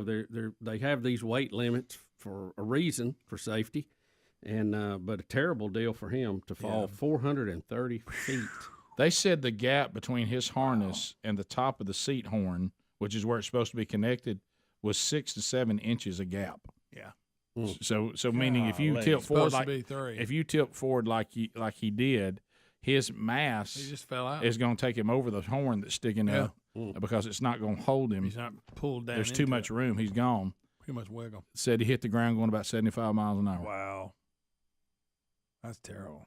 Well, yeah, it is because it could have been avoided. It really not even The waste. Good night. Yeah, it's and now I'm with you, Bubba, and I don't know how much money something like this has, but they're about to get in a lot of trouble. Yeah, it's going to be bad. It's mounting. So what was the other? Not only can I just? I'm sorry. Mhm. This is tragic that he fell to his death like this. Well, of course it is, yeah. And I'm just, for those that live through it, you're sitting beside him and you're witnessing His this buddies. happen, and you're locked in. People You're stand there strapped waiting in. in line. You're strapped in, and you can't do anything to help. Yeah. Can't get off the ride when it happens. You can't go to him. You're They're just just stuck there. Yep. And you witness that. Yep. It's not good, and you now like I say think about the that feeling of sitting there, like you're saying, you can't even. It's going to take a while for them to get you down. Yeah, can't do anything. So you're just so anyway. So Bubba, the other thing you were going to talk about today, we have an update on the Supreme Court has rejected bids from the Democratic states challenging SALT. Now, what is SALT? SALT is basically the taxes that you pay, state and local taxes for short, that you deduct on your federal income tax. Well, high tax states like New York, California, basically you're writing that tax off that you pay to the state, so the federal government is getting less money. So under the Trump administration, they limited how much of that you could write off. Right. And of course, the high tax states didn't like it because now their citizens don't get to write off the whole amount. They can only write off up to $10,000, which basically would encourage states not to have as high of state taxes. But some are going to, that's what they do. Sure. So, but the Supreme Court rejected even hearing the case. So this is going to be a blow to blue states with high state tax rates because they will not get to rule or get this overturned, so they get to write that off on their federal taxes. And it's the people who are for it say that it's only fair because we can't just let them pay their state and then not pay any federal income tax. And Right. the people there are going, well, that ain't fair. We're paying tax. We need to get to write it off. Sure. So, it's one of those things. But it's going to be the same for everybody, looks like, capped at $10,000. That will remain from the Trump administration. Yeah, so I mean, it's one of these things, and it's all real fresh to us right now because April 15th just came and went. So, so all this real fresh to us right now. Yeah, boy, it's fresh. Boy, we pay a lot of taxes, don't we? Uh-huh. Wow, we pay a lot of taxes. So many taxes, just tremendous. I thought about the family we talked to yesterday that won our tax day challenge. For those of you that missed the winner of that, it was a little later in the show. Paid yesterday and sent us documentation of it, a little over $4.5 million. Well, the thing that hits me the most about it, and you heard me talk to the husband about this yesterday, and it's really the reason why the misery of commercial flights, of course, some of that's been relieved today, thank goodness, but the misery, and by the way, that's just for today till we start all the different people that'll try to get it back to us.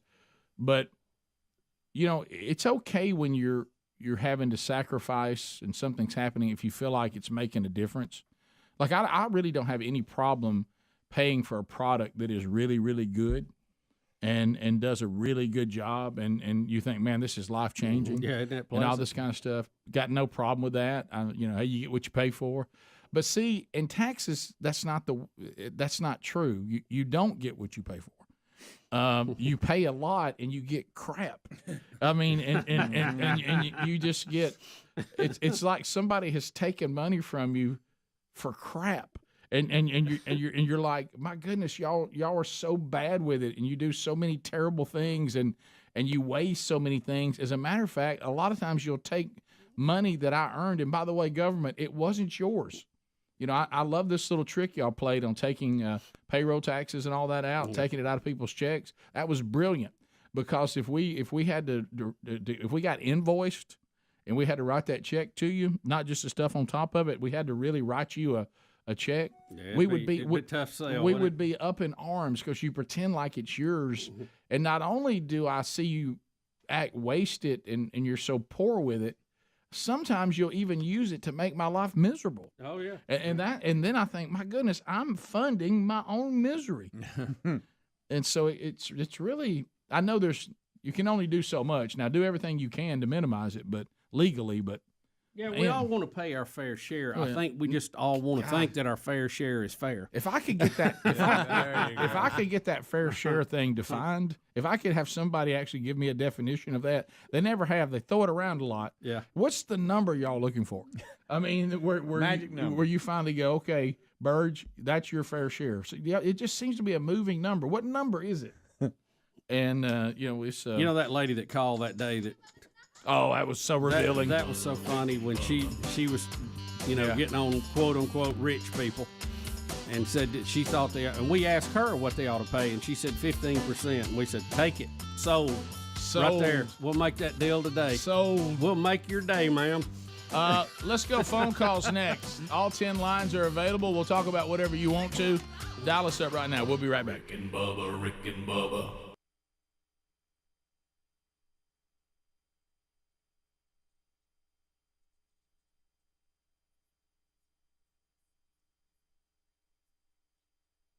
Spray painted with green spray paint that says free metal.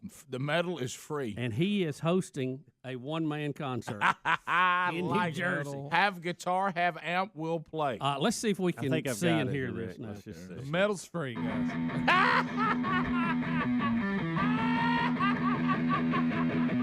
Where's his amp? Behind the sign. He's holding the sign up.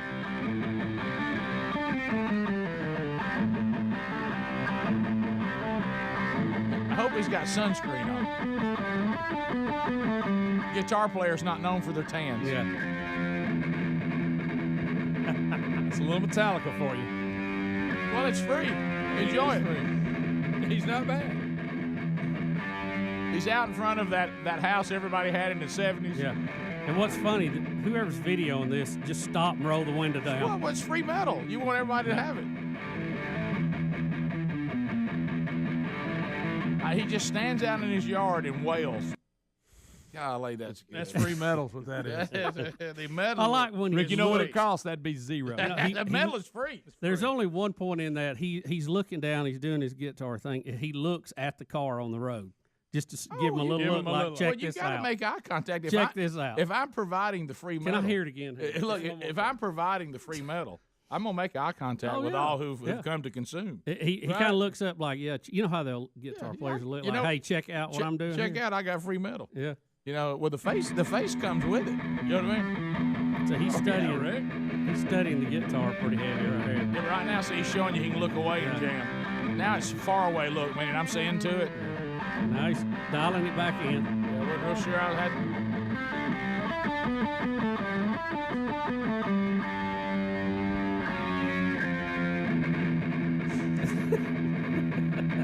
Come on with that. Right there. You see him look over? Yeah, the metal is right, free. And you notice, Greg, it was right after that little transition. Like, did you pick it up? Yeah. I acknowledge I'm jamming. I acknowledge that I'm ripping. Now he's jamming. He got that head going now. That's free. Remember, he's wearing a red cape and a bathing suit. I can't get enough. Do you think the neighbors enjoy the free they metal? love free metal, don't Yeah. they? Yeah. Keep paying him to stop. Keep in mind now he's able to provide free metal apparently in the middle of the day. Yes. So work did not get in the way of that concert. That video first appeared on Facebook. He's not cutting the grass either. First appeared on Facebook. It had more than 142,000 shares along with 90,000 reactions. But, Rick, a whopping 6.6 million views. Come on with that. And 2 more now. Let me tell you what's great. Let me tell you what's great about the metal he's provided for free. Keep in mind that he got up. It is sunny. It's not raining. No. And he could have gone out and cut his grass. Yep. He could have. And he said today, and it's apparent the grass does need to be cut. Yep. I could cut the grass today, or I could get my amp set up, get an extension cord, and I could provide free metal. Right. And he said free today, for everyone. Today, it's free metal. The grass can wait. It would not, to me, it would not be funny without the sign. No, the sign makes it. Free metal. Oh, and he looks exactly the way you think he does. Not free music, free metal. Free Greg, metal. I'm just a click from malnutrition. I am. Yeah, You know what I mean? he needs to eat something. Right, He's going to drop. I smoke about 2 packs a day. Right, and I'm so white you can almost see through me. Yes. You know it, and I'm out here ripping, and the metal is free. And I hope he had sunblock on. I had a sun hat on. That helps my neck and my face. If I can make one critique, metal players do not wear those kind of hats. They don't. His name. We need a bandana or something. His name is Steve Brown. Right. Well, I guarantee he's known and loved by the neighborhood. They also have a picture of him with his girlfriend here. Really? Yeah. Any count? She looks fairly normal. Well, I'm going to say, if you can take that axe out and provide free metal, it'll draw the chicks. Chicks love a guitar player.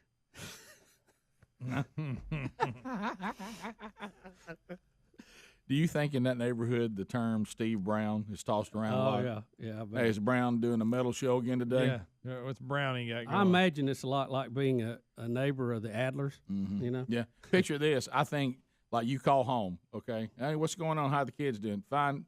Can you hear me? Brown's got a metal show going next door. Because he looks like he's in a 70s suburban neighborhood. Oh, yeah. I don't like Chi Hall 1. He's out there ripping in. It did. You know, so I don't know. He's but got free metal on. Yeah, sure he does. There's no charge for it. No need to set up a cashier. No. You know what you do? You just sit and enjoy it. Yeah. That's what you do. As those people were. I like it.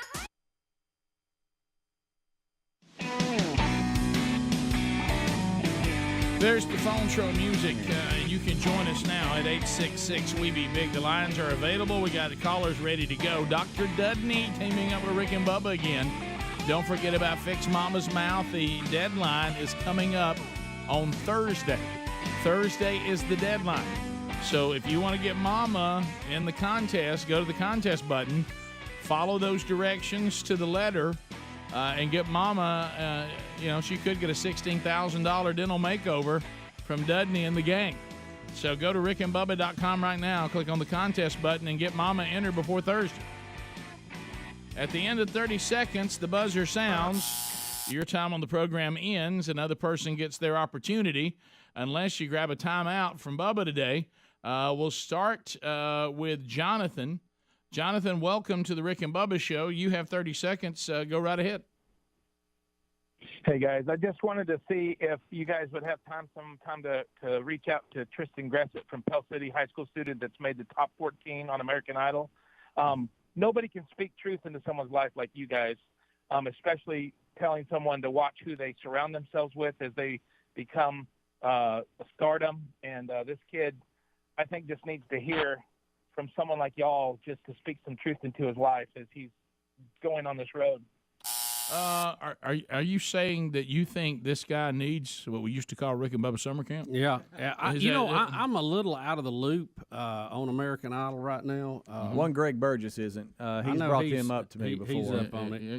Greg knows the deal in there. Is it Greg? What is the deal? Is he? Is he doing good? Does he seem like he's got it together, or what? What's happening? Jonathan seems concerned. I've only seen him sing a few times. He's different. He's good though.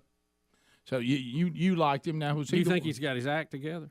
Well, I don't know. You can't tell that from watching it. I think he's probably saying before stardom hits him, just give him some advice. I think that's what he's saying. I don't think he's saying something. How are we going to get to talk to him? Yeah, that's a good question. Because he's in Hollywood, probably. Maybe we're doing that now. I know his mama's there with him. She's fired up. Okay. Look, I love the shot of the call screener. Look, it's like we're protecting his identity. Yeah, Greg, Speedy and Jonathan, if we could get a chance to talk to him, that'd be great. So hope maybe that opportunity will present itself. He is good. Now, he's different, which is... What do you mean? Well, it isn't this I'm this great singer and I have this great voice. He's got a good voice, but it's rock sound. I would probably like him better than I would like some of the others, Yeah. Yeah, more style. Yeah. Okay. That boy, Greg. A little flair. Way to bring it. I prefer that usually. And he looks a little bit like Jack Black, so I know you'll like him, Rick. I saw that guy arguing with his brother on the side of the road. I'm sorry. We go to Chuck. But I've heard a lot of very complimentary things about what he's doing on the show. He's doing real good. Yeah. 866 We Be Big. Lines are available. If you dial right now, you will get in. Let's go to Chuck in Ohio. Chuck, welcome to Rick and Bubba. Go ahead. Hey, guys. I don't have a lot of friends that I hang around with, so I listen to you guys all the time. And I think you influenced me a lot. This morning I got up, I'm looking for something to eat. I found ribs. My wife said, "What do you have for breakfast?" I said, "Ribs." She said, "For breakfast?" I'm like, "Well, why not?" And it's pork, bacon's pork. Thank you. I thought I got that from Rick and Bubba. I've heard of ribs for breakfast from you guys. That's right. Yeah, there you go. We used to give them away at red lights. Chuck, way to go, Chuck. The difference we're making, these are the things you don't even think about. It's not things other people might consider landmark, life-changing events. But you know what, Rick? I'm proud of it. We were not afraid to ask the question, who day-parted food? Yeah. Who assigned food parts of the day? And Chuck even throws in that his pork. Listen, see how logically he thinks? I love breakfast for dinner. Yeah. Or supper, as we call it. And I also love leftovers from the night before for breakfast. Yeah. Well, I'll tell you another thing. And I tell Bubba. I've eaten spaghetti for breakfast many times. Yeah, I'm sure. Bubba brought it up yesterday, and I think we did visit this years ago, but I don't remember the answer, unfortunately. I'm confused by the term fried chicken. Yeah, I had it Sunday, and it was really good, and I got to thinking about that again, too, Rick. I thought, why do they call it that? What does that mean exactly? There's fried chicken. What are we talking about, fried chicken? Is it fried twice, you think? Fried chicken is fried chicken, right? I understand chicken fried steak, meaning we fried it the way we would chicken, but how do you have fried chicken? It's just fried chicken, isn't it? Well, Rick, I don't know. I just ate it. It was good. Fried chicken. And I know that we covered it's a chicken breast fried. Potatoes. We covered it, I think, a few years ago, and I don't remember why it's called that. If I go in, I say I'd like to have fried chicken, and then I see on the menu it also says you could have fried chicken. What Rick, when you is that a chicken breast fried and not on bone? Fried chicken also. I'm just asking. No, maybe. Yeah, maybe. Yeah, it's not. It wasn't on a bone. But if I take any part of the chicken and fry it, isn't it just fried chicken? Anyway. Rick, it was one of those things that was so good, your tongue couldn't believe it. Oh, I know. And it starts acting up in there. You know what I mean? Jumping around. Oh, yeah. You're like, oh man, give me some more of that. Let's go to Porter in Kentucky. Porter, welcome to Rick and Bubba. 30 seconds. Go ahead. I would like to lead with the question of the new movie Young Messiah. Is it biblically sound? Do y'all know anything about that? And I also wanted to mention that I met Bubba coming out of the game, the ESPN game day in Auburn. Now, I was there waiting on a friend of mine, Chase Masburg, who's a walk-on, to come out of the locker room. I could only assume Bubba was waiting on the big guy to come out. But he got a picture of me. He might remember. First of all, I've never heard of the movie Young Messiah. No, I haven't either. Yeah. Now, what was the other part? I was struggling a little bit. He was waiting to get his picture made with somebody he knew on the Auburn team. Right. And he assumed that you were standing out there because I remember when Blake played there. I know where everybody's standing. Mm-hmm. Is he talking about football or basketball? I think he was talking about. Well, I don't know. It's a great question. It's a great question. See, my mind goes. I think everybody's talking about football. I was researching chicken fried chicken, but he said not paying attention. He said you're waiting on the big guy, so that'd be Pearl. Because you're not tight with Harsin, are you? Not especially. Played golf with him a year. Last year. Yeah, Enjoyed yeah. that. Mm-hmm. No, I've never waited for Bruce after a game. Oh, yes, you have. No, you have. I'm over here, Bruce. I don't do that. Mm-hmm. All right, so he's Adler, busy. He got things he's doing. You call him Big Man? Yeah. Yeah. No, I call him Bruce. Yeah. The Young Messiah, from what I can see, it's a 2016 movie. I've never heard of it. It's got these people in it, and it looks like it's a drama from 2016. I've never don't know anything about it. By the way, didn't realize how much David Bradley, the actor, looks like Willie Nelson. He really does. Wow, he does. But anyway, I'm not familiar with this, so I'm sorry I can't comment on it because I don't know anything about it. There it is. So let's go to Donnie in Tupelo. Donnie, go ahead. 30 seconds.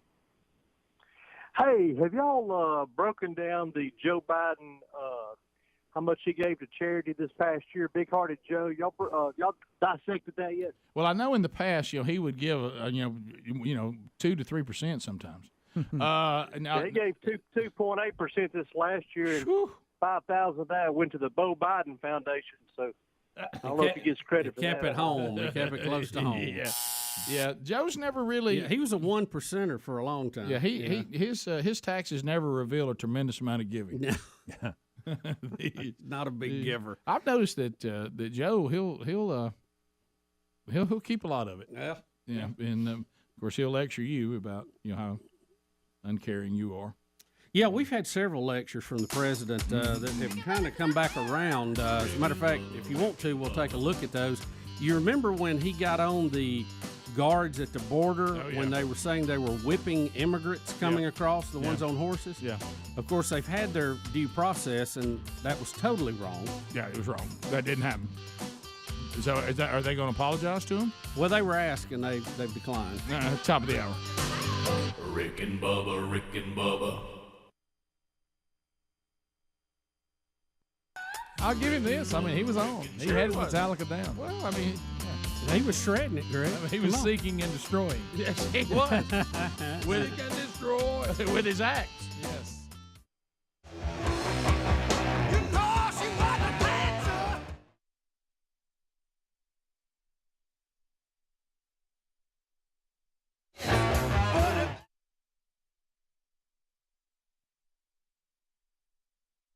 Some of these updates on the Hugh Freeze saga at Ole Miss, and because sometimes the headlines are a little misleading. You see the headline clickbait. Now the phone call records that led to the removal of Hugh Freeze. Now you have to remember when you're going into this story, there's the NCAA investigation of the Ole Miss football program, and then there's the personal behavior and allegations of Hugh Freeze that led to his resignation, and as the Ole Miss people have made very clear, would have been his firing if he had not resigned.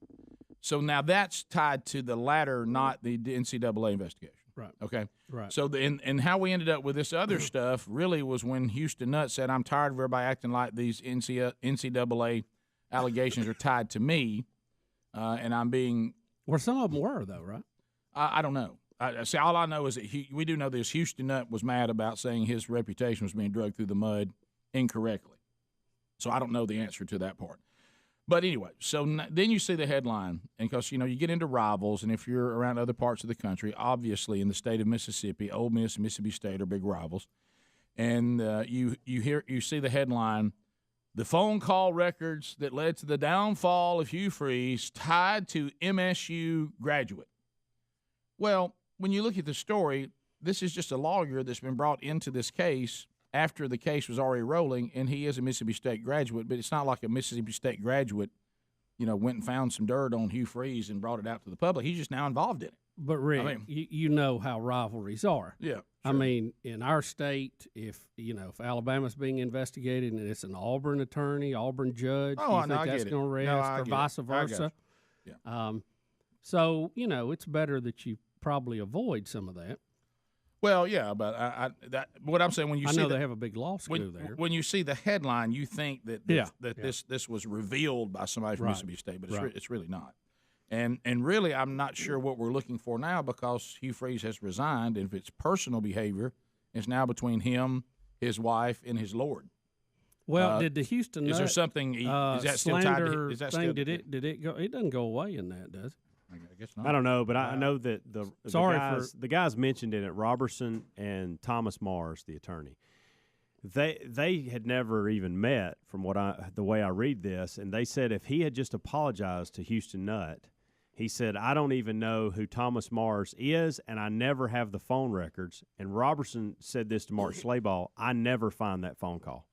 So if they would have just apologized to Nutt, they don't even start digging into this. Well, they say that now. Well, they're assuming another way to insult somebody. Well, no, I think they're assuming, saying if he just apologized, this goes away, and nobody even digs deep into the phone calls. You don't go with them. Yeah.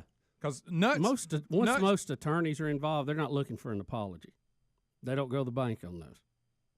Yeah, Nutt's big problem was that they lied and said that it was all on him. Right. Yeah, all that none of that. I got you. And they were doing it to help recruiting, because they had a big recruiting weekend, and he told all those kids, "Don't worry, this didn't happen during." And he said that's not true.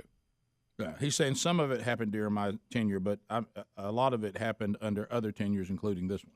And he got the look. He said, "You're just trying to help you." Now again, I'm just reporting. I don't know. We haven't heard Freeze's side of the story. But how long has Houston Nutt been gone? It's been a while. He's not coaching anywhere else, is No. he? I don't know why He could now, be. why this. It seems a little odd, and for whatever he's planning on collecting, his chances of getting much of that just went down dramatically. Yeah, I think he's Since more he was unemployed now. I think at this point he's more satisfied with, and if it's true, and I don't know, that this person is not who he says he is, and I'm exposing him. Yeah, well, he did get that victory, it looks like. He was out at Ole Miss in 2011, so that was his final year. Well, and he's been doing some stuff with CBS. Orgeron take who? Not sure. Or was Orgeron before? Guys, correct was next. Correct me if I'm wrong. Now, Did he take over for Houston Nutt? I guess he did. Again, and correct me if I'm wrong. From what I can gather, from what I've looked at, now if there's something still going on, it's still tied to Houston Nutt's lawsuit.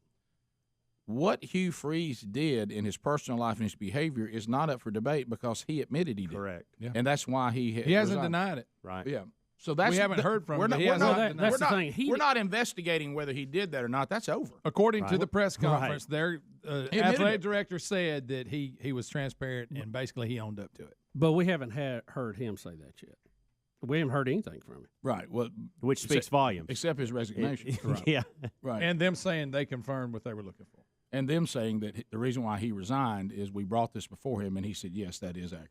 I don't think he's going to That's what come they out say. today and say that this didn't happen and he just resigned because he was done coaching football. Right. In my Probably opinion. not. I don't. No. Yeah, I want to move on to another part of my But life. you know, still the part that's strange to me, Hugh Freeze had to okay the phone list that was released. Yeah. He had a chance to redact or mark out certain calls that would have been personal. And or he did that. Numbers, and he did, but he didn't mark. He that missed one a big one. And out. then the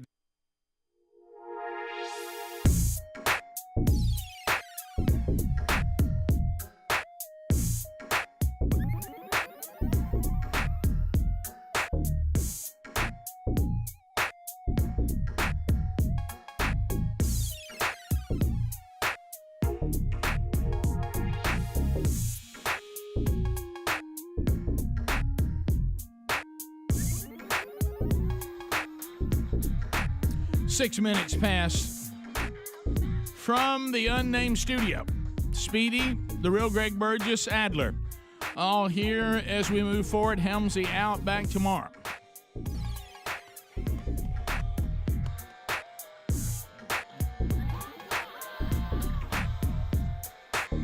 And welcome back, Bill Bubba Bussy. Rick, glad to be here. Thank all of you for joining us on the little party we call Rick and Bubba. Rick and Bubba. All right, so we got a couple things we can get into.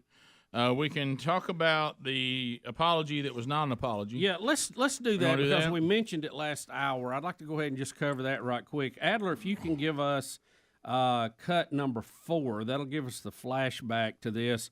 When this happened with Border Patrol agents, if you remember, they were on horseback and they were accused of whipping immigrants with the whip. Right. And defenders were saying no, they're actually just making the horse maneuver in the proper way. Correct. Let's go back to this in September when Joe Biden got on the Border Patrol agents. Given what we saw at the border this week, have you failed in that promise? And this is happening under your watch. Do you take responsibility for the chaos that's unfolding? Of course I take responsibility. I'm president, but it was horrible what to see, as you saw. To see people treated like they did, horses barely running them over, people being strapped, it's outrageous. I promise you those people will pay. They will be, an investigation underway now, and there will be consequences. There will be consequences. It's an embarrassment, but it's beyond an embarrassment. It's dangerous. It's wrong. It sends the wrong message around the world. It sends the wrong message at home. It's simply not who we are. God, I'm a whisperer. So that's what I'm really a straw. Guys. So the border patrol agents involved in this went through an investigation. Could have been charged if they had been abusing their power. They've been totally cleared of the incident. Yep. Okay, after thoroughly investigated. So everybody that said they were doing something, they were not doing what they were accused of doing. And instead of waiting, and saying, hey, we'll look into that, see what went on, whatever, we jump on it because we have to try to take some political high ground here. And investigation. They got to make some salad out of it, Rick. And Jen Psaki now is asked about this now that they've been cleared from the White House.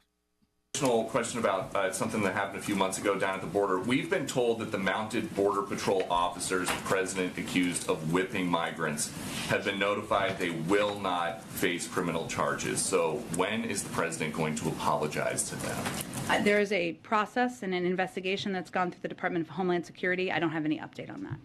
The president said that they were whipping people, which would be a criminal offense, and they've been told they're not going to be criminally charged. And there was an investigation into that, and I'll let the Department of Homeland Security announce any conclusion of that investigation. You accuse these officers of brutal and inappropriate measures. Now that they've been told they will not be criminally charged, will you apologize? And Peter, there was an investigation into their behavior, so that investigation is playing out. Whenever it's going to be announced, the Department of Homeland Security will announce that, and I'm sure we'll have a comment on it after. Yeah, it's already the judgment has come down. Yeah, the judgment. Raggedy Ann. Yeah. The question is, will you and the president apologize to people that you accused of doing something they didn't do? Here's the thing we used to do, and I know this will be shocking to a lot of people. The president stayed out of these things. The president doesn't have to comment on who's guilty the day something happens based on the latest footage from CNN. Right. You can say it's being investigated. If wrongdoing happened, there'll be consequences, but we're going to let it be investigated. We don't know. We don't know any of the circumstances. We're not going to rush to judgment over one clip of video that's come out. We have due process in this country. Let it work out. But it became mod back during the Obama presidency to go ahead and pick a winner and let it be the guy that you think was being abused and pick him and talk about him and relate him to your kids and go ahead and have judge and jury before any investigation's ever done. And then after it blows up and there is an investigation and there is due process and they're not guilty, damage already done.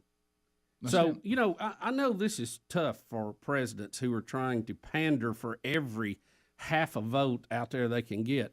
It's okay to say, let it run its course. Act like the president, not some cheerleader on the sideline. Yeah, and when you do that, because you're in a position of leadership, which if you were a good leader, you can weather the storm that'll come after it. Uncaring president does not care about these people who are trying to seek a better life. As they're beaten by Border Patrol agents, you have to be able to suck that up and go, you know what, that's irresponsible to present it that way. I will, comment on this once we have the investigation finished and we know exactly what happened. Everybody needs to explain what happened, and then after we have the explanation, we'll talk about it. A lot of damage can be done when you have someone who is shot by the police, when you have Border Patrol agents involved. Any of these incidents, let the investigation, let the due process play out before you pick a winner in this, just based on who you want to be the good guy and the bad guy for political gain. Right. Because you do incredible amounts of damage to the public because you fire people up, you get them motivated. Sometimes they go out and do criminal acts, all based on a lie that's not true. Well, look at what Obama and Eric Holder did. That caused a major situation, and the officer that was accused of doing something he didn't do in Baltimore, his life is forever ruined. Oh, yeah. And there's people that still say he did something he didn't do because they were told by the president. And they were told by the attorney general. Is that what Holder was? That what he? Mm-hmm. They were told by these two high-ranking political officials that this officer did something, and they forever believe it, even though the investigation showed that it didn't really go down the way everybody said. But it doesn't matter. I mean, the damage is done. Now, hopefully, and in a lot of cases, you have people that will go out protesting, rioting, whatever, and other people are killed. Mm-hmm. Yeah. So. It even goes further down needlessly over something that wasn't even true. Now, it's disgusting to see the president and high-ranking officials comment. Just say no comment. Just pass on it. There's plenty of people that'll comment on it. You need to stay out of it. What if your son or daughter was a Border Patrol agent and was accused by a sitting president and a press secretary of beating people and trying to run over them with your horse? And that's not what happened. And then the investigation revealed that it didn't happen. See, this is the famous, they're accused of doing it on the front page. They're revealed as not doing it on the 15, page 13, 15, 13 page. And it shouldn't be that way. I mean, if you've got, if you paint a mural of someone that you said was, destroyed by somebody in law enforcement or in a place of authority, and we do an investigation and we find out that didn't happen, you never see a mural of the officer wrongly accused written underneath it. No. Too late. May they have their life back. Wrongly accused. You don't ever see that. That's why if you're in these positions, you got to be more responsible than this. Yeah, the forefathers really big on that because they saw how people got drug out in the middle of the night over false charges, executed in a lot of cases, and said, we need to rise above that. Oh, wait a minute. So, that was your son. He's the one that shot that guy with his hands up. Well, the investigation showed his hands were not up. No. That didn't happen. Huh? No, I think you're wrong. No, you need to know the whole story. That didn't happen. Oh, yeah, your kid's the one that ran over those people at the border on his horse and hit them with whips. No, that didn't happen. Well, that's the president said it did. And in other cases where people have abused power, they've gone to jail over it. And they should. Mm-hmm. And they should. So. Yep. It's called justice when someone is accused of something they actually did, then they need to be punished. And due process. Usually, if everybody's emotionally riled up about it, that's called the mob. Right. And that's what our justice system was designed to go without. Yeah, we're not supposed to live under mob rule. We'll be back. More Rick and Bubba coming up. Rick and Bubba, Rick and Bubba. Prices have gone up on almost everything. List they pulled up after that, he hadn't had the opportunity to That's what I was just about to say. That was the key. The reason why he did not mark out one of them, even Ole Miss said one of them could have clearly been a missed. They weren't even going to pursue it. And we were not even going to pursue it. Right. And then this second list came that Hugh did not mark or whatever in the investigation. And when we saw what was going on in that list, now we have a pattern of behavior. Yeah. We took that pattern of behavior to Coach Freeze, and Coach Freeze admitted that, yes, this all is going on, and he resigned.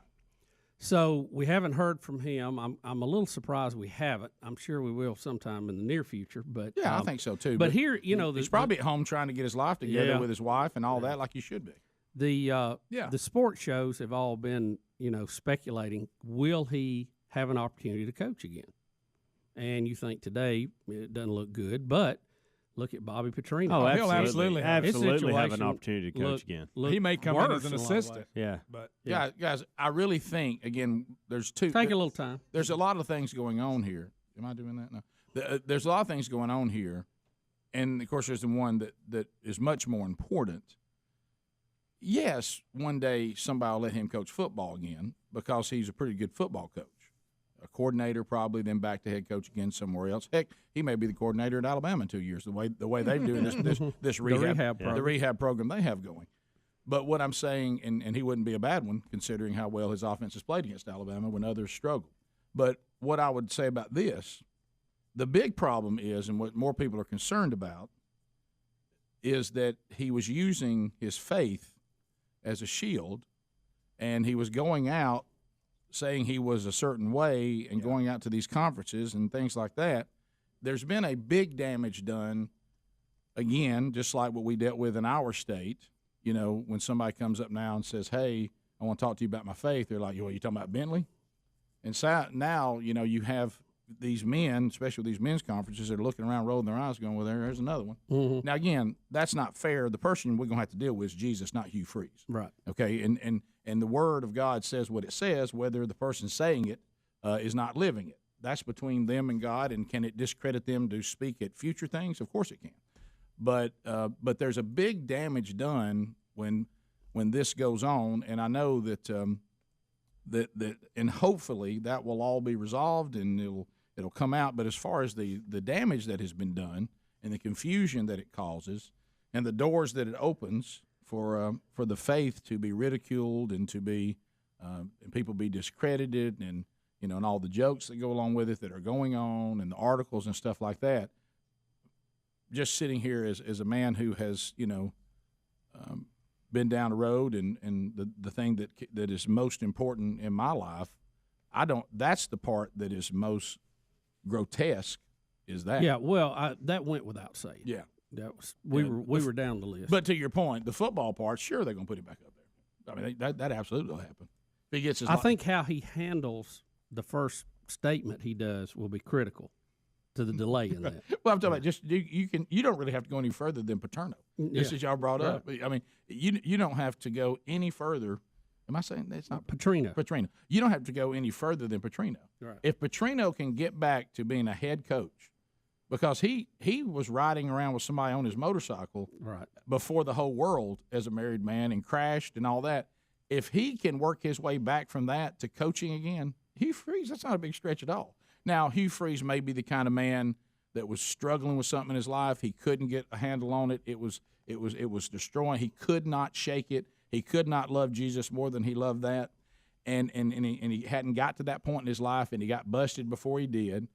He may be able to go back to his wife and reconcile, hopefully, go back under, repent and be changed and come back out on top and be a completely new guy and get another shot. We all have second chances. We're all glad of that, and that's what we hope. But as far as I think the speculation of it, all this may not have happened, I think that's over because he's admitted it. And now it's just if you want the sordid details or whatever. Now, what that has to do with this coaching world, I don't know. But remember, if you can win ball games, you get a pass on a lot of stuff. So I don't think that'll affect his future if he still wants it. Right. Tech update. They're robots. Yeah, how about this little headline?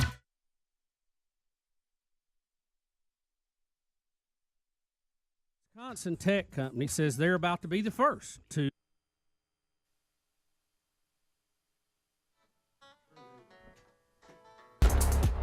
It is 21 minutes past the hour. Brandon is calling us out of Athens, Alabama.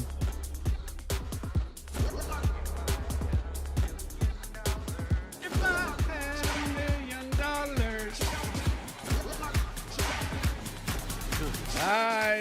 million. So Brandon his topic on the board, Greg, you screened this call. I did. I'm not sure what to make of Brandon's call, but I went with it. All right. So is he setting up a joke or something? I don't know. Probably. He didn't really find $1 million, did he? It could be a setup. If I had $1 million.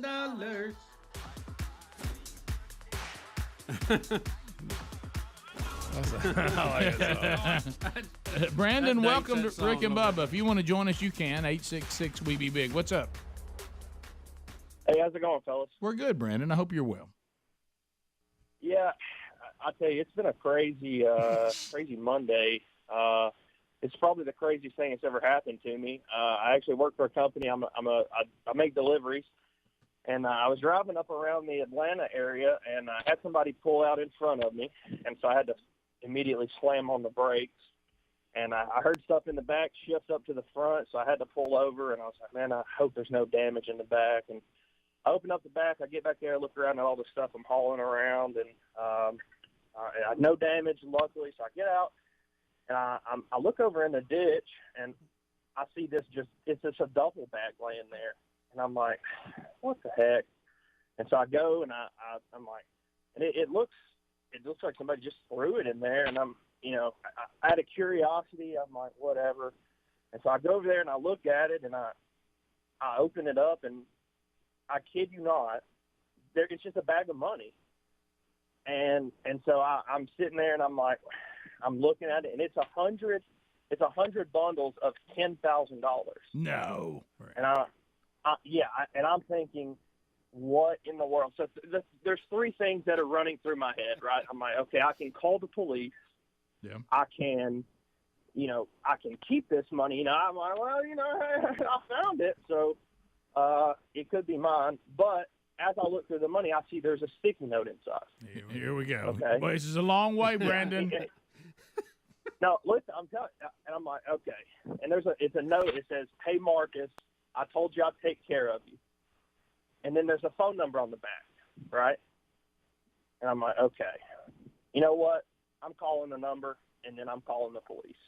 I'm not getting in any trouble. There's a reason this money is here, and it's probably not a good reason. Yeah, I probably would have done the reverse order of what you're doing. Yeah, probably would have called police first, but go ahead.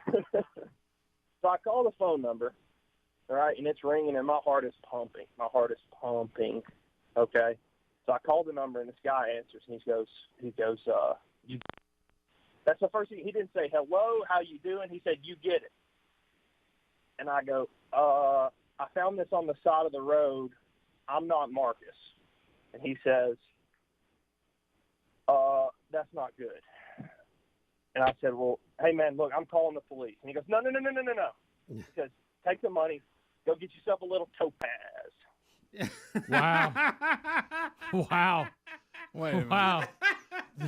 All of that. He put effort. He didn't rush it. Yeah. He didn't rush it at all. I think I would have preferred him to rush it. He was somewhat believable. Yeah. A little nervous. Yeah, we kind of thought That's funny. Yeah, We knew something was up, but I didn't see that coming.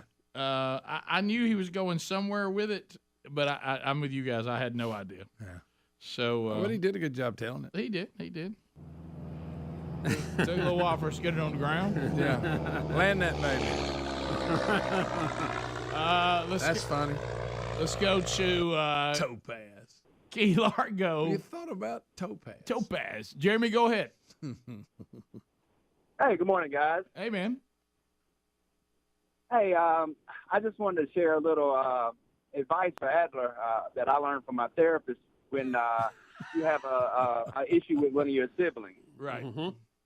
And I mean, but like anything, it takes a little work. It just doesn't work, right off the top. But right. You try to stay calm, and you try to keep everything calm. And you just want to ask him, a simple question.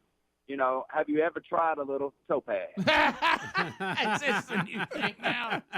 Have you ever thought about what about just a topaz? Topaz. It's called topaz. Oh my goodness! All right, The crowd, the audience lost their mind. I know it. So Bubba and I were looking, and we've discussed this on the show. Discussed a little topaz many times, and this if she'd have just had that. If she just had rhinoplasty. So we were we called this a long time ago, but now you're telling me that Jennifer Grey is finally admitting it. Yeah. Jennifer Grey was a very, very big star on the big screen, and she decided to get a nose job, but unfortunately, the nose job was done so well that no one recognized who this new person was, and she's admitting it did ruin her career. Yeah, she became a completely different looking person, and it wasn't botched. I mean, but she just looked like a different person. I can't even tell. I can't see that why the nose makes that big a difference. But she had a pretty big nose on her. She doesn't look like the same person. Rick, it's all because while this is in the news today, she's got a new book out about her life called Out of the Corner. And well, nobody puts a baby in the corner. That's right. Well, I think that's where it came from. She said that she felt that she was not up to the standards of Patrick Swayze when they made the movie. And then after the movie became a big hit, her mom thought that it would be best if she had a nose job to fix what she felt like was a deficiency. She ended up having 2 of them, but said the procedure altered her appearance so dramatically that people didn't even know who she was. Yeah, she's like a completely different person. Said she felt invisible as the result, and her career plummeted after that. Right. But she says it was her mom, Jo Wilder, who urged her to get the rhinoplasty because she believed her daughter was too hard to cast with her natural nose. And her parents were actors, and I think that if I read it right, they had actually had nose jobs. Well, here's the thing. If you were cast with Patrick Swayze in Dirty Dancing, you obviously are doing all right. Right. Yes. I mean, I was confused a little bit if the movie became big, then she got that, or after they shot it, she felt like she needed to make a change, and the movie got big, and then she'd already had the nose job done. But she's 62 years old now, Rick, and she's talking about it in her new book about her life. But we like I said, we discussed before. She looks like a completely different. Well, person. you remember that the one shot she got with the new nose was a TV sitcom, and it didn't go anywhere because really you turned it on, you didn't know who this person was. You didn't know who it was. You didn't know that Jennifer Grey had a new sitcom. They kept trying to tell you she did, and you would go watch it, and you're like, well, who's this person? And then she looks honestly like, like in the old spy movies when somebody get plastic surgery to be a different person. Right. And that's what it looked like. I mean, it wasn't, like I said, it ain't like Michael Jackson's nose all funny looking and all that, or some of these whose eyes are stretched open. No, she went to get her nose fixed, whether you think she should have or she shouldn't have. Whoever did the work did a really good job. Oh, yeah. She just looked like a different person. It just made her look so much different. It didn't make her look ugly. No. It just made her look different. I thought she was cute like she was. I mean, she was in Ferris Bueller's Day Off. She was in the original Red Dawn. A lot of those. Cute girl. I just don't know why, and I ask that today sometimes when I see people messing with their looks. You really look fine. I don't know why you're doctoring with it. She had a big nose. I mean, well, it's not that big. We'll be back. Rick and Bubba. The first in business, I should say, in the U.S. to offer microchip implants to its employees. Hello. Now, why would you want this? 3 Square Market, a River Falls-based software design company, says starting August the 1st, it will be offering microchips to all their employees. The chips will be implanted underneath the skin between the thumb and forefinger, which will allow employees to pay for food, drinks, and all of that in the company's break room, open security doors, and log into computers without any special cards or passwords. How I don't like they get you. Well, if they're telling the employees that's the advantage for them getting it, why do you think they're really doing it? So they can keep up with their software company. They don't want people going in and out without the stuff they want. I don't like implants. I'm not a lost pet, and Nope. I don't need nothing on. Don't want an implant under the skin, thumbs down, no matter what reason is allegedly behind it. How are you on the angel chips for the pets? I don't really care about that either. Well, it's just testing for humans, you know that. Right, that's why I won't. I'm do it. not worried. I wish we did it here. If my dog was lost, my effort to look for it would be mild. You're afraid somebody will find it and bring it back. Right. Hey, Dad, we can't find the dog. Doggone it. Dad, I think I hear it barking. No, that's not. I don't. You missed. That's just noise. The company says the microchips have already become very popular in Europe and around the world, and they want to be ahead of the curve in bringing it to the U.S. We see chip technology as the next evolution in payment systems. Maybe so. Nope. You might as well call that chip the beast. Next one's right in your forehead. And call it 666. Yeah, I don't want any part. The only chip I want has the word potato in front of it. Yep. I don't want chips under my skin. It'll cost about $300 to implant each employee. What if you leave? What do you do? Now think about this. like I want you to think about this for a minute. Think about what you just said. What do companies always say they want to do? Well, we got to cut some overhead, and they're willing to invest $300 per employee just so you don't have to get money out of your pocket in the snack machine. Well, if that's not a red flag, I don't know what it is. Well, it doesn't wash. I got a little story here on it, and it shows people actually using it. If y'all want, yeah, let's see. I think they've got me in there. Start it over. So this is the little story about it. Johnson Company claims it will be the first in the country to implant microchips in most of its employees. 3 Square Market plans to implant chips like these in the hands of volunteers among its workforce. The technology replaces ID cards used to open doors and operate office equipment. Jamie Yukos is at the company's headquarters in River Falls, Wisconsin, to look at the privacy concerns raised by the plans. Why Jamie, is this guy good morning. talking so funny? Yeah, courtesy of CBS. Good morning. 3 Square Market has about 80 employees, and the place they'll use the technology the most is probably right here in the break room, whether they're buying fruit snacks or maybe some Lucky Charms. In order to pay, they won't use a credit card. All they'll have to do is flick their wrist. By next week, more than 50 3 Square Market employees will have bionic hands with a credit card chip implanted near their wrist. You just swipe your hand. Basically, it's a serial number that is assigned to your credit card. The company is offering the chips, which cost about $300 a piece, to its employees for free. The owner, Todd Westby, his wife, and 2 children will also be getting microchips. You're not going to be tracking your employees around town to see what they're Look at that doing face. and what they're Look doing. at his face. No, we will not. It's for entrance to the building, logging into computers, making purchases in our break room market, things of that nature. Employees will now have 2 ways to get into the building. They can either use the traditional keypad with their ID number, or if they're microchipped, they can just use their hands and swipe. That will allow them to open the door. Yeah, we know what a 3 hassle Square that can be. Market makes vending machines with credit card chip readers. Experts wonder if this You is can bring all it a down at publicity any stunt point in time and you worry want to. about the loss Okay, of so privacy. I got it. They sell the machines that read these things. That's the So, can they use these outside of work? I mean, is there any benefit to them as long as those? Well, the question might be, are? can they use them outside of work? Well, sure they could. He If said they no. if they get another reader, if you run it over a reader somewhere, or if you have a reader, you could have a sensor. Did you see that guy's face when he asked, "You're not going to be monitoring everybody"? No, See, of but course I'm not. they sell the machines that you use these on. So how can you go sell that to somebody if your own people? Understood. I got that. Okay. Won't be long till we'll all be asked to put one under.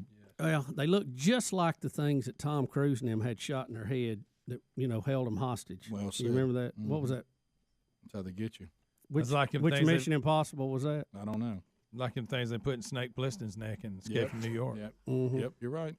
It's one. They're It'd trying to blow get. up. It'd blow up if you got away from it too far.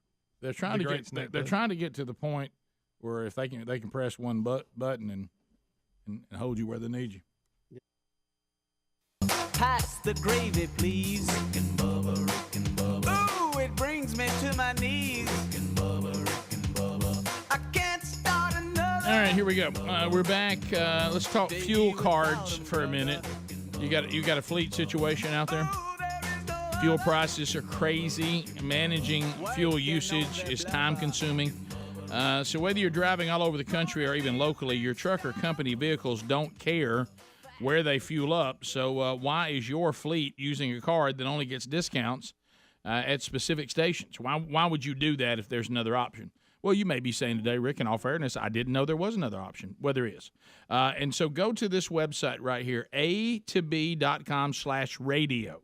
All right, the letter A, the word 2, T-O, a2b.com/radio. This is a fleet fuel card that gives you discounts anywhere that you fuel up because it's accepted wherever they take Visa. Now, there is no setup fee. There's no transaction fees, no monthly fee, no late payment fees, no over-the-limit fee. We're not going to limit you on how many gallons you can get discounted. So, and also there's 24/7 customer service that you, in case you need that. So go right now, a2b.com/radio.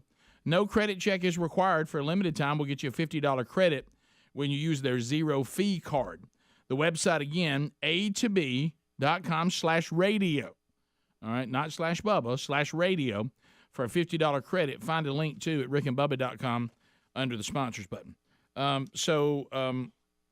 Bubba, you saw this video earlier. It's by far the most disturbing video we've had of the day. This shows a lady who passes out and stumbles into a subway train in Argentina. And, Rick, you see it coming, and she falls down in between the train and the side. It looks like the train just kind of ate her up, but she was actually okay somehow.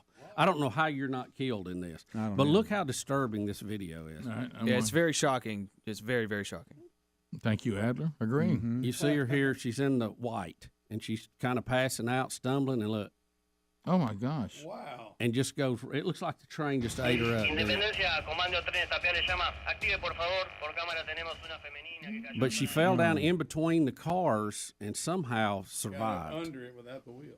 Yeah, did she just fall down here? Like, is there more room on that side than we thought to keep you from being crushed immediately? There she is. There she is. That is crazy. Wow. Whoa. You're talking about not your time to go. Yep. I wonder if she would have been able to know what's going on, because she was obviously going out here. She's graying out here. I'm out. She was just limp, and just her body just found a way to get through it. If she passed out under there, it may have saved her, is what you're saying. Because if she was fighting, put her arm up, she would have hooked on something. A small area that is. If she falls just a few inches either way, she's mashed between the side of the cart and the... That is just, that's just disturbing video. Good night. There's no way they thought they were going to look under there and find her. No. You're right, though. Did you see the couple standing there, and the guy quickly shielded the eyesight? Oh, yeah. By the way, if you're by me, shield mine as well. That is crazy. One more time, she's nobody's paying obviously attention. passing out right here and just falls right into the train and gets knocked around sideways and goes up under it. I want to. Can I see that again? And I'm not going to focus on her. I'm focusing on everybody else on the platform. Don't even look at her. Don't even look at her, and look at everybody there trying to figure out what the heck's going on.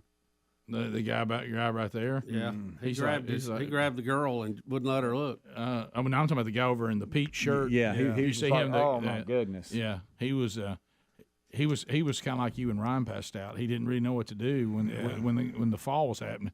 What? Because you can't really believe what you're seeing. Yeah, I know. Yeah. Well, I'm glad she's okay. Look at her. That's nice. Yeah, relatively minor injuries. Yeah. Wow. Well, you got to get some injuries for just, if nothing else, falling off that concrete wall. And we might want to check into why she passed out. Yeah. Bubba, is that kind of what it felt like when you grayed out that time? Well, I didn't go under a train. No, but just the falling. Falling forward feeling? The falling forward. I'm out. I really couldn't. I just remember it's like a TV set going dim. Going dark. But it didn't go all the way out. There was still a little tunnel right there, and then it came right back. Because Taylor choked me out, did the same thing. Y'all seen your vision just started. Into a little box. But do you know what's going on? Because I'm thinking if she's falling, is she going? Does she think I'm in trouble? Yeah, I'm in trouble. There's a train. There's a train. No, you just think the lights are going out. You don't know. Reenacting it. If I was wanting to get to some point where I passed out, that's it. No, I say gray out. Now if I hadn't been there, you'd have failed. Yeah. Well, we don't know. Rick was the one, Trust me. Good thing caught you dead weight. You helped me get back up. I was sore for 2 days. That dead weight's tough, man. Rick, was he out? He was not like, when I say he had darkness, no, but he had lost the ability to be able to stand under his own power. Right. For just a minute. Then I was right back. Mm-hmm. Y'all, I'm not telling anybody to watch this because it's got some low. Why would you do this? Why are you even bringing it up? The latest jackass. Johnny, here he goes. Johnny Why Knoxville. would you mention this? Rick, a bull flips him And he is knocked so completely out. I mean, you know when somebody's knocked out and they don't move at all? I mean, he's asleep. Right. Is he arm up like? Oh, listen. And the bull hits him and flips him, and it's unreal. Those he bulls. said he's done. He can't do anything because I forget how many concussions he's had. He he's had to go to the over the limit. hospital. So He's that's the end of it? Yeah, he's done. So you But watched it? Why would he do that? Rick, How did the bull get him? Well, he just got in the ring with it. He just got in there on feet? Yes. He's not trying to ride it. No, he was in there on feet. So They that come was up the behind him challenge? and scooped him and threw him Okay. all up in the air. You know, I saw Like a rag doll? He was trying to put some silly hat on or something. I found it. Okay. No, you I did found not. it, yes. Listen, No, you did not. Yes. He is out cold. This is not good. All right. Should I do audio? Wait a minute. I haven't had a he chance to said- screen the audio, he- but here's the video right here. Here it comes. Oh, it is. This is it. Oh, So no. watch. I want you to watch his body. Oh, my Rick, goodness. you see, he hit his head when he hit. Oh, no. He hit his. Look, even his buddies know he's down. Oh. Did you see the He did force that his head hit the ground? Still not moving. He did like 3 spins in the air. I mean, Yeah. Good gracious. I got to have it I again. saw another one too. Is that going to get us in where, trouble? I don't know. he's I saw knocked one out. where a guy was. It looked like it was the running of the bulls or something, and he was taunting one of the bulls, and he was running away from it, and he didn't see another bull coming from the other direction. Listen, And it if hit they him ever- straight on. and If it they was ever get awful. up under you, they can flip you. I mean, it was so bad. the sheer force. Do you remember we used to watch all them videos of that when they had his horns on fire? And Yeah. he really got mad. Man, he got mad. I think that was a It went double up in the flip. stands, you know. Yeah, he was throwing everybody around. No, but was that not a bad? That's flip? 1.5, I think. I mean, Or maybe 2. But Think, you can see I want you to think how hard his head hit that dirt. He has no recollection of it. Here's that one that Bubba was talking about. But the guy's like, oh, yeah. Oh, yeah. It came up on. Now, how does that guy? How does he even walk away, guys? How does he not get impaled by the bull behind him? Boom. You know what I mean? It's a wonder he didn't force Rick, him into that. Look at the change. I mean, he goes from the bull sliding by him, and he thinks he's out of trouble, and then boom, Hey, he never sees it follow the coming. video. The two bulls start sparring. Look, These watch Spanish the two bulls. thing, Watch. Then now they're mad. Well, yeah. Wow. How does he get up from that? That one we had I that don't day know. with his horns Slowly. on fire. He was really throwing. He was people. really upset. The Well, you know why his horns were on fire? That's probably why he was upset. Here's Yeah. He didn't like being there anyway. No. Here's Here it is again. jackass. Oh, Great. See how many flips? One. He's a- Two full. Look later, it shows You know them wheeling what? him out of the hospital. But They had why- to load him but- up in an But ambulance. But see, why Rick, would he do that? this is that natural selection. He's made a thing we living were out of talking it. Yeah, about. yeah. You do realize how he got started.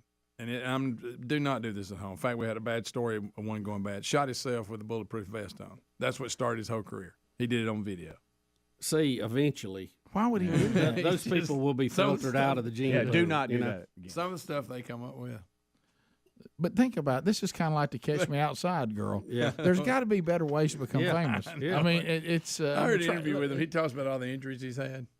I mean, it's bad. Do you think we could come up with some kind of ruling board, of people? You know how people say they say? Maybe it becomes the people that represent the word they. And you have to come before them. They said, I'm picking up some momentum right now, my celebrity. So tell me, did you work hard? Did you develop some incredible talent? Are you gifted? No, I shot myself with a bulletproof vest on. You're out. You can't be famous. In the video, And look, you're out. yeah. Now, what are you doing here, ma'am? Yeah, I'm accumulating millions of dollars on my fan page. How? I was kind of this 13-year-old brat. I got on Dr. Phil and told everybody to catch me outside.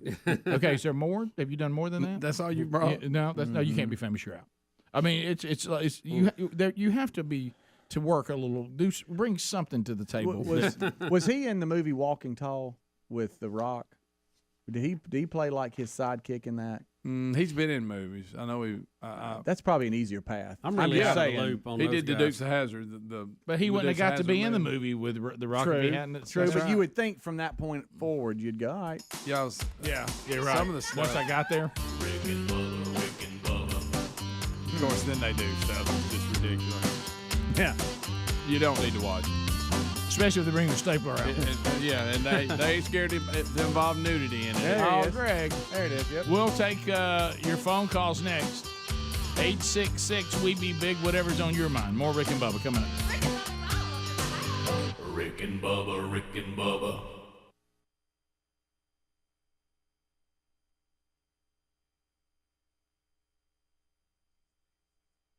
Mission Impossible 3. You start screaming, holding your head.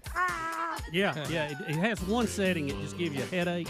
The next one, your eyes turn gray. You're gone. You urinate on yourself. You're a goner. Yes. Thank you very much. If I'm going to urinate on myself, I want it to be natural. Right.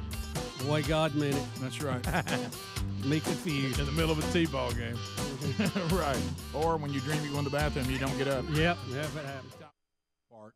They're in South Alabama, and it does look like they are saying there's restrictions. Is this people are saying OWA means big water. Is this a water park? Yes. Or an amusement park? Well, both. You have got a little bit of that, both? Yeah. I'm a thumbs down on water parks. I do not like water. Well, they got a little bit for everybody, I guess. Oh yeah, but good thing, Rick. Yeah, you can't go to this one. Right. Well, I guess I don't know. I don't know that much about it. I passed it and saw it. It looks very impressive from the road. Well, I've looked at the size restriction. I'm out. Yeah, it says it says not limited to guests who exceed 6'2" or those who exceed 225 pounds, have a 40-inch waistline or 52-inch chest. Females who exceed 200 pounds or wear a size 18 or larger. Oh boy! Why would it matter if you're male or female? If it's a weight limit, it's a weight limit. The ride doesn't know. I don't know if a bag of corn sitting there is male or female, right? I mean, it's just looking at the weight. Size doesn't seem to matter. Did you go with a bag of corn? Well, that's the first thing I could think of. It was non. Guys, do they realize how many people they've exempted from the park? They just cutting out a bunch in this state. What was the size and weight for the guys again on that? 6'2", 225. But Rick, and then the 40-inch waist and 52-inch chest. So you can be below 6'2" and weigh 260. No, you see what I'm saying? You got to be both of those. Yeah, it's not and or. Well, Rick, the good news, you can drive everybody over and drop them off. I was about to say, before we head on to somewhere else. Then we just have to, all shucks, head on back to the AC. Yeah, dadgummit. So what we're saying is this, so I don't get to stand in line soaking wet waiting for the next time to come down the water and blazing hot weather and Foley, about 180 degrees. I'll miss that. Boy, well, you feel ripped off, don't you? Yeah. Must be a pretty big story in this area because it's real big. It's huge. Article out. It says safety cited as reasons behind Well, it's this. lawsuits. These lawyers messed everything up. You can't have no fun out there. Can't even have a water Can't park. be fat and ride a roller coaster for nothing. Hold your hands up and play Rough Riders. Do they have roller coasters or is it just water? Yeah, there's one. They do. Well, why is it called Big Water? No, they got both. They got all kind of stuff. They got more water. Well, they're naming it after the water, though. Yeah, well, they're on the beach. They're down there close to the Gulf. No, they so far you can't get the wind though. I done been to Foley. I might catch a biscuit or two, but it's pretty hot. After you pass it in intercontinental waterway, you may not get any. I tell you one thing, my visit to Foley's getting pretty good. All I'm gonna get to do is eat. If I could get a weight and height restriction on them stupid outlet malls, I'd have it made. Ain't that a fact? They've got the places with where you throw rolls, and you can't even do that anymore. I don't think. Remember, we had that story where somebody got hit and sued. Can't even have a roll. Oh my gosh! They still throw You them. have nothing. They still throw them. Bring it on. Then they hit you that fake mustard. My favorite is to line up behind somebody's head, and act like I want, and just let it go right through the middle. That's when life was fun. I'll catch 2 or 3 to build up their confidence in me that I can do it. Then I'll let one go. What's the biscuit? Pop somebody in the How about the roll place? Lambert's. Lambert's. Yeah, Lambert's home of the thrown roll. I want Lambert's to go the other way. If you don't weigh at least 240, you can't come in. Or if you miss the roll, you got to get up and quit eating. That way, all of us that can't go into the park can come over and eat. Yeah. It's perfect. Yeah. I'm always thinking. A package deal. All right, now, Bubba, tell us about your knee, speaking of being fat. Well, Rick, speaking of things wearing out. Speaking of 6'2", 225. Well, you knew yesterday I was concerned as to how this might play out. Right. But good news is everything has worked out fine. I appreciate the folks at Dr. Lyle Kane at the Andrews Sports Medicine here in Birmingham, world-renowned for the work they do. And I got a gel 1 shot in my knee yesterday. Second one I've had. What's going on with your knees? Well, I have no cartilage in my left knee. I mean, it just grinds away. You've had knee operations. Yeah, I had 3 of them over there. Really? Yeah. It didn't work. Well, no, it did what it could do at the time. It's prolonged the situation. Now, we remember we lost you for several days. Yeah. They tried to do some stem cell. It was a stem cell attempt, and my knee was irritated by it, and it was kind of tough for 2 or 3 days. Now, they also put the gel 1 stuff in with that, so I didn't know if it was the stem cell or the gel 1 shot that caused that. So I was a little concerned. So you're taking. All right, let's hit the people here. 866 We Be Big. Comments, questions, bringing information to the table, and lines are available for you now if you want to get in. 30 seconds will buzz. Your time on the program will be done. We'll get to the next caller. I do want to show you this real quick as you're coming in. You know, this situation in China of them welding people into their apartments and not letting them do it. They need to be able to get food.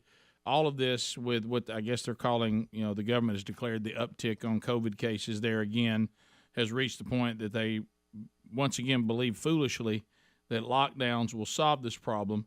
And one of the things, which one you want to show me first, Adler? Is it 6 A and B, 2, 7, or you want to start with 7 on the fishing? It's your call. I think we could go with the A and B first. Okay. So this is what these are people fighting. What is big whites? What do you mean by that? Is that what the government's called? That is these people in these white hazmat suits in Shanghai.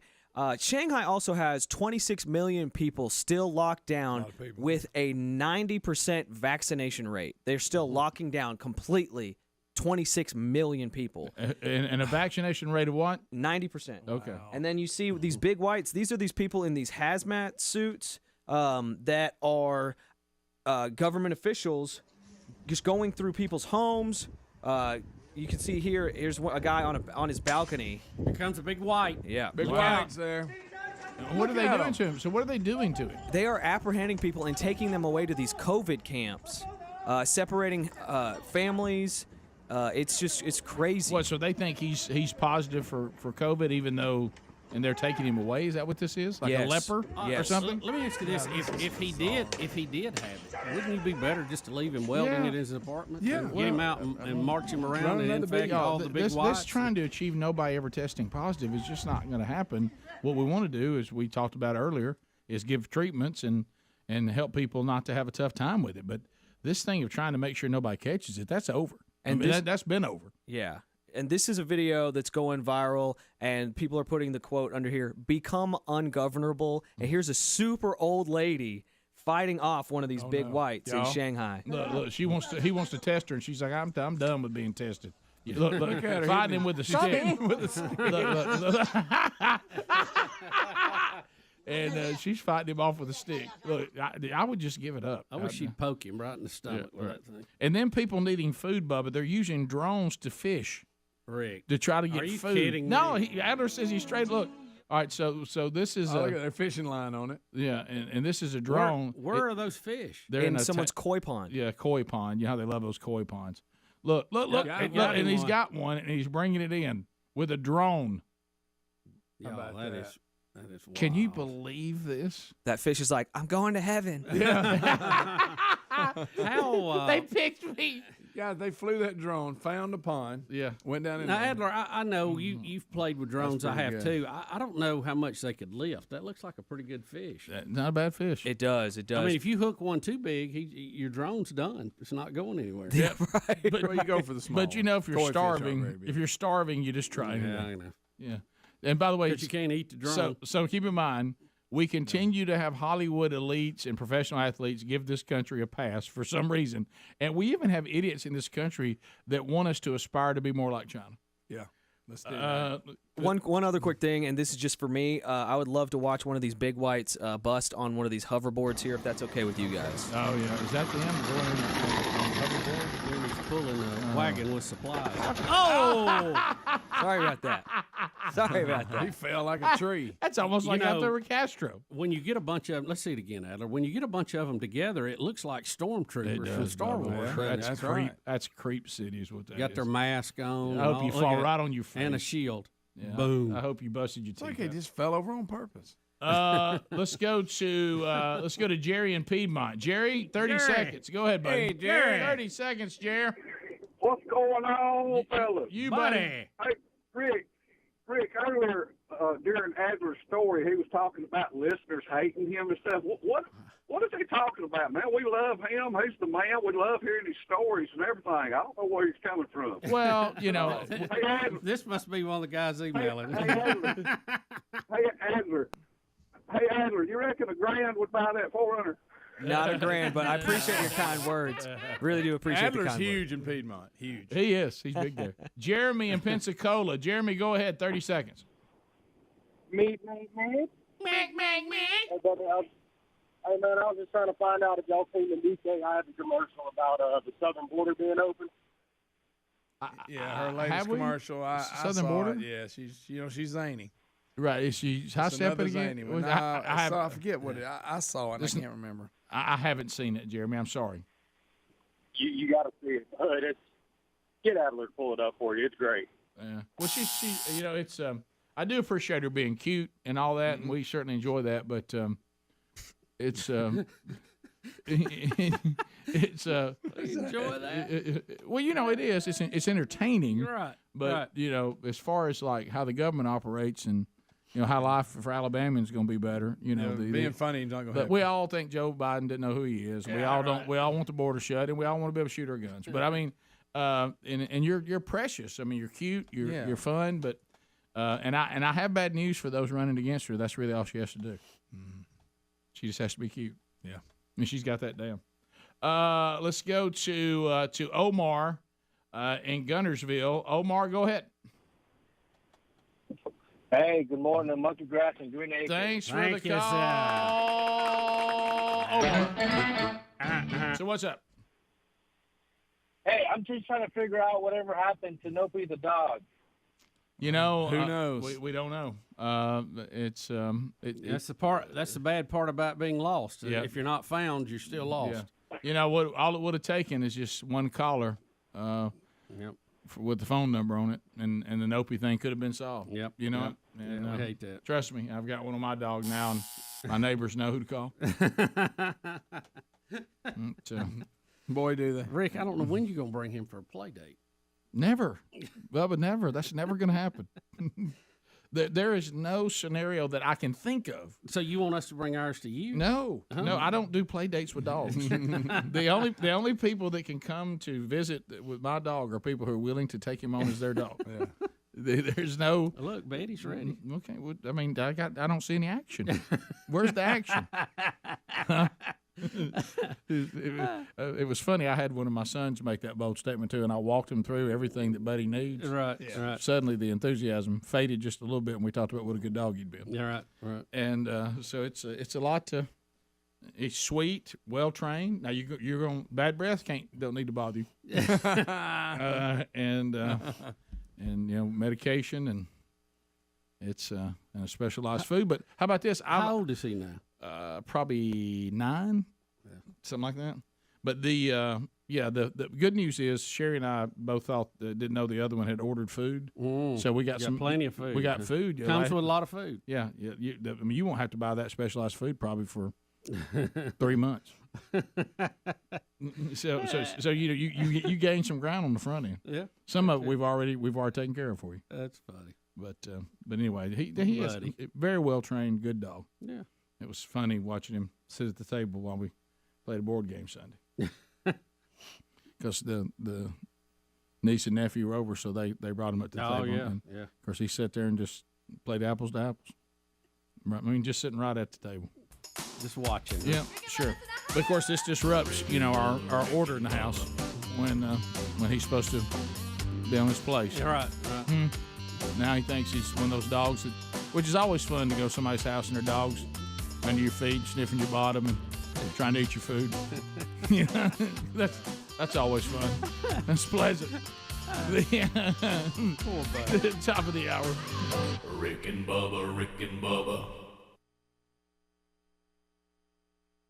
Hey, thanks for watching Rick and Bubba live on YouTube. We're here live at 5 with a kickoff hour, bright and early, Monday through Friday. Don't forget to subscribe and click the bell for notifications on our YouTube channel. And catch a commercial-free Best of Hour on Blaze TV every day. Rick and Bubba, it's must-see TV. Or radio. Well, yeah. Rick and Bubba.